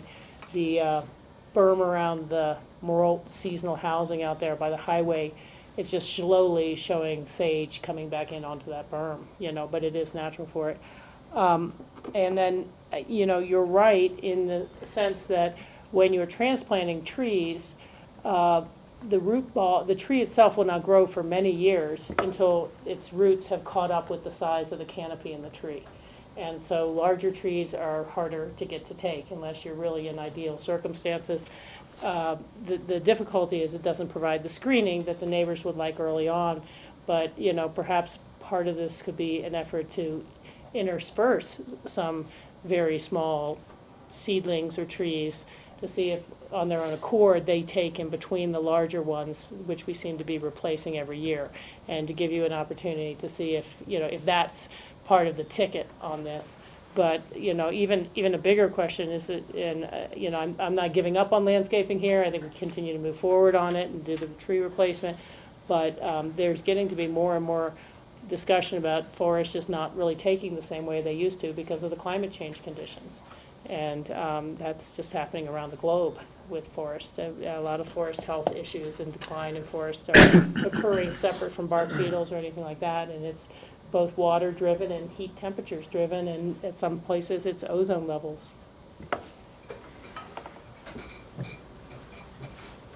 Michael.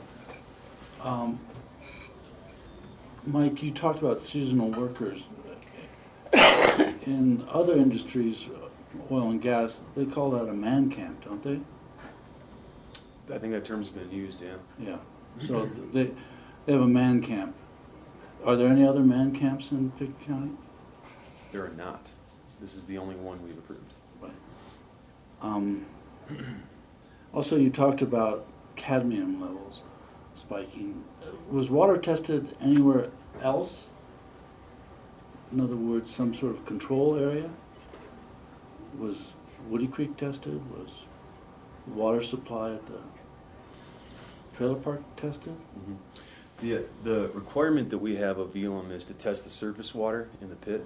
And if you remember, the pit drains from southeast to northwest, and there's a standing area of water.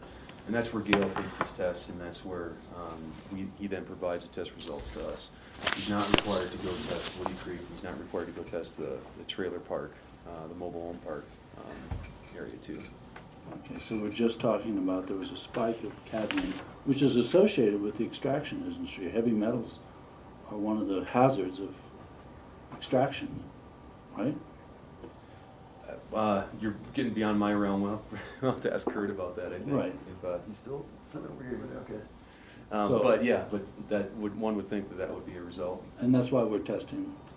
That's correct. But subsequently, in subsequent tests, there wasn't a spike in cadmium. Tests prior to, I think it was the June test, were all within the threshold levels for cadmium. And then there was the spike, and then all tests were within threshold levels again. So there was that one spike throughout that year. Yep. Does that coincide with groundwater levels rising or anything like that from the spring runoff? That's a good question. I don't know the answer to that one.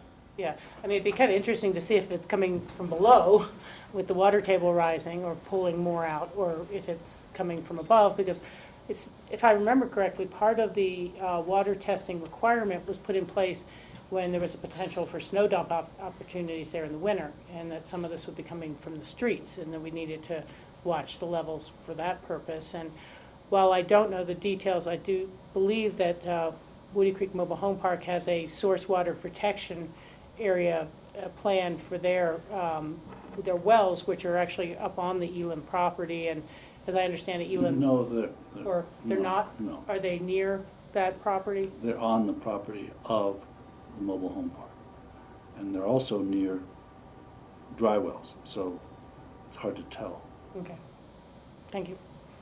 And just to add to it, that was a good point. The snow dump, there is a snow dump approved at the Elam gravel pit, and it's not part of this annual review, but they have gained approval for a 5-year permit with us. This is the last year of their permit. Elam submits soil samples to us that document a bunch of different tests that they run with soil sampling. They have always been in compliance with our established thresholds for that too, on the side, just so you know. Thank you. But high water does coincide pretty much with June 15th to the beginning of July. Mike, on the septic tank, the condition you put in was that they just deal with it through whatever means, so they could, if they wanted to replace the tank, or they could bypass it. Are both those options that would be suitable? They could do either, and I wrote it kind of broad, and you're picking up on that, because they could replace the third tank, the leaking tank, and then they also could just bypass it. They have enough capacity within the first 2 tanks to do that.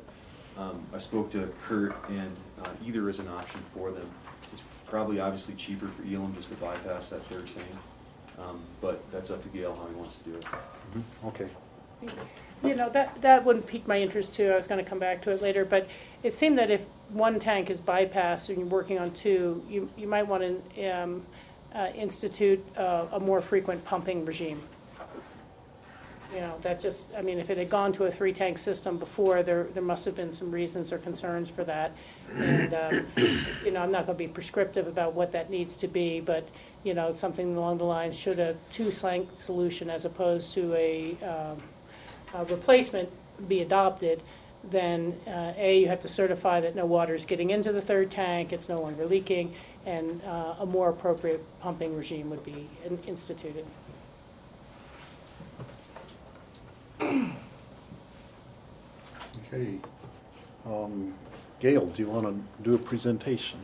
You bet I would. Gail Lyman with Elam Construction. A lot of questions were brought up. I'm going to hope that I answer all of them. Please feel free if I happen to inadvertently skip over one, why bring it back to my attention. For the going to kind of go down through my outline, different order than what was discussed here. But for the noise monitoring, just to refresh everybody's memory, we have 11 monitor points that are set up specifically 360 degrees around our gravel pit that we do monitoring at. And those points were chosen to be in alignment with the noise source or sources, being location of the asphalt plant, location of the crusher, and location of the mining. And then we looked at a directional of that noise source and residential areas, again, 360 degrees around the pit, trying to pick up the angles as it might impact various residential housing areas. Again, they're staked out with a stake, so the person goes to the same physical location every time to take the noise reading.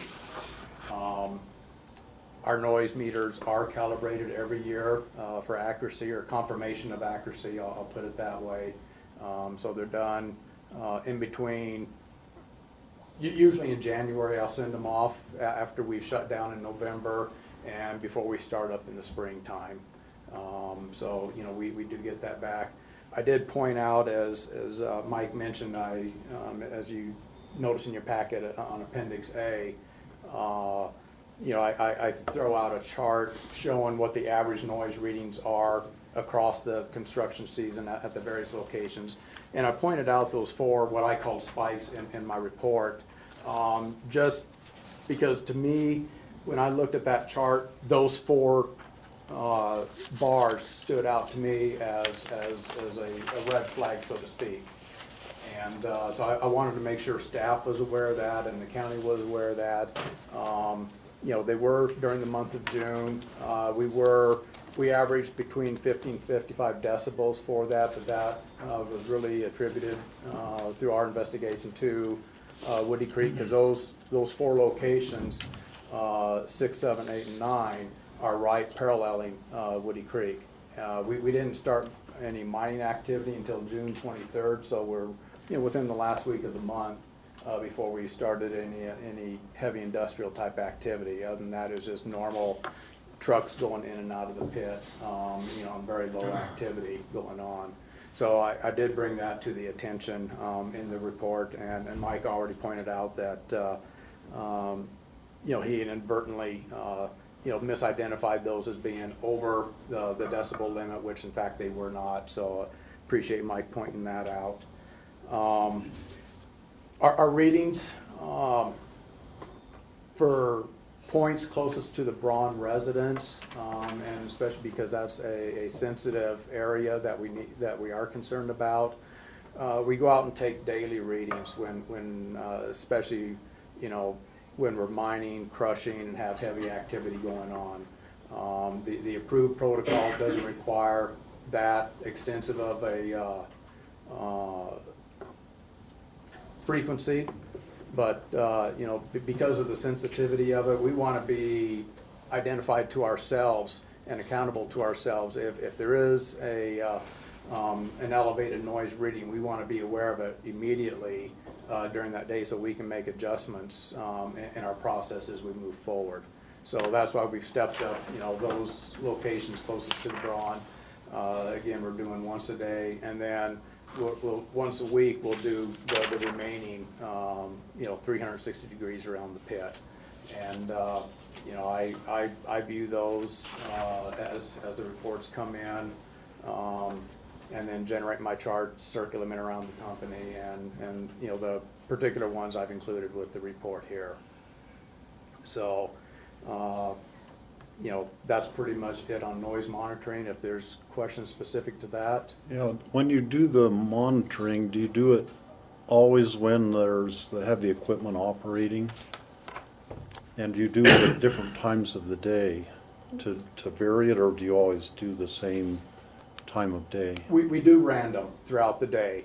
The forms that we use, and Mike has seen the forms, we fill out temperature, atmospheric conditions, cloud cover, no cloud cover, sunny, whatever. And we try to do these randomly throughout the day. So You know, the guys working in the pit do not know that we're going to be out there at 9:30 every morning to take a noise reading. It could vary anywhere from 8 to 4 o'clock in the afternoon. And yes, we try to work it so, you know, if we are mining, if we are crushing, those activities are going on so we can catch the busiest time of day. And on the forms, we also know, you know, what the activity is in the pit. You know, are we making asphalt at that time? Are we mining? Are we crushing?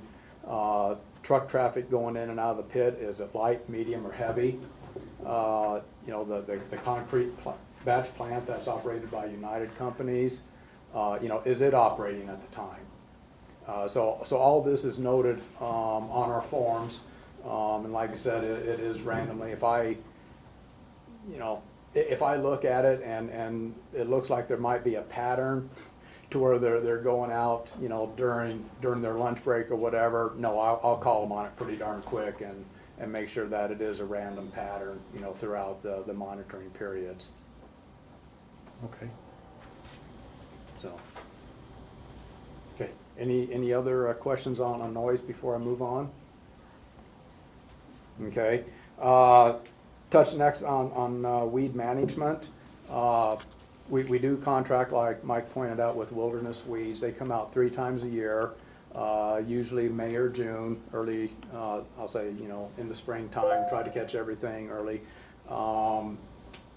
Then they'll come out either late July, very early August, try to do a midsummer checkup and apply again as needed. And then they'll do a fall, typically somewhere October-ish, you know, try to catch it early enough, you know, so you're not caught by snow or whatever. So we do have them come out 3 times a year.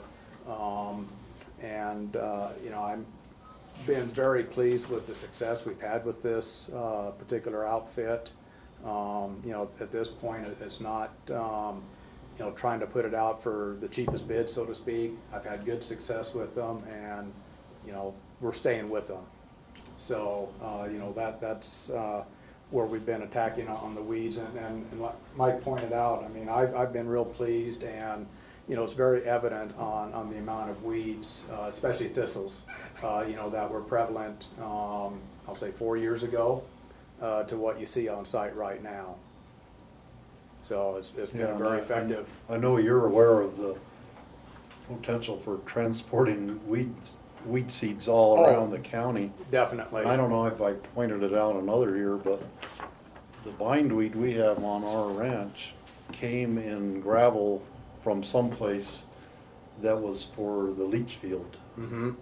And that's when our bindweed got started there on the property. So it's really easy to transport any different kind of weed seeds around with in any kind of aggregates. Right, exactly.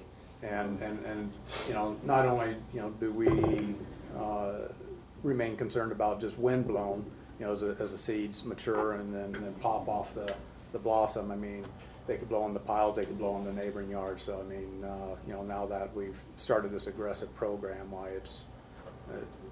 it's been very effective. Mm-hmm.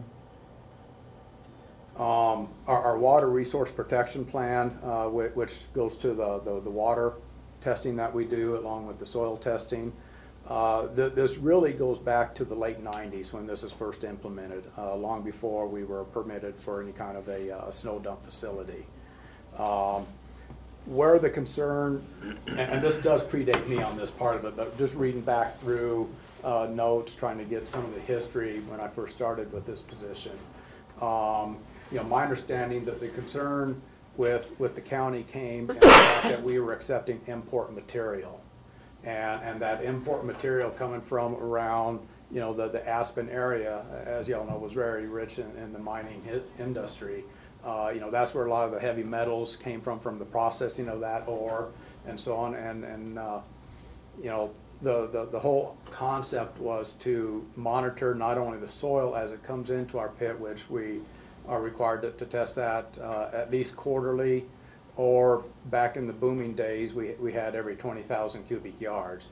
Nowadays, we very seldom hit 20,000 throughout the year, but we're still required to test quarterly on any import material.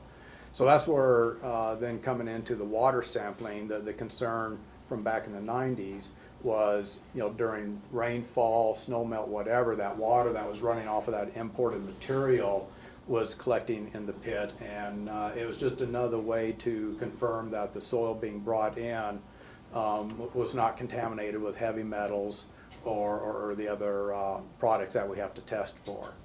So, it's another, I guess an insurance card, for the snow import, to make sure nothing's coming in with that would then, migrate or run down into this little collection area that we have. But, that was the whole premise. My understanding is, to deal with the import, just to make sure that nothing was brought in with the import material from an old mining site that was, contaminated in that regards. Steve? Yeah, thanks for the refresher of the history before your time and my time on the board of the mining materials. I think that the lengthy discussions we had about the snow melt had more to do with hydrocarbons and remnants of gas exhaust and things like that from snow melt in the urban area. And so those levels have not been exceeded, is my understanding from this report. No. For the snow dump. For the snow dump, that is correct. We test every year. We're required one test for every acre. Just a real quick history on that part. We actually pulled 2 tests last year. We were under an acre in size as far as the snow storage went, but I just wanted, for my own peace of mind, to confirm at different locations whether it was or was not within the threshold set by the county. Both tests were, but you're right. We're not allowed to accept snow from public right-of-way because they use a lot of mag chloride on the roadways and so on. Our snow comes from the private sector, whether it be driveways, a condominium parking lot, maybe a little shopping center type parking lot. And the concern back when we got our permit there was oil dripping off of cars too, i.e. the hydrocarbons. I think everybody recognized there'd be some amount of mag that would drip off of cars in the parking lot, but the biggest concern was antifreeze leaks, which seemed to occur during the winter time, as well as oil leaks, and that getting scooped up with the snow and brought into our pit. So that's where the big concentration is on oil and grease, hydrocarbons, and that type of thing, as far as testing the soil underneath the snow dump area. How big is your snow dump compared to the one by the Aspen Animal Shelter? Last year we covered probably about 1/3 of an acre. We have the ability to, pile snow in an area that is, I'm going to say 1.5 acres, maybe pushing 2 acres in size. But where the snow dump area is at within our pit is clear at the northern point, up in that area there. That area there has been backfilled with import material already, and there's probably 40 to 50 feet of import material sitting there above what was the mine pit of the floor in that area. Before it could even reach any kind of groundwater, there is quite a bit of filtering medium there. But with that being said, we're still required to do our annual testing. Not only us, but staff can look at concentration levels from previous years, comparing to the current year to see if there's any elevation starting to occur as far as the hydrocarbons go. Thank you.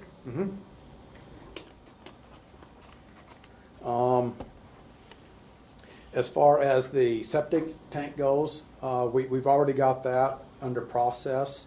We contracted with CBO, which does all of our inspection, and asked Carla to coordinate abandoning that 3rd tank. 3 tanks is a little unusual for a septic system like that, but again, predating me in the late 90s to early 2000s, there was an expansion done on the camper area up there to take it from, I believe it was 11 up to 20 campers, and in doing so they also had to upgrade the septic system for all that. So instead of pulling out all the tanks and putting in larger tanks, the engineer they used at the time just threw another tank in succession, so we ended up with 3 of them going through there. The third one now, according to Carla, appears to be, leaking slightly, but, we understand a leak is still a leak. Like I said, we're coordinating through her, asked her to facilitate and oversee the abandoning of the third tank, which would involve excavating down, pulling the cap of it off, pumping or removing any kind of sludge that might still be in there, and then backfilling it with a clean material, and then just connecting the pipe, the inlet pipe with the outlet pipe, so it just flows straight through that one particular tank. And that's going to be done sometime during the month of April. I don't have the exact timing on that one yet. So, with Mike's condition within the resolution, that'll be done before we occupy that area. It will be. We're anticipating our first employees to be up there sometime in May. So, like I said, we're looking at having that completed in April. Okay. Let's see.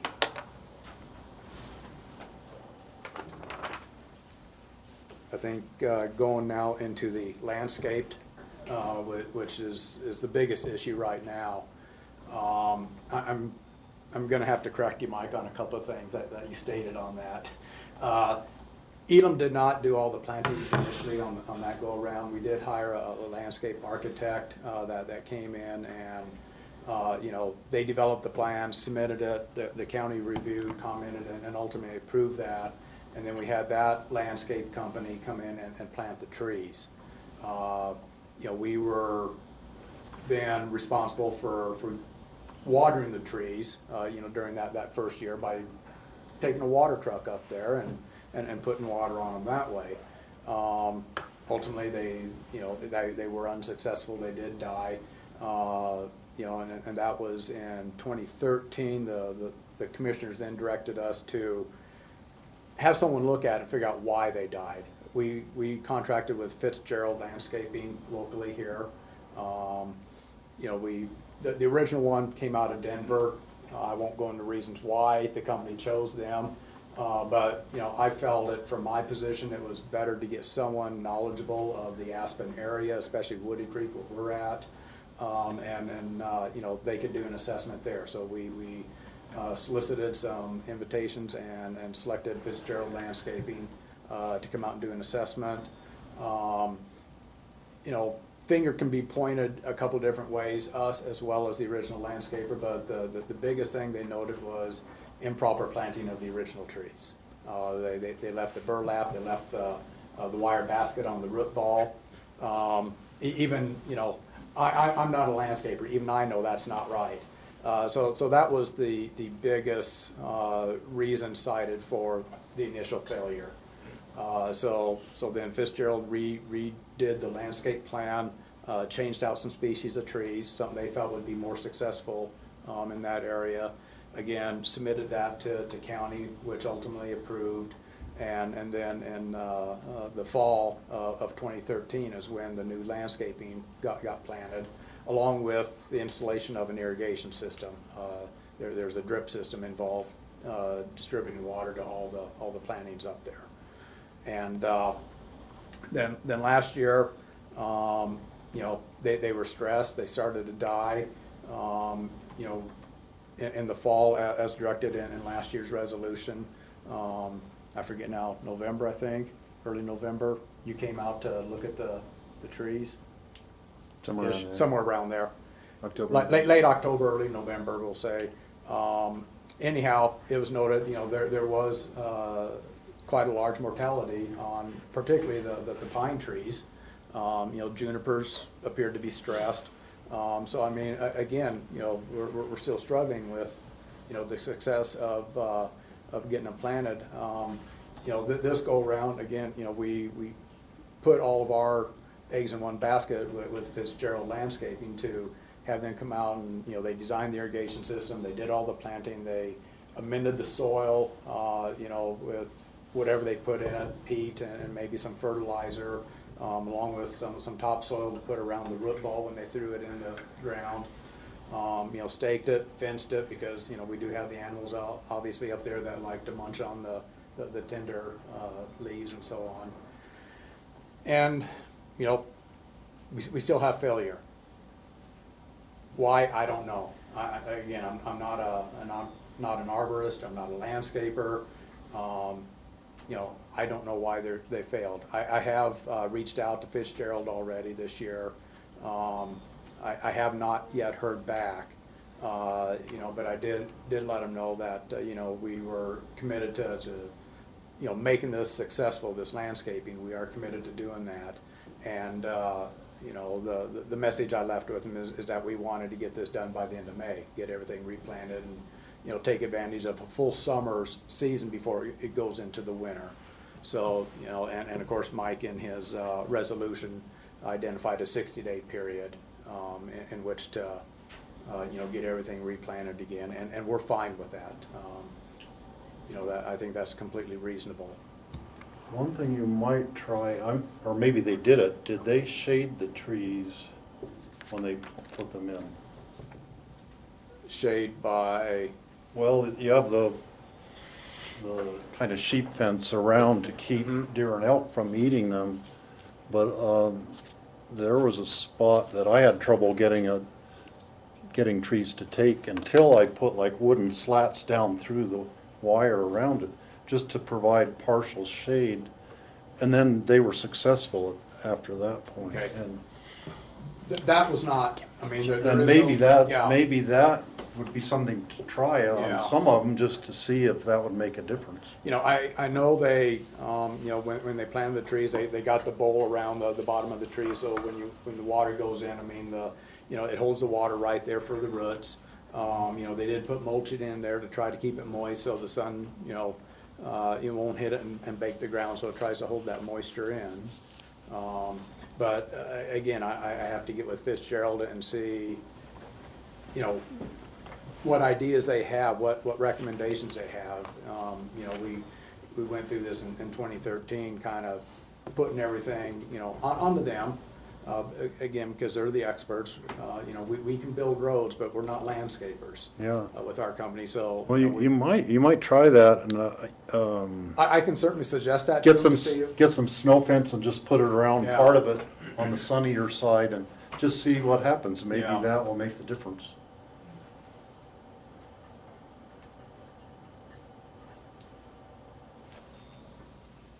Okay, I'll mention that to them and see if they think that might, you know, might make a difference. You know, beyond that, like I said, you know, we've kind of relied on Fitzgerald, you know, to try to make this successful, and for some reason, you know, unbeknownst to me, you know, this is still a struggle to you know, have a successful, you know, landscaped area up there.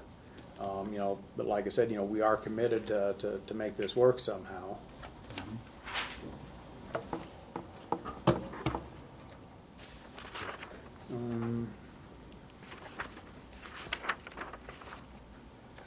I believe I've hit most of the high points, you know, going through the report. I'm trying to be a little bit briefer just because of the lateness of the hour and all that. For everybody, but again, I mean, that's, I think, pretty much it as far as my presentation goes. If there's additional questions from the commissioners, I'll entertain those. Mike? Gail, who is Elam owned by now? We are owned by Summit Materials. We were bought out in 2011, March of 2011, by Summit Materials. They're a national corporation. Holdings pretty much, or I should say primarily across the central part of the United States. Okay, so it's no longer family? It's no longer owned by Harold Elam and family. Not since, like I said, March of 2011 is when we were purchased out. Okay. Let me ask you, I had the opportunity to walk along the Rio Grande Trail recently, and it's been very gusty these days. And the road leading down, the Elam Road leading down to W/J Hill, has been heavily gravelled over the course of the winter. But now it's dry, or more or less dry. And in those gusts of wind, there was a tremendous amount of dust. I'm just wondering, and I'm hoping that you'll clean that up on a more diligent basis, because I know the trucks need it there to stop, but once it starts to dry up, it just creates an unbelievable dust cloud, and should it rain, that debris goes down the hill and ends up in Roaring Fork. So I'm concerned about that particular aspect. And understandably so.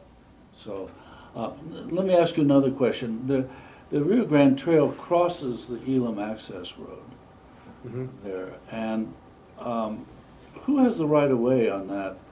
Do pedestrians have the right of way on that, or it can be dangerous? Right. Because there's no contest between a large truck and a pedestrian. So how is that addressed by Elam?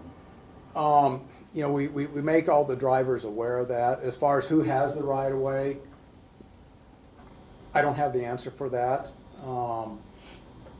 You know, I know, well, personally, and I'm not the big truck driving down through there, you know, I'm aware it's there. I assume all the drivers that use that road on a regular basis knows that crossing is there. You know, I ride bikes, so I'm very conscious of, you know, sharing the road type of mentality. So, you know, I watch out for the cyclists at that location. I know not everybody, you know, rides bicycle. But, you know, to answer your question, you know, we try to educate our drivers as well as the lease drivers that go in and out of that pit, you know, about crossings and hazards going in and out of there. But, you know, I don't think there's signage there. There's warning signs identifying a bicycle crossing, you know, as you drive that road, but nothing that indicates who has the right of way. I know in some locations along the trail there's actual stop signs, you know, for the pedestrians or bicyclists that use that. But I don't think there's any stop signs on the trail at that particular location. Right. I mean, I don't know, but maybe it's something to explore with open space and trails to see how safe we can make that crossing. It's just a thought because I've been on it recently. Those two. So the gist of your landscaping is that you're going to succeed at landscaping. Is that right? Yes. Even though there's been past failures. I mean, you look at early photographs of Aspen, and all you see is sage and the beginnings of a town. Look at photographs of Aspen now, and you see a lush, tree-planted plain. You wouldn't realize it was just sage. So I don't think it's impossible to establish trees virtually anywhere. Certainly, all the houses that are built in Aspen have essentially exotic trees all around them. And I don't know how many success and failure cycles they go through, but eventually they're successful. Right. So what I hear you saying is you're committed to a successful landscaping program that will last. That's correct. Okay. That's all I have right now. We just have to, and when I say we, I'm kind of pulling our landscaper in here. I mean, more throwing it at the landscaper. They just have to find that successful combination of what's going to work. You know, quite honestly, we're tired of, you know, putting money back into the landscaping and you know, seeing, you know, the failure rate of what's been going in up there. But with that being said, you know, we are committed to make sure that is a successful part of our permit requirement too. So, you know, we will continue to work with the landscape company to find that right package. Great. Okay, thank you. This is a public hearing. Are there any members of the public who wish to speak? Jody Edwards first. Thank you, Steve.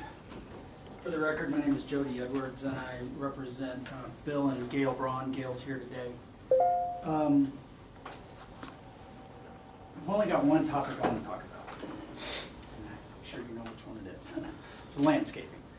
And just for a little bit of the history, that was slightly glossed over. The reason we had to come back in 2009, and I know some of you were here, maybe most of you were here at the time, was development or this level of commercial activity is prohibited within 1,000 feet of an existing residence, unless certain findings are made. And those findings weren't made in 2006, so we had to come back in 2009 and make sure that you could do this kind of commercial project within, in this case, it's 480 feet of an existing residence. So those findings were made, and it was long hearing, lots of discussion. I've highlighted some of the comments that Could you leave a thing for Jeanette also? Yeah, I will leave one for Jeanette, I'm sorry. There was an extensive discussion about landscaping at that hearing, and Do you need one? Here, I take one. And as we got close to the motion, you can see Commissioner Owsley suggests a more aggressive landscaping plan at the road level. Commissioner Newman agrees with Commissioner Owsley regarding a more aggressive landscaping plan. Commissioner Owsley said he would insist on a far better program to shield the bronze in the neighborhood. He would like to see a 60-tree minimum along the border that the bronze can see from their house. In the motion, Commissioner Newman moved to approve the resolution with the addition of an aggressive landscaping plan to be worked out with staff. So this was August 12, 2009. Then the resolution was approved, and I've attached a copy of the resolution. If you go to the 5th page of the resolution, you'll see condition 22, and that is our landscaping condition, and it references attachment D.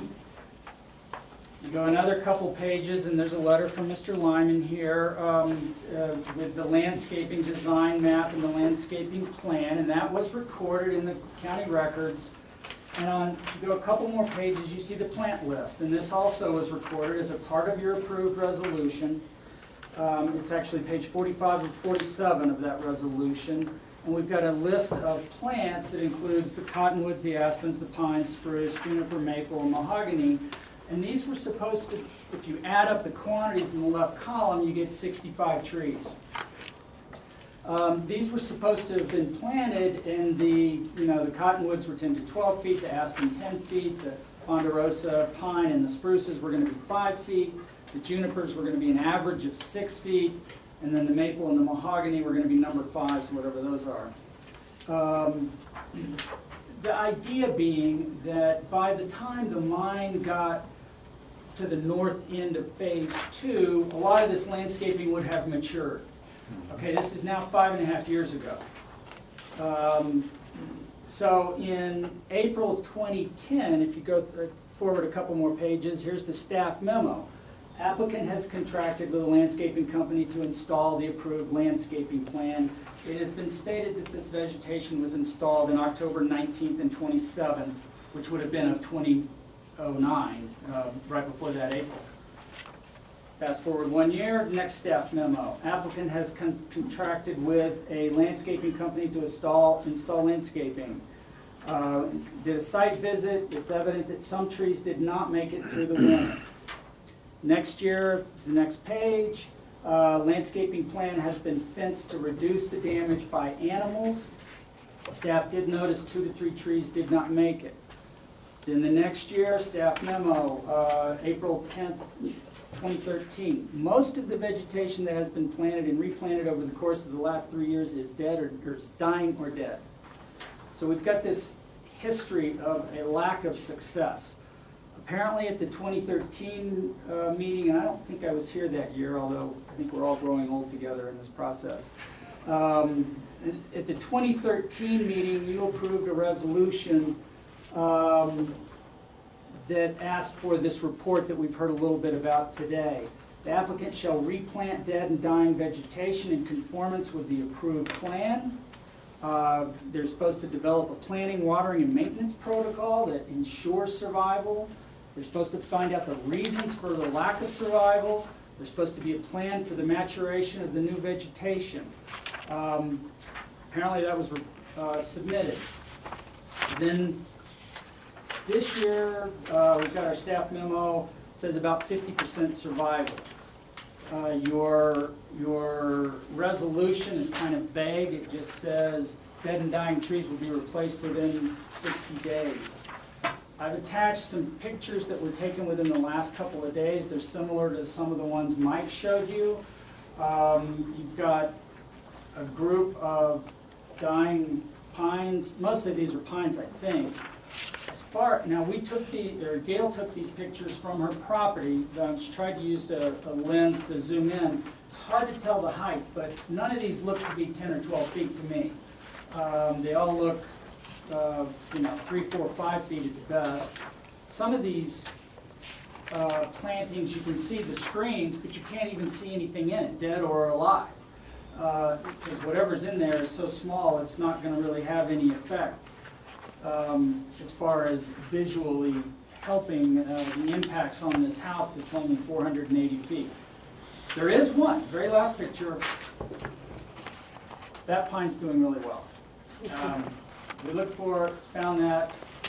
I can't tell how tall it is. It looks to me to be maybe 4 feet tall, but that's not where it should be 5.5 years down the line after October of 2009 when these 5 to 10 foot trees were supposed to have been planted so that when that pit gets up near Brown residence, 480 feet away, there's some screening.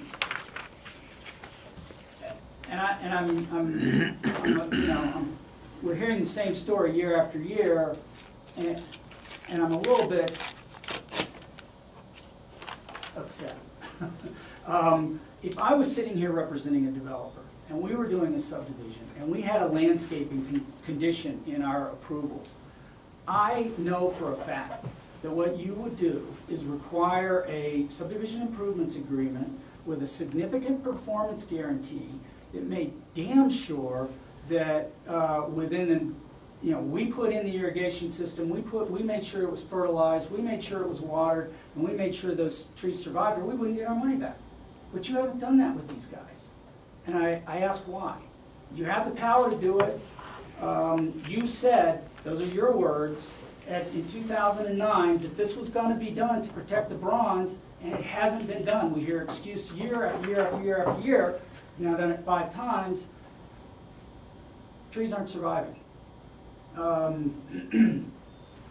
don't know what else to say other than, this proposed resolution doesn't quite do it.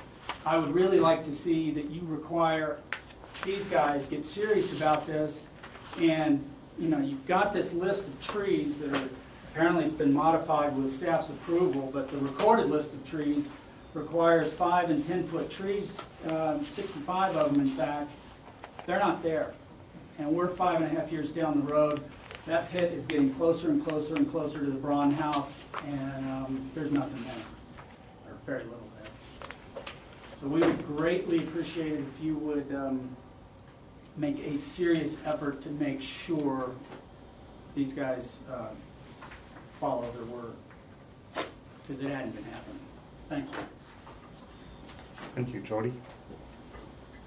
Further comments? Did you want to speak? I'm Rachel Baxter, and this is my sister Ruth, and we own the property next to you on the other side. And we own the road between... This part right here? Further over, so you drive up the road, you see how the road comes up on the far end there by where the post office is, where he was on the far, is it north or whatever? Would you like me to? Yeah, go ahead. Yes, you got it. This right here? No. So, no, see where the yellow, inside the yellow there. The little triangle? Right along there? Yeah, so all the way between where the water tower is and this side of Woody Creek Road and here. Okay, yeah, I was going to say the map is kind of bad too with that glare. Go ahead.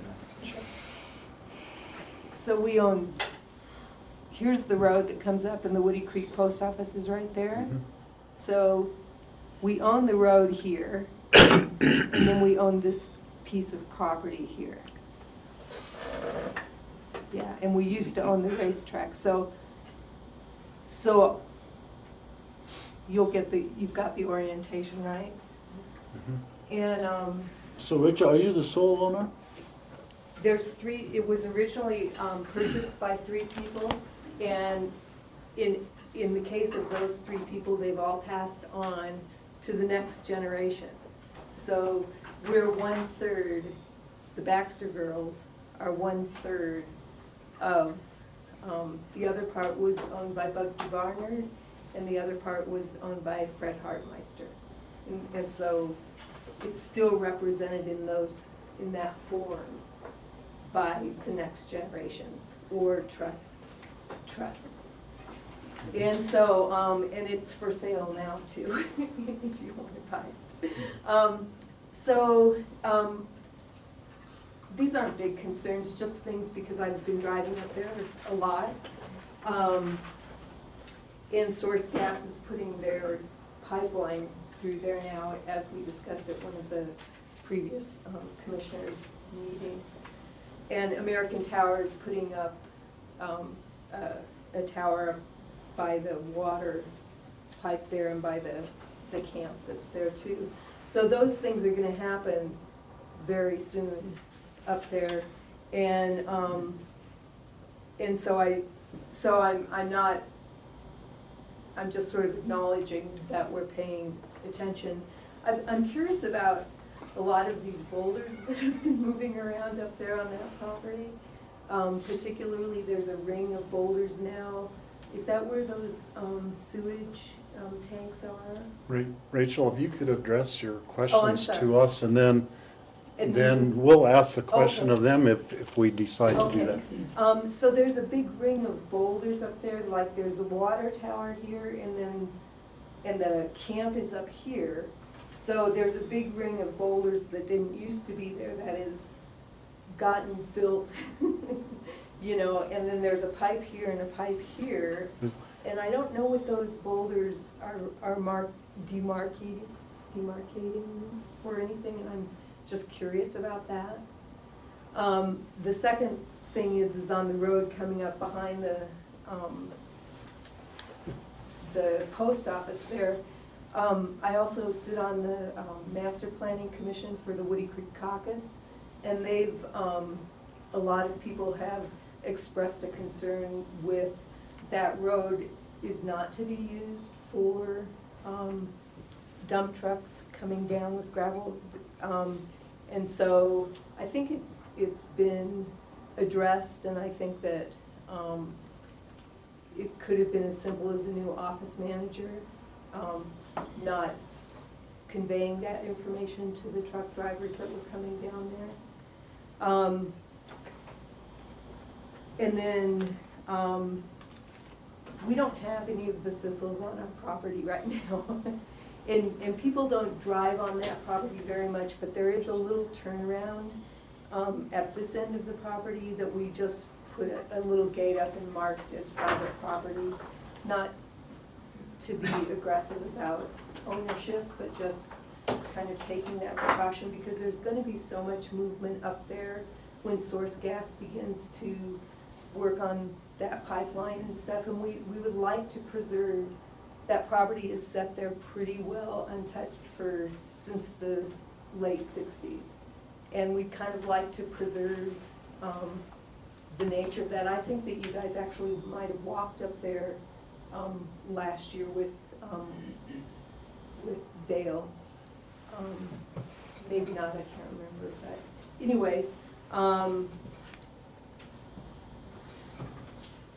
And then one thing, having lived up in Woody Creek on some land, we planted junipers on that land twice before they took, and they were only 7-inch tall trees. And on that same land, he had planted cottonwoods, a whole row of cottonwoods, 3 times before they survived. It takes a lot of attention and a lot of tending to. So I just thought I'd throw that in. So mostly that's, you know, I would like to know if anybody has heard when American Tower is going to start working on that cell tower up there as well, because I'm curious if that's going to be happening at the same time as source gas. You know, John, do you want to address that right now? we don't have a definite timeline. We do know that they were issued a permit, but they have not pulled that permit yet. And so I wish we had better information, but they have not pulled that permit to start construction, as our understanding. Well, that means it's probably not going to start at the same time that source gas does, because source gas, I think, is going to start this spring. Yeah, I can't tell you for sure, but I do know they have not pulled it. Okay. So those are pretty much, did you have anything? No. Okay, thank you, Rachel. Thank you. Ms. Braun, what's your first I'm name? Gail Braun. Gail, And okay. I just wanted to point out that 2 years prior to the drip line being installed, I hardly ever saw water trucks going to water the trees, you know, because they're pretty visible. You can hear the trucks when they do go to water. And I just think on our property, we have a very similar type of soil, and we have made many trees survive, but I think the key is attention to those plantings on a weekly basis, not a maybe monthly basis. And drip lines don't give enough water in that type of soil conditions. So I know when we plant trees, and I've had Christmas trees that I've had in all Christmas, you know, live trees, and we take them out in the spring. We fertilize them, we water them once a week, we fertilize them every other week. I think that's key, is water and fertilizer. And not, you know, once a month, but weekly, especially with new plantings. And I do appreciate them trying. Okay, thanks for your comments. Is there anybody else who would wish to speak at this time? I only have 2 other options back there.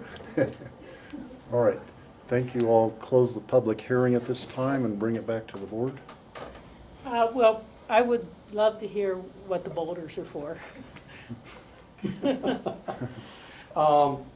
Back when the water tower was put in, as far as the part of the fire protection there, short answer, they protect our leach field. With all the construction activity up there, environmental health, with the county was concerned about damage to the leach field, so they required that to be protected somehow, and still allow wildlife to pass through the area. So thus came the boulders, place them around the field, keeps the vehicles off the leach field, and allows the wildlife to pass through. Okay, thank you. So as far as large trucks, or can I address the other? Oh, please do, yes. Okay.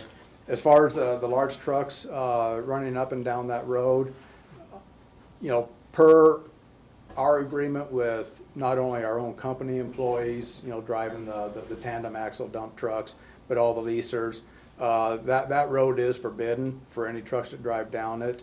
You know, if that does occur, you know, I encourage anybody to call me personally or call the office, let us know if someone's violating that, because they are strictly prohibited through our company policy to be driving up and down that road. Now, with that part being said, I don't know what Source Gas or American Cell is going to be doing. I don't know if they've been given that same instruction or not. You know, I hope they have with their construction traffic. You know, not speaking directly for American Cell, but they are soliciting bids right now. We've actually been contacted by some of the bidders as far as supplying gravel and some construction materials for that cell tower. Now, is it going to go within a month, 6 weeks? That I don't know. But I do know that they do have it out for bid right now with their selected group of contractors. Source Gas, I have no idea. We have not yet signed a right-of-way agreement with them, allowing them to cross our property. We're still negotiating the final terms and reimbursement for that. So, you know, right now, they don't have the right-of-way to go across our property yet. I mean, we're darn close, but it hasn't been executed. So I'm sure, you know, that's, you know, I know they're anxious to make us happy and get that part of it signed. But again, I have no idea what their construction schedule is going to be either. So, with regards to the trucks going up and down the road, do your trucks go in and out only on the Smith Hill access? Yes. They go in and out both Yep, that way? They never go up and down by the post office? No. Even if there were to be a local delivery there, you know, the instructions, they take Raceway Drive back down to McLean Flats and then to Upper River Road and make the local delivery that way. They're not allowed to do a shortcut and go down the back way. Okay, yeah, I'd be curious about that. Yeah, two things. Rachel. But smaller passenger cars can use that road for your operation, so people going to and from work. And then is there any sort of control gate or signage at the beginning of the road access from Elam to be a reminder for those, you know, contract drivers? There's, and I forget the exact language, I mean, it does identify it as a private road because it's not a county road, it is a private road going up through there. I'm trying to think of the exact language, and I'm not sure if there are, I guess, signage with restrictions, you know, for access on that. I know locals in the area, you know, I always see people up on the roads walking with the dogs, riding their bikes. I'm sure other people may take it as a shortcut to get down to the tavern, and all that.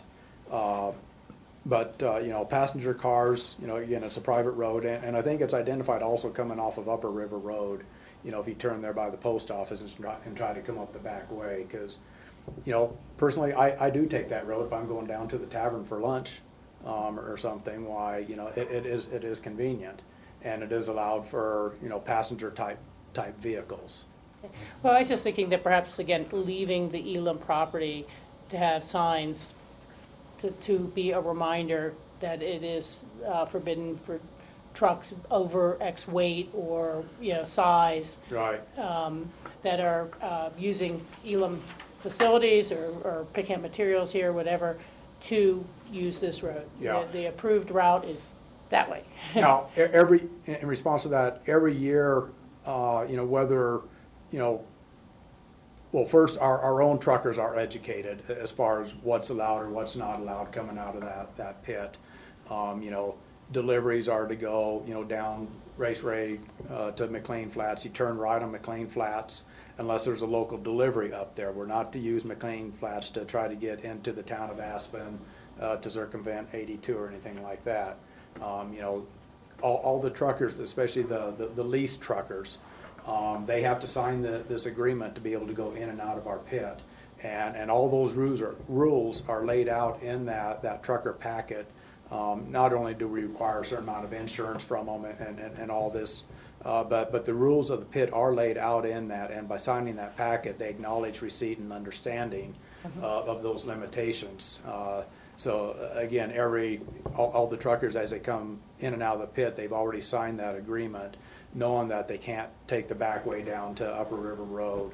They can't use their Jake brake, you know, on Smith Hill Way or even McLean Flats going down towards Roaring Fork. You know, it is just not allowed in that area.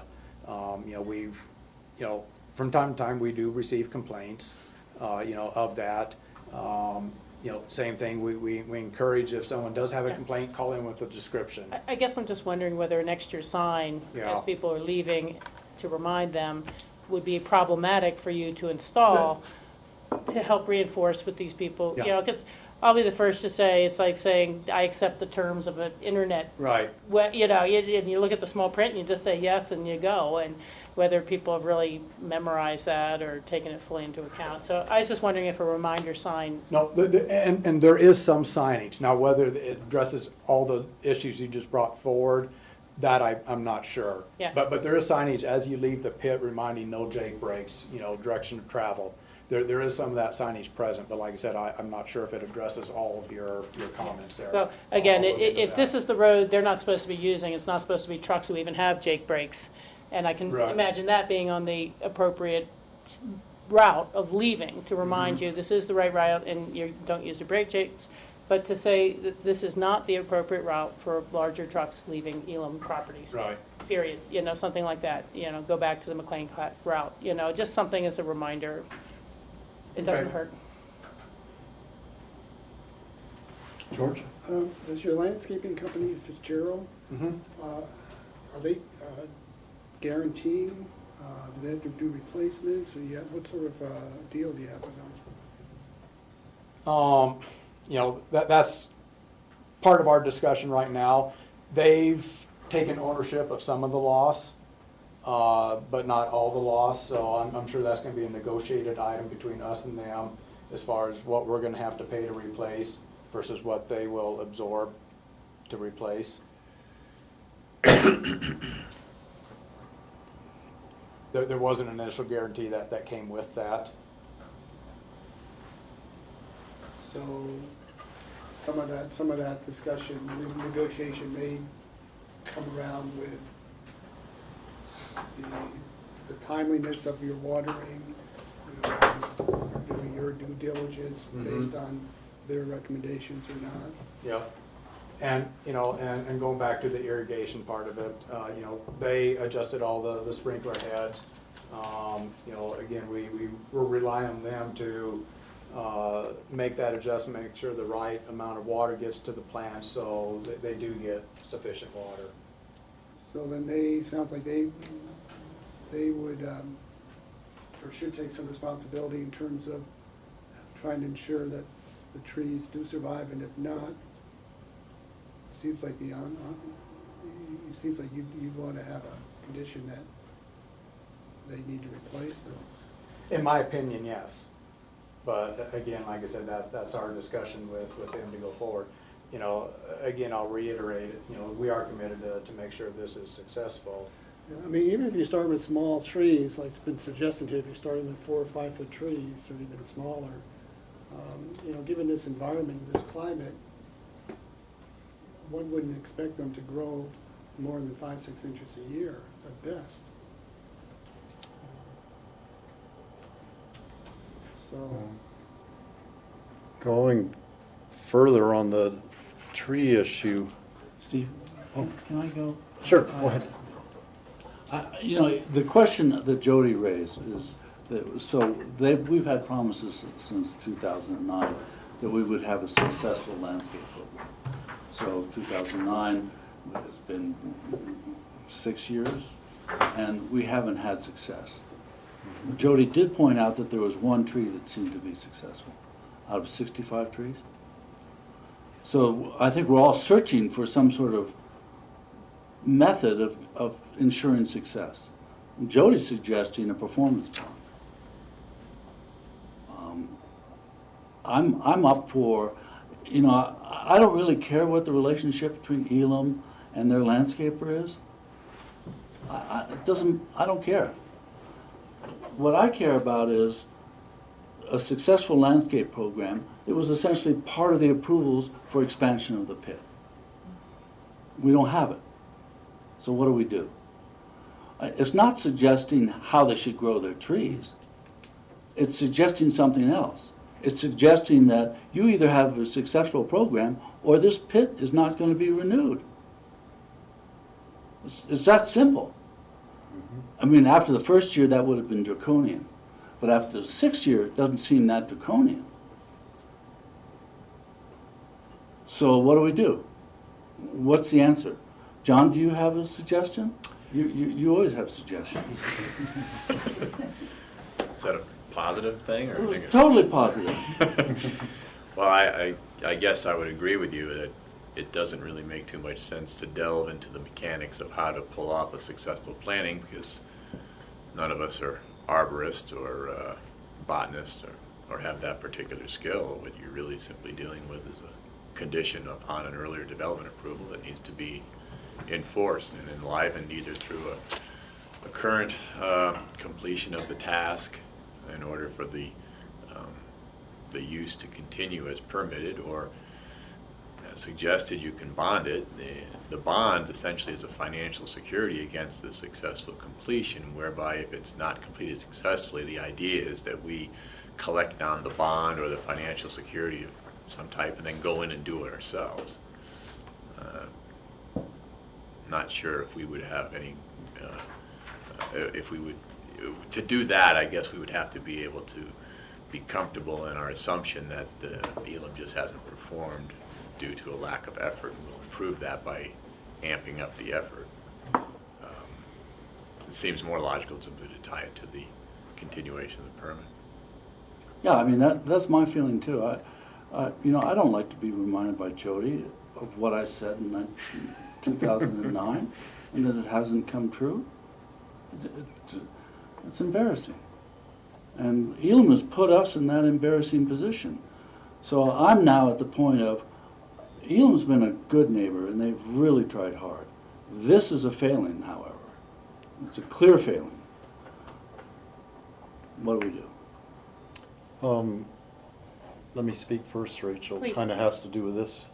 One thing I was going to suggest was if the trees keep failing, there's only one way to preserve the view from the Braun's house, and that's to have that hill stay there and not be mined, which would be just what you say, the mining stops at some point and it doesn't proceed clear through the whole area.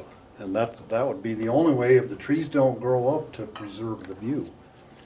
So to me, that would be where I would draw the line. If the trees don't succeed, we draw a line somewhere, and that's the end of the mining operation, even if it's shorter than the original permit.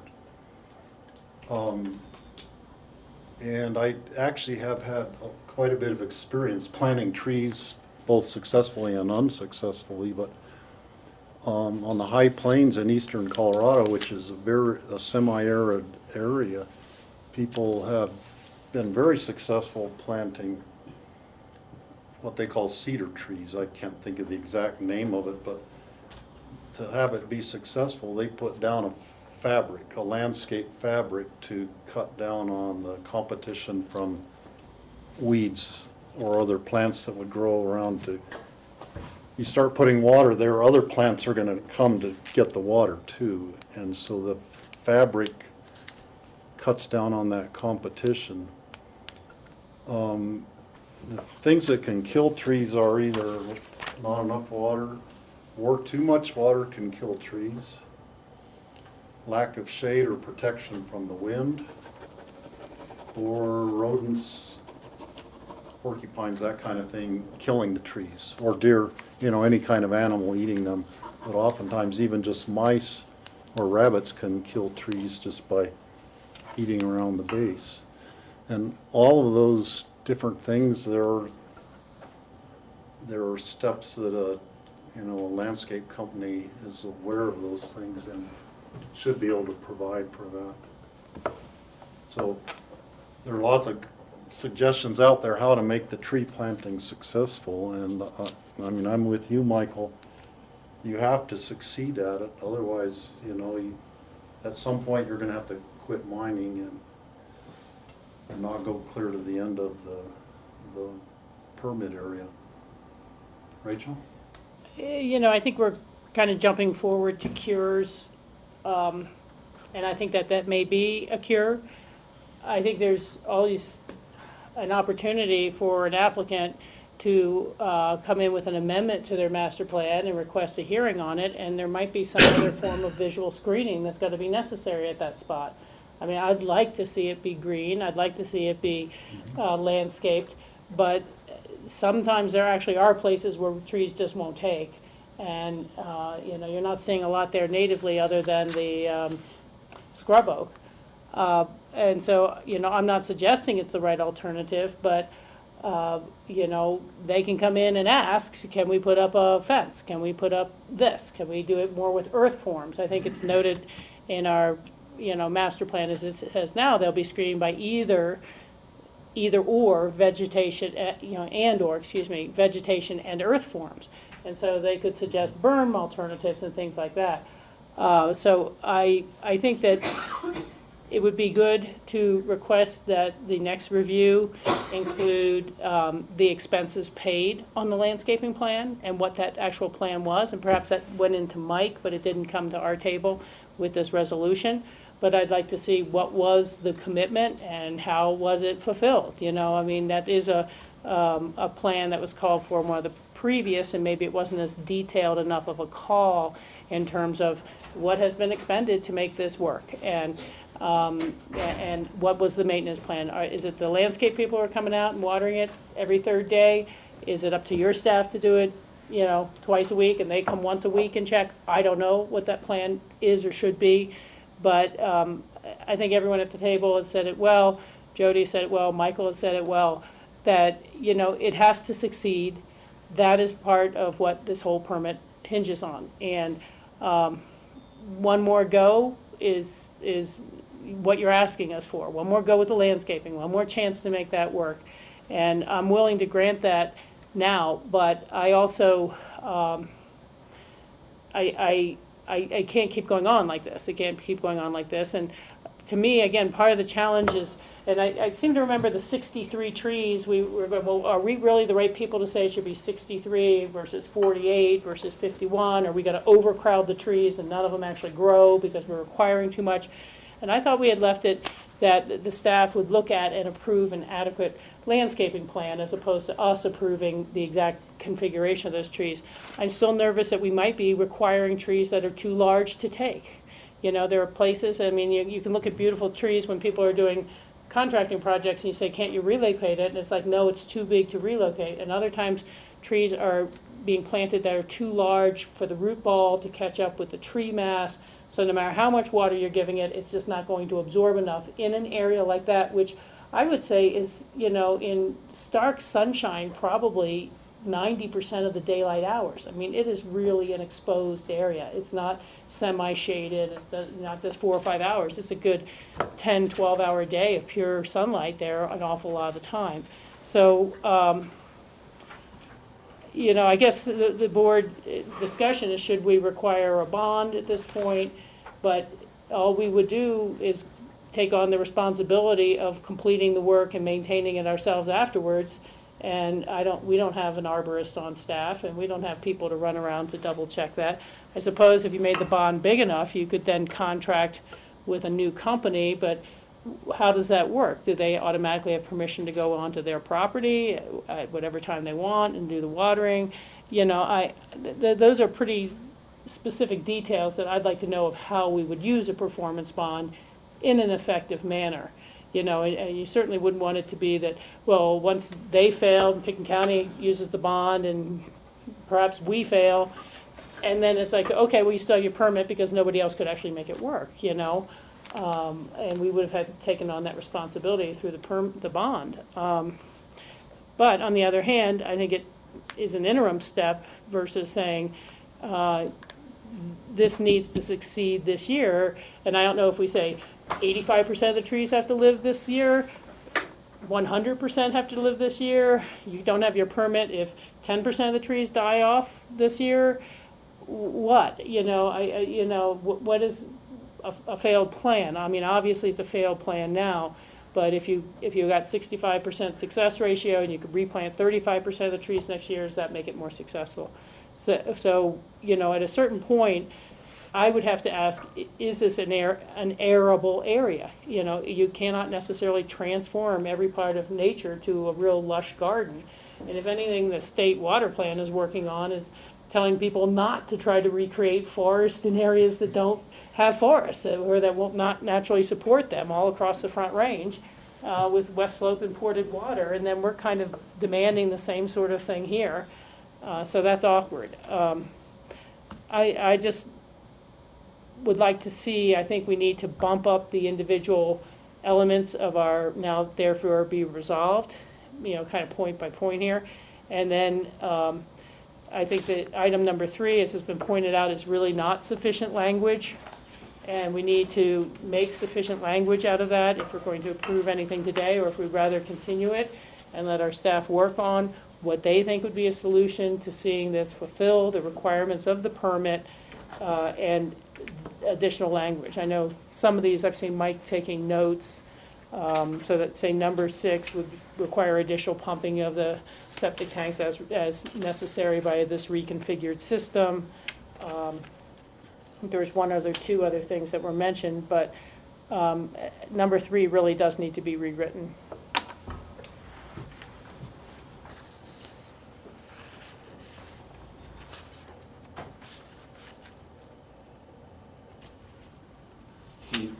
Yeah, can I ask a question? Can I ask a question of Jody? Sure. Go ahead. Jody, you've heard this debate and the recognition of your frustration and LeBron's frustration. But you didn't really suggest any possible solution. Do you have a suggestion? Well, I was trying to suggest a possible solution of a performance bond, and I would certainly envision that it would be large enough. I didn't ever imagine that you guys would be out there with your shovels planting trees, but that you would hire a third party who would have to take care of it. And if they refuse to give that third party permission to access for watering and everything else, then you shut it down. The other solution, which Steve suggested, which I think is very good, is our problem was the code says you're supposed to stay 1,000 feet away. And if you can make certain findings, in this case one of the major findings had to do with landscaping, then you can get closer. But if what we had argued for back in 2009 was that you stop, it was right along here, about 1,000 feet away from the Braun residence, which is up here.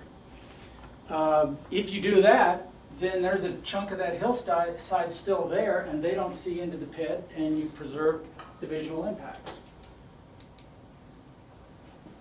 So there are two. I've heard two potential solutions. One is a significant performance guarantee or bond, and the second is if you don't get it working, fine, but stop at 1,000 feet. Thank you. You know, I think the solution of, listen, you, Elam, perform on this landscaping. This landscaping isn't a frivolous landscaping. It has no relationship to the Front Range. This is to protect one particular house that is within proximity. It's a very nice house and very nice property to an industrial deal. So, and we recognize that, and we said, you shall do a landscaping program. In the 6 years since they've talked about it, they haven't been successful. So I think what we put in this resolution was you be successful, or at the 1,000-foot mark, you're stopping. That's it. And that makes a clear goal. It gives them time, and but it also gives protection to the property owner. And I don't want to be the landscaper. I don't want to hire a landscaper. That's Elam's job. I don't want to assume their job, but I want them to perform to the level that they said they would. They haven't so far. Yeah. You know, I want to see the performance as much as anyone else, and I was just trying to point out that I believe there are times when trees don't take, and I have known property owners who've tried repeatedly. We talked earlier today about having a meeting with consequences to all sorts of other parties who weren't in the room.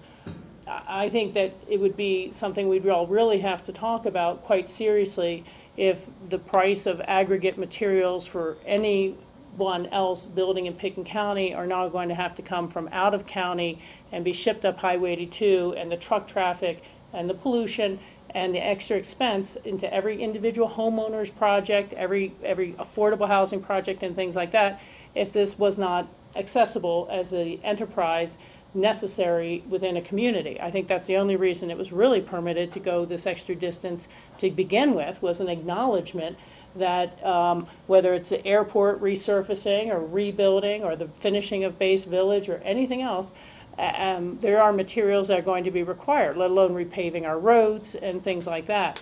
And so I'm not willing to make a condition that would affect 17,000 residents and their future needs over this issue. And I think there may be other ways to mitigate, which we've seemed to have rejected out of hand, such as fencing. And there's an awful lot of people who live with fencing of more, or landforms of more obnoxious uses nearby them. And so I can't go as strenuously as you're willing to go today, Michael, considering the, I think, a very significant financial impact and environmental and traffic impacts that could result if we are seeing, I mean, this estimate in this report had about another 20-year life of this going forward to the current permit boundaries. If we're setting a standard that it has to be mitigated in this way, otherwise we're only going to take 8 more years of life out of that pit. And so that's a further discussion. It might be something people could convince me that's the right way to go, but I'm just maintaining there's a lot of people in the room, not in the room, who would be affected by that decision. And so I'm not willing to strike a condition like that. George and then Michael. I agree with Rachel, but I go back to my first remark. If I were you, I'd throw up some artificial trees. No one would really know. I mean, use artificial trees to camouflage cell towers and antennas, and from a distance, you can't tell. Especially when they're not super tall. Yeah, you can at least intersperse them. So you start to have some block and perhaps allow some other natural trees to grow, but no one's going to be able to know if it's an artificial tree or not, frankly. The neighbor would know. The neighbor won't know. Not from 450 feet. You can't tell if it's a real tree or artificial tree. You can't tell if it's a Christmas tree in your living room, whether it's artificial or real. Michael, you had your hand. Well, I think here's the effect, that if we can't make applicants to development conform to their promises, that affects everybody in the county. It's a much greater effect than what you're talking about. If we can't enforce this, then we've failed the entire county. So that's why I want to make some consequences here. What you're all suggesting is no consequence. I don't think anyone... Just a second, Rachel. So I think we need to be serious about this.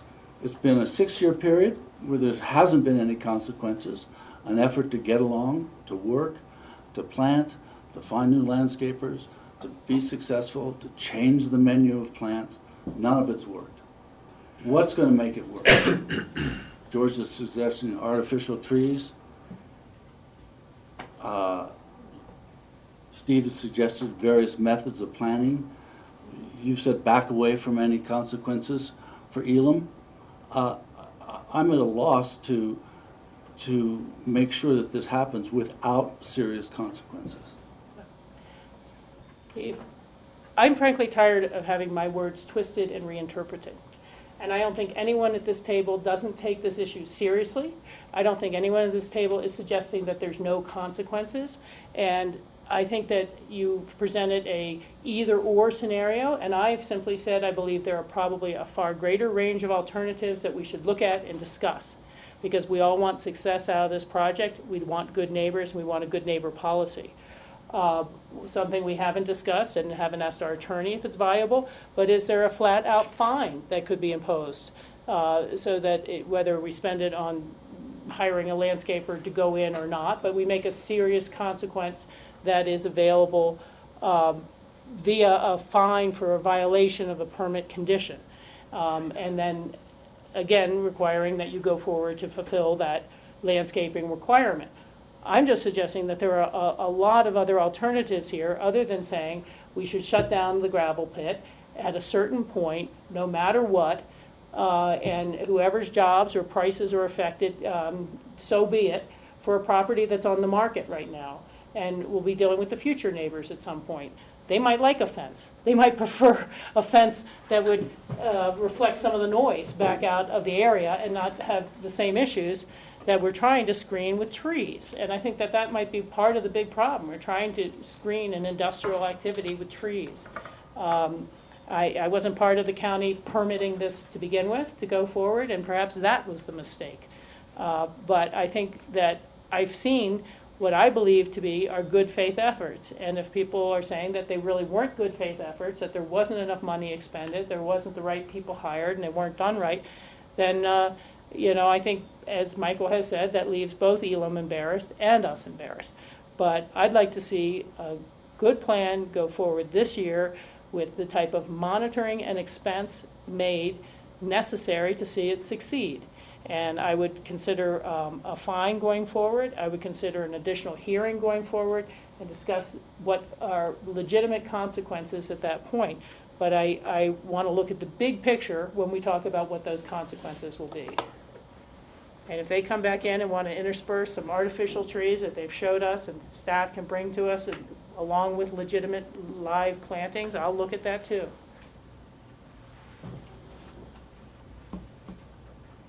Well, I think that,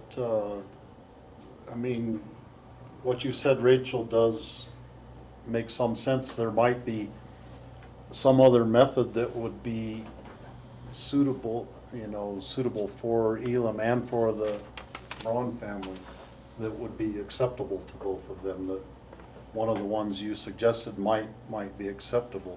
There's probably things I haven't thought of.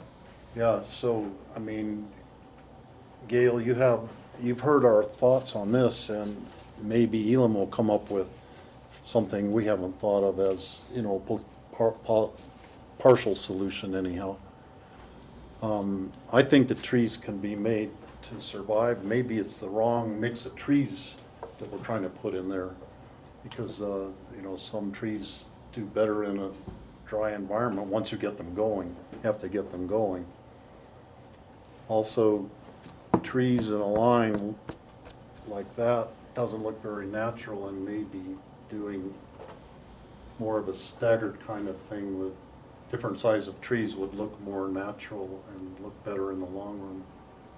Different mix of species that will be different heights, but not have them all just in a row, but kind of offset from each other. So what I'm hearing is Michael wants to have some strict consequences. Rachel wants to sort of allow time to one more shot, and then perhaps during that time period have some more discussion. I think we just need to move something forward at this point, because we can be talking about how to plant trees for the next hour, and that won't really make any difference. So I'm just looking for how do we rewrite section number 3 of this on the landscaping plan of the now therefore be it resolved, because it is inadequate. It's been pointed out to us it's inadequate. It doesn't have any punishments if the new planted trees die, or are not replaced throughout the season.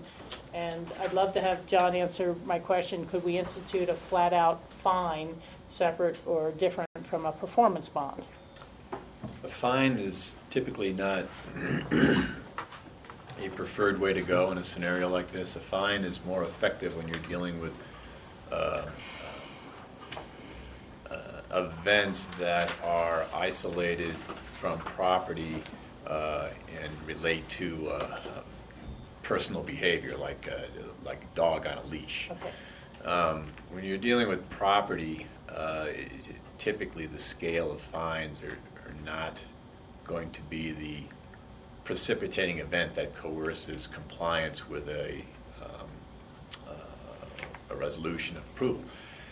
The dilemma is because our ability to levy fines is limited to $1,000 per event, although events are defined as occurring every day that there is a violation. But we cannot collect them of our own action. We have to prosecute them through court in a criminal setting, and therefore the imposition of the fine is outside of our control.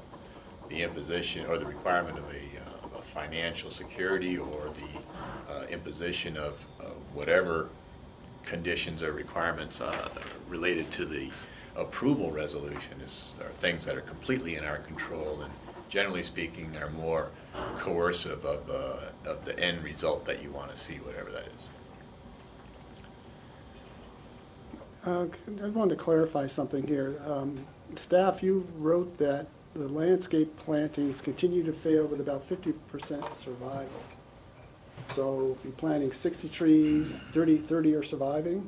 About that. And are they surviving have they survived for more than 1 year, or they're just surviving for 1 year and then they have to be replaced? Good question.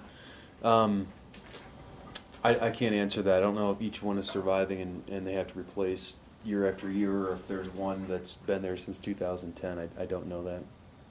I mean, that would be, for me, would be important to know, because if you're getting a 50% survival rate over 4 or 5 years, You're going to have all the trees. yeah, I mean, that's not bad. So you continue to replace those that aren't. But if you're talking about every year, those survival rates of only a year, that's a different. What we're seeing is that of the 60 or so trees, maybe I think it might be 65 in number, that there's maybe 30 that are living. I didn't go in and count each one of them, but you can see as you So living walk more than through. 1 year. I mean, living. Yeah, I'm just saying in quantity, but I hear what you're saying though. So maybe we try to set a bar incrementally that each year you've got to have, your survival rate needs to go up by X amount percent. Knowing that you're never going to get 100% survival, certainly in this location, but over the course of years, if you go next year, we expect a 65%, and the following year, 75%.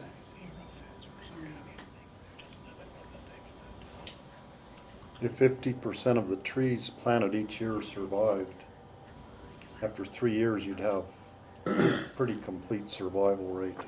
Yeah.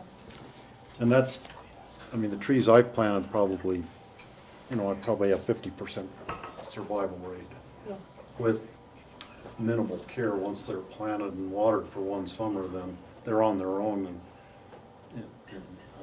Yeah, go ahead, Rachel. Yeah, guys, I have to say, I really think that we should table this. We should have ComDev staff and the attorney and, working with Elam as well, to rewrite Section 3. And maybe it's a matter of giving us a couple of options of what the board could eventually pass in terms of real consequences. But we're not going to find that success ratio here today.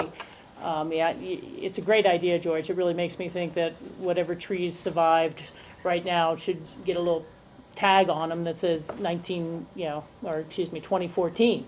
I survived 2014. Yeah, I survived 2014, pretty much. And so then next year we'll be able to tell, are we now replacing the 2014 trees, or are we replacing the 2015 trees that didn't take, or whatever. But we have to have some way of measuring, are any of the trees or bushes alive from 2010? Was it a total wipeout? I mean, we have to have some ways of tracking the plantings, and it can't just be a replacement planting every year. That's the most obvious part. We're not getting the height, we're not getting the maturity off the trees. But I don't know that I know what to put into section number 3. John has talked me into this surety bond or performance bond as being more significant than a fine.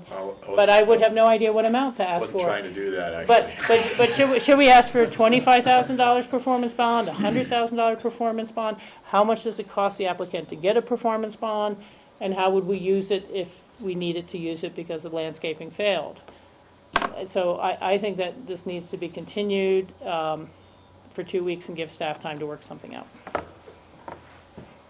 Well, Cindy just had that exact same suggestion, actually, not along those lines, but the idea of continuing it out to table it. The dilemma that I have with that, to be honest with you, though, is we're kind of talking in different terms. One term is the enforcement of something that's 6 years stale and has yet to be complied with, and another is looking at a broader community benefit that the pit has served, and I remember that actually being part of the discussion on this approval. I mean, what do we do without a gravel pit? So, and balanced off with that is our rewriting of our own conditions without a request of the applicant coming in to say, hey, the tree planting doesn't work. How about if I do something else like this and let us evaluate it? What we're doing is we're basically calling back our own condition and saying, try something else. It's a dilemma, and so if you were charging me with doing that right now, I'm not sure I would know how to take it. I would probably just go with Cindy and see what she came up with. Let Cindy. Well, it seems that the direction, at least at this point, is to try landscaping one more year with an adequate plan before we would look at other alternatives for screening. I mean, that seemed to be the sense. Yep. The dilemma with, I didn't mean to talk you into a performance bond or any Okay, other no, kind of that's okay, financial John. security. The dilemma with that is that, like I said before, unless you can point to a failure in effort or degree of effort that we would ensure would not be present when we conducted the planting, and I don't mean physically we, but we would Whoever simply we go out and contracted hire. Then that would be the degree of success, so to speak. If there has been a high degree of efforts up to this point with just no success by Elam, then us collecting money from Elam would not necessarily indicate that we would have any better luck. And once we took that financial security, game over. Then we have an obligation to. No, Oh. it's a done. I mean, if we can't pull it off, then there's nothing more to talk about with Elam. It's our problem. It would kind of obviate we've absorbed it, and the requirement. condition is gone. Mike? I'm going to try and take a stab at doing what you're talking about, Rachel. And I wrote down some notes here, and I'm trying to conglomerate what everyone's saying. And then I'm going to throw an out-of-the-box idea to see if that takes two. But here's some language I just wrote down. We could add a condition in the resolution that said, within 30 days of this approval, Elam shall submit for BOCC approval, review and approval, a landscape plan by a professional landscape company that addresses species, watering, locations, soil amendments, wildlife fencing, and schedule for frequency of replacement of dead, dying trees. Trees that survive in subsequent years shall be identified and used in future replacement. All planting shall be implemented by the spring of 2015. And then here's just an idea. We've, in our 2009 hearings, we all talked about this area along this road right here. I gotta stand up and do this. For screening the Braun residence right here from phase 2. And all the plantings occur basically right here and then in this arid field right here. And for obvious reasons, it's on Elam's property, and they're going to mine phase 2 from here all the way down to here. So the obvious place to do these plantings is where they're doing it, and that's just not working. What if we thought about a different idea and started thinking about doing bolstering the plantings in this area where it's more riparian in habitat? And I'm just thinking that if trees and cottonwoods and those riparian species are thriving in that area, what do we think about maybe bolstering it in that area so that it can potentially take? What about maybe even planting down here by the Braun residence even more? If trees work down there, I don't know. Yeah. Maybe that we could talked work. about that one Yeah. year, but I can't remember. So exactly. that's just an idea. Well, I don't think we're going to resolve this tonight, and so I would agree with Rachel. I would make a motion to continue, let staff work on this with Elam. I mean, your first comments in terms of coming up with a plan, that's what we asked Elam to provide to ComDev. So, why provide it to us if you're already providing it to ComDev to your own? I was trying to get into like a public setting. Yeah. So anyway, I would make a motion to continue this and allow staff and Elam and Jody to come up with some solutions that may be reasonable. And I don't believe a bond is reasonable for me. So I'll second for discussion's sake. Okay, That was a motion? that was a motion. Might move to continue for 2 weeks?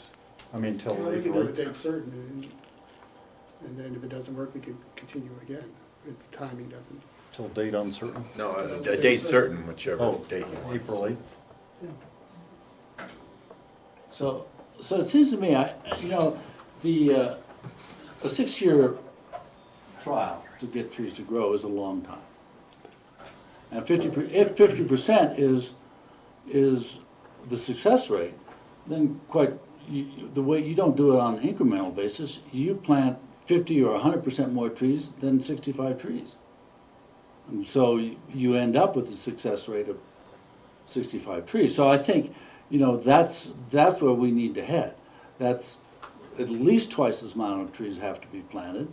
We expect a survival rate of 50%, and we want a survival rate of 65 trees. That has to be. And you start that by planting 200 trees and work hard at it. But you know, that's something for staff to consider. But I don't want a report on how many trees, what species they are, how they're fertilized, how much water per, you know, how many gallons. But I don't care, because what I care about is the promises that Elam made about shielding their excavation from their closest neighbor. That's all, and I care about the success of it. That's all I care about. Okay, it's been moved and seconded to Yeah. Continue to to the, continue until April 8th. Is there further discussion? yeah, I think that's an interesting approach, Michael, and I know you were just kind of roughing it out. I think it's something that we'd have to kind of be assured that we're not planting so many trees that now we're assuring the death of all of them. Kind of like, if I don't thin my carrot rows, I just get thinner than a pencil at the end of the season, and they all look healthy, but there's no produce. So, you know, you can overplant, and then the watering system doesn't work the way it's supposed to be done. So, but I do realize what you're saying is that it's supposed to be 65 trees, maybe, you know, plant 90. And the other downside of that is you could have 65 trees survive, but they don't effectively do the screening because they all survived over here, but not over here. And so that can be a challenge. The reason I think it's good to document is to understand, is this a good faith effort?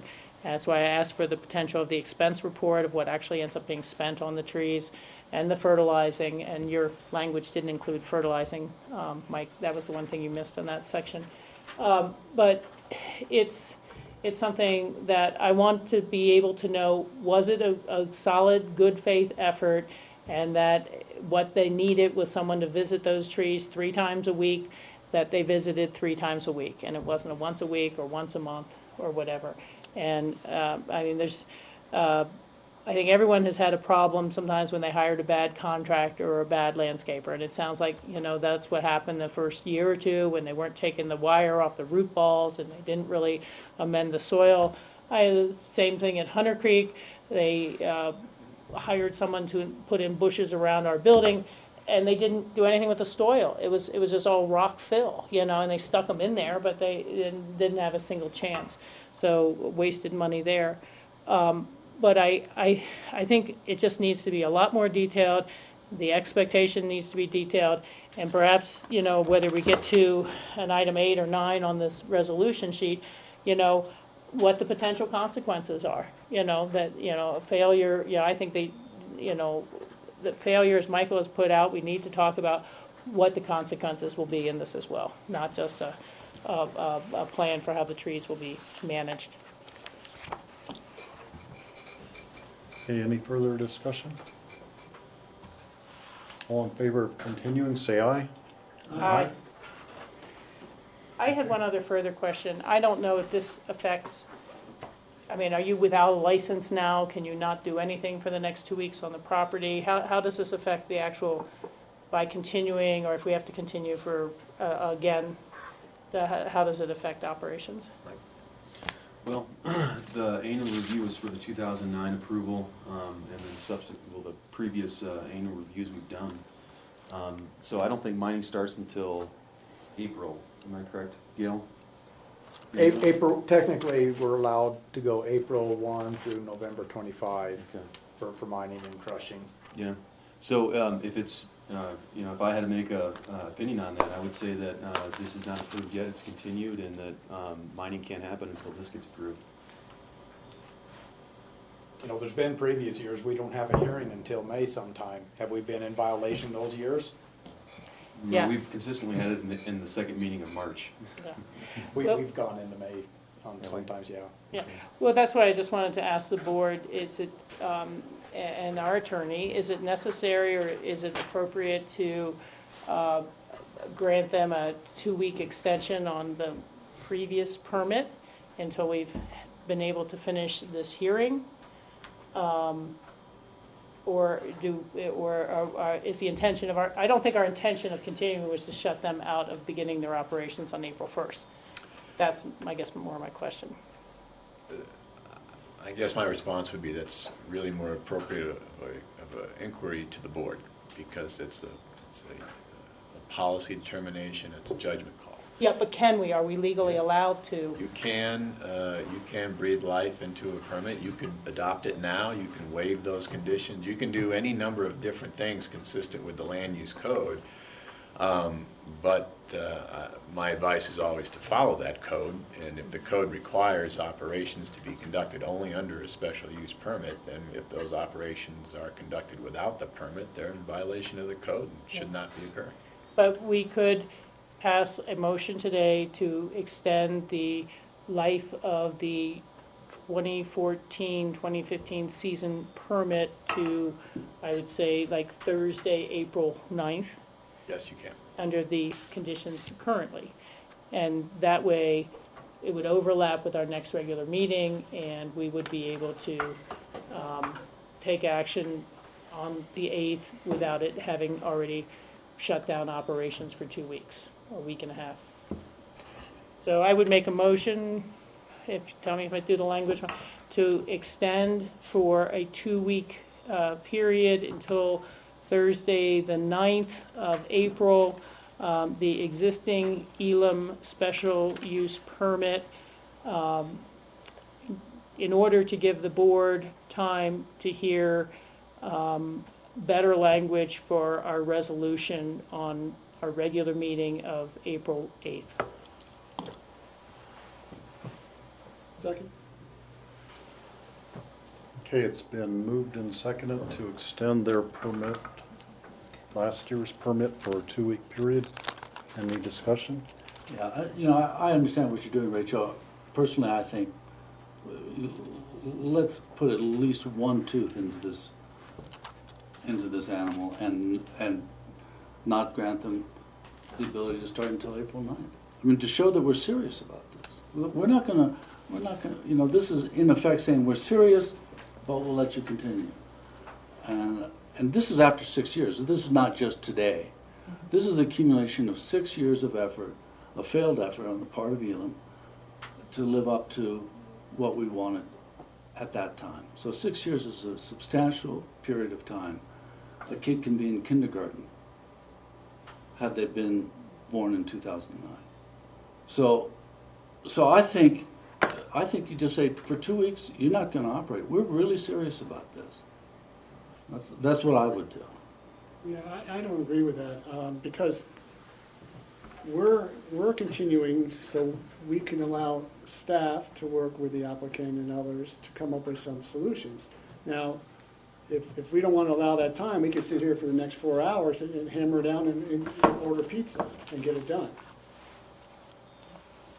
I agree with that, George, and additionally, I think it may be a move that tells Elam we're serious and punishes Elam, but it's also going to punish a number of other workers and employees who didn't have anything to do with the landscaping, or who may just be planning a construction project and have put in bids for how much this is going to cost me to do this work, and then suddenly they find their supplier is not there. So I think there's some ripple effects that would affect other people's livelihoods who would be punished for Elam unintendedly. So I'm happy to move this forward. It's 2 weeks.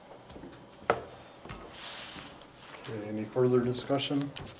All in favor, say aye. Aye. Aye. Opposed? Opposed? Okay. Very good. See you in 2 weeks. Thank you, sir, everybody, for your patience. Gail, if you want to visit after our meeting in a few minutes, we'll be done here in a few minutes. Okay. Just if you want to relay something, I'd be glad to visit with you and see what you wanted to say. John, is there any open discussion? Just super quick. Basalt and Eagle County are interested in doing a joint meeting. They're looking at May 6th right now, which I believe is a Tuesday. It's way out in our calendars, but just wanted to get an indication from the board. I recommend that we take them up on that invite. I think it'll be hosted in Basalt, and So that's a Wednesday, which is not one of our regular meeting days, but you're suggesting because the other two parties could participate. That's what they're, and obviously this far out that could shift, but I just kind of wanted to get an indication whether that might be a good What was the day at date this again? point. May 6th. Yeah, I think it's a great idea. Yeah, I think it'd be a real chance to talk about Ace Lane. Well, we probably won't be able to talk about Ace Lane, but we could talk about just sort of general visions for the valley and other opportunities to partner, whether it be transportation or housing or whatever. And so I think it'd be more effective than meeting with Basalt. And then meeting with the county. Here we create some synergy. So I think that's great. Okay. And I'll leave it at that. Sounds good to me, too.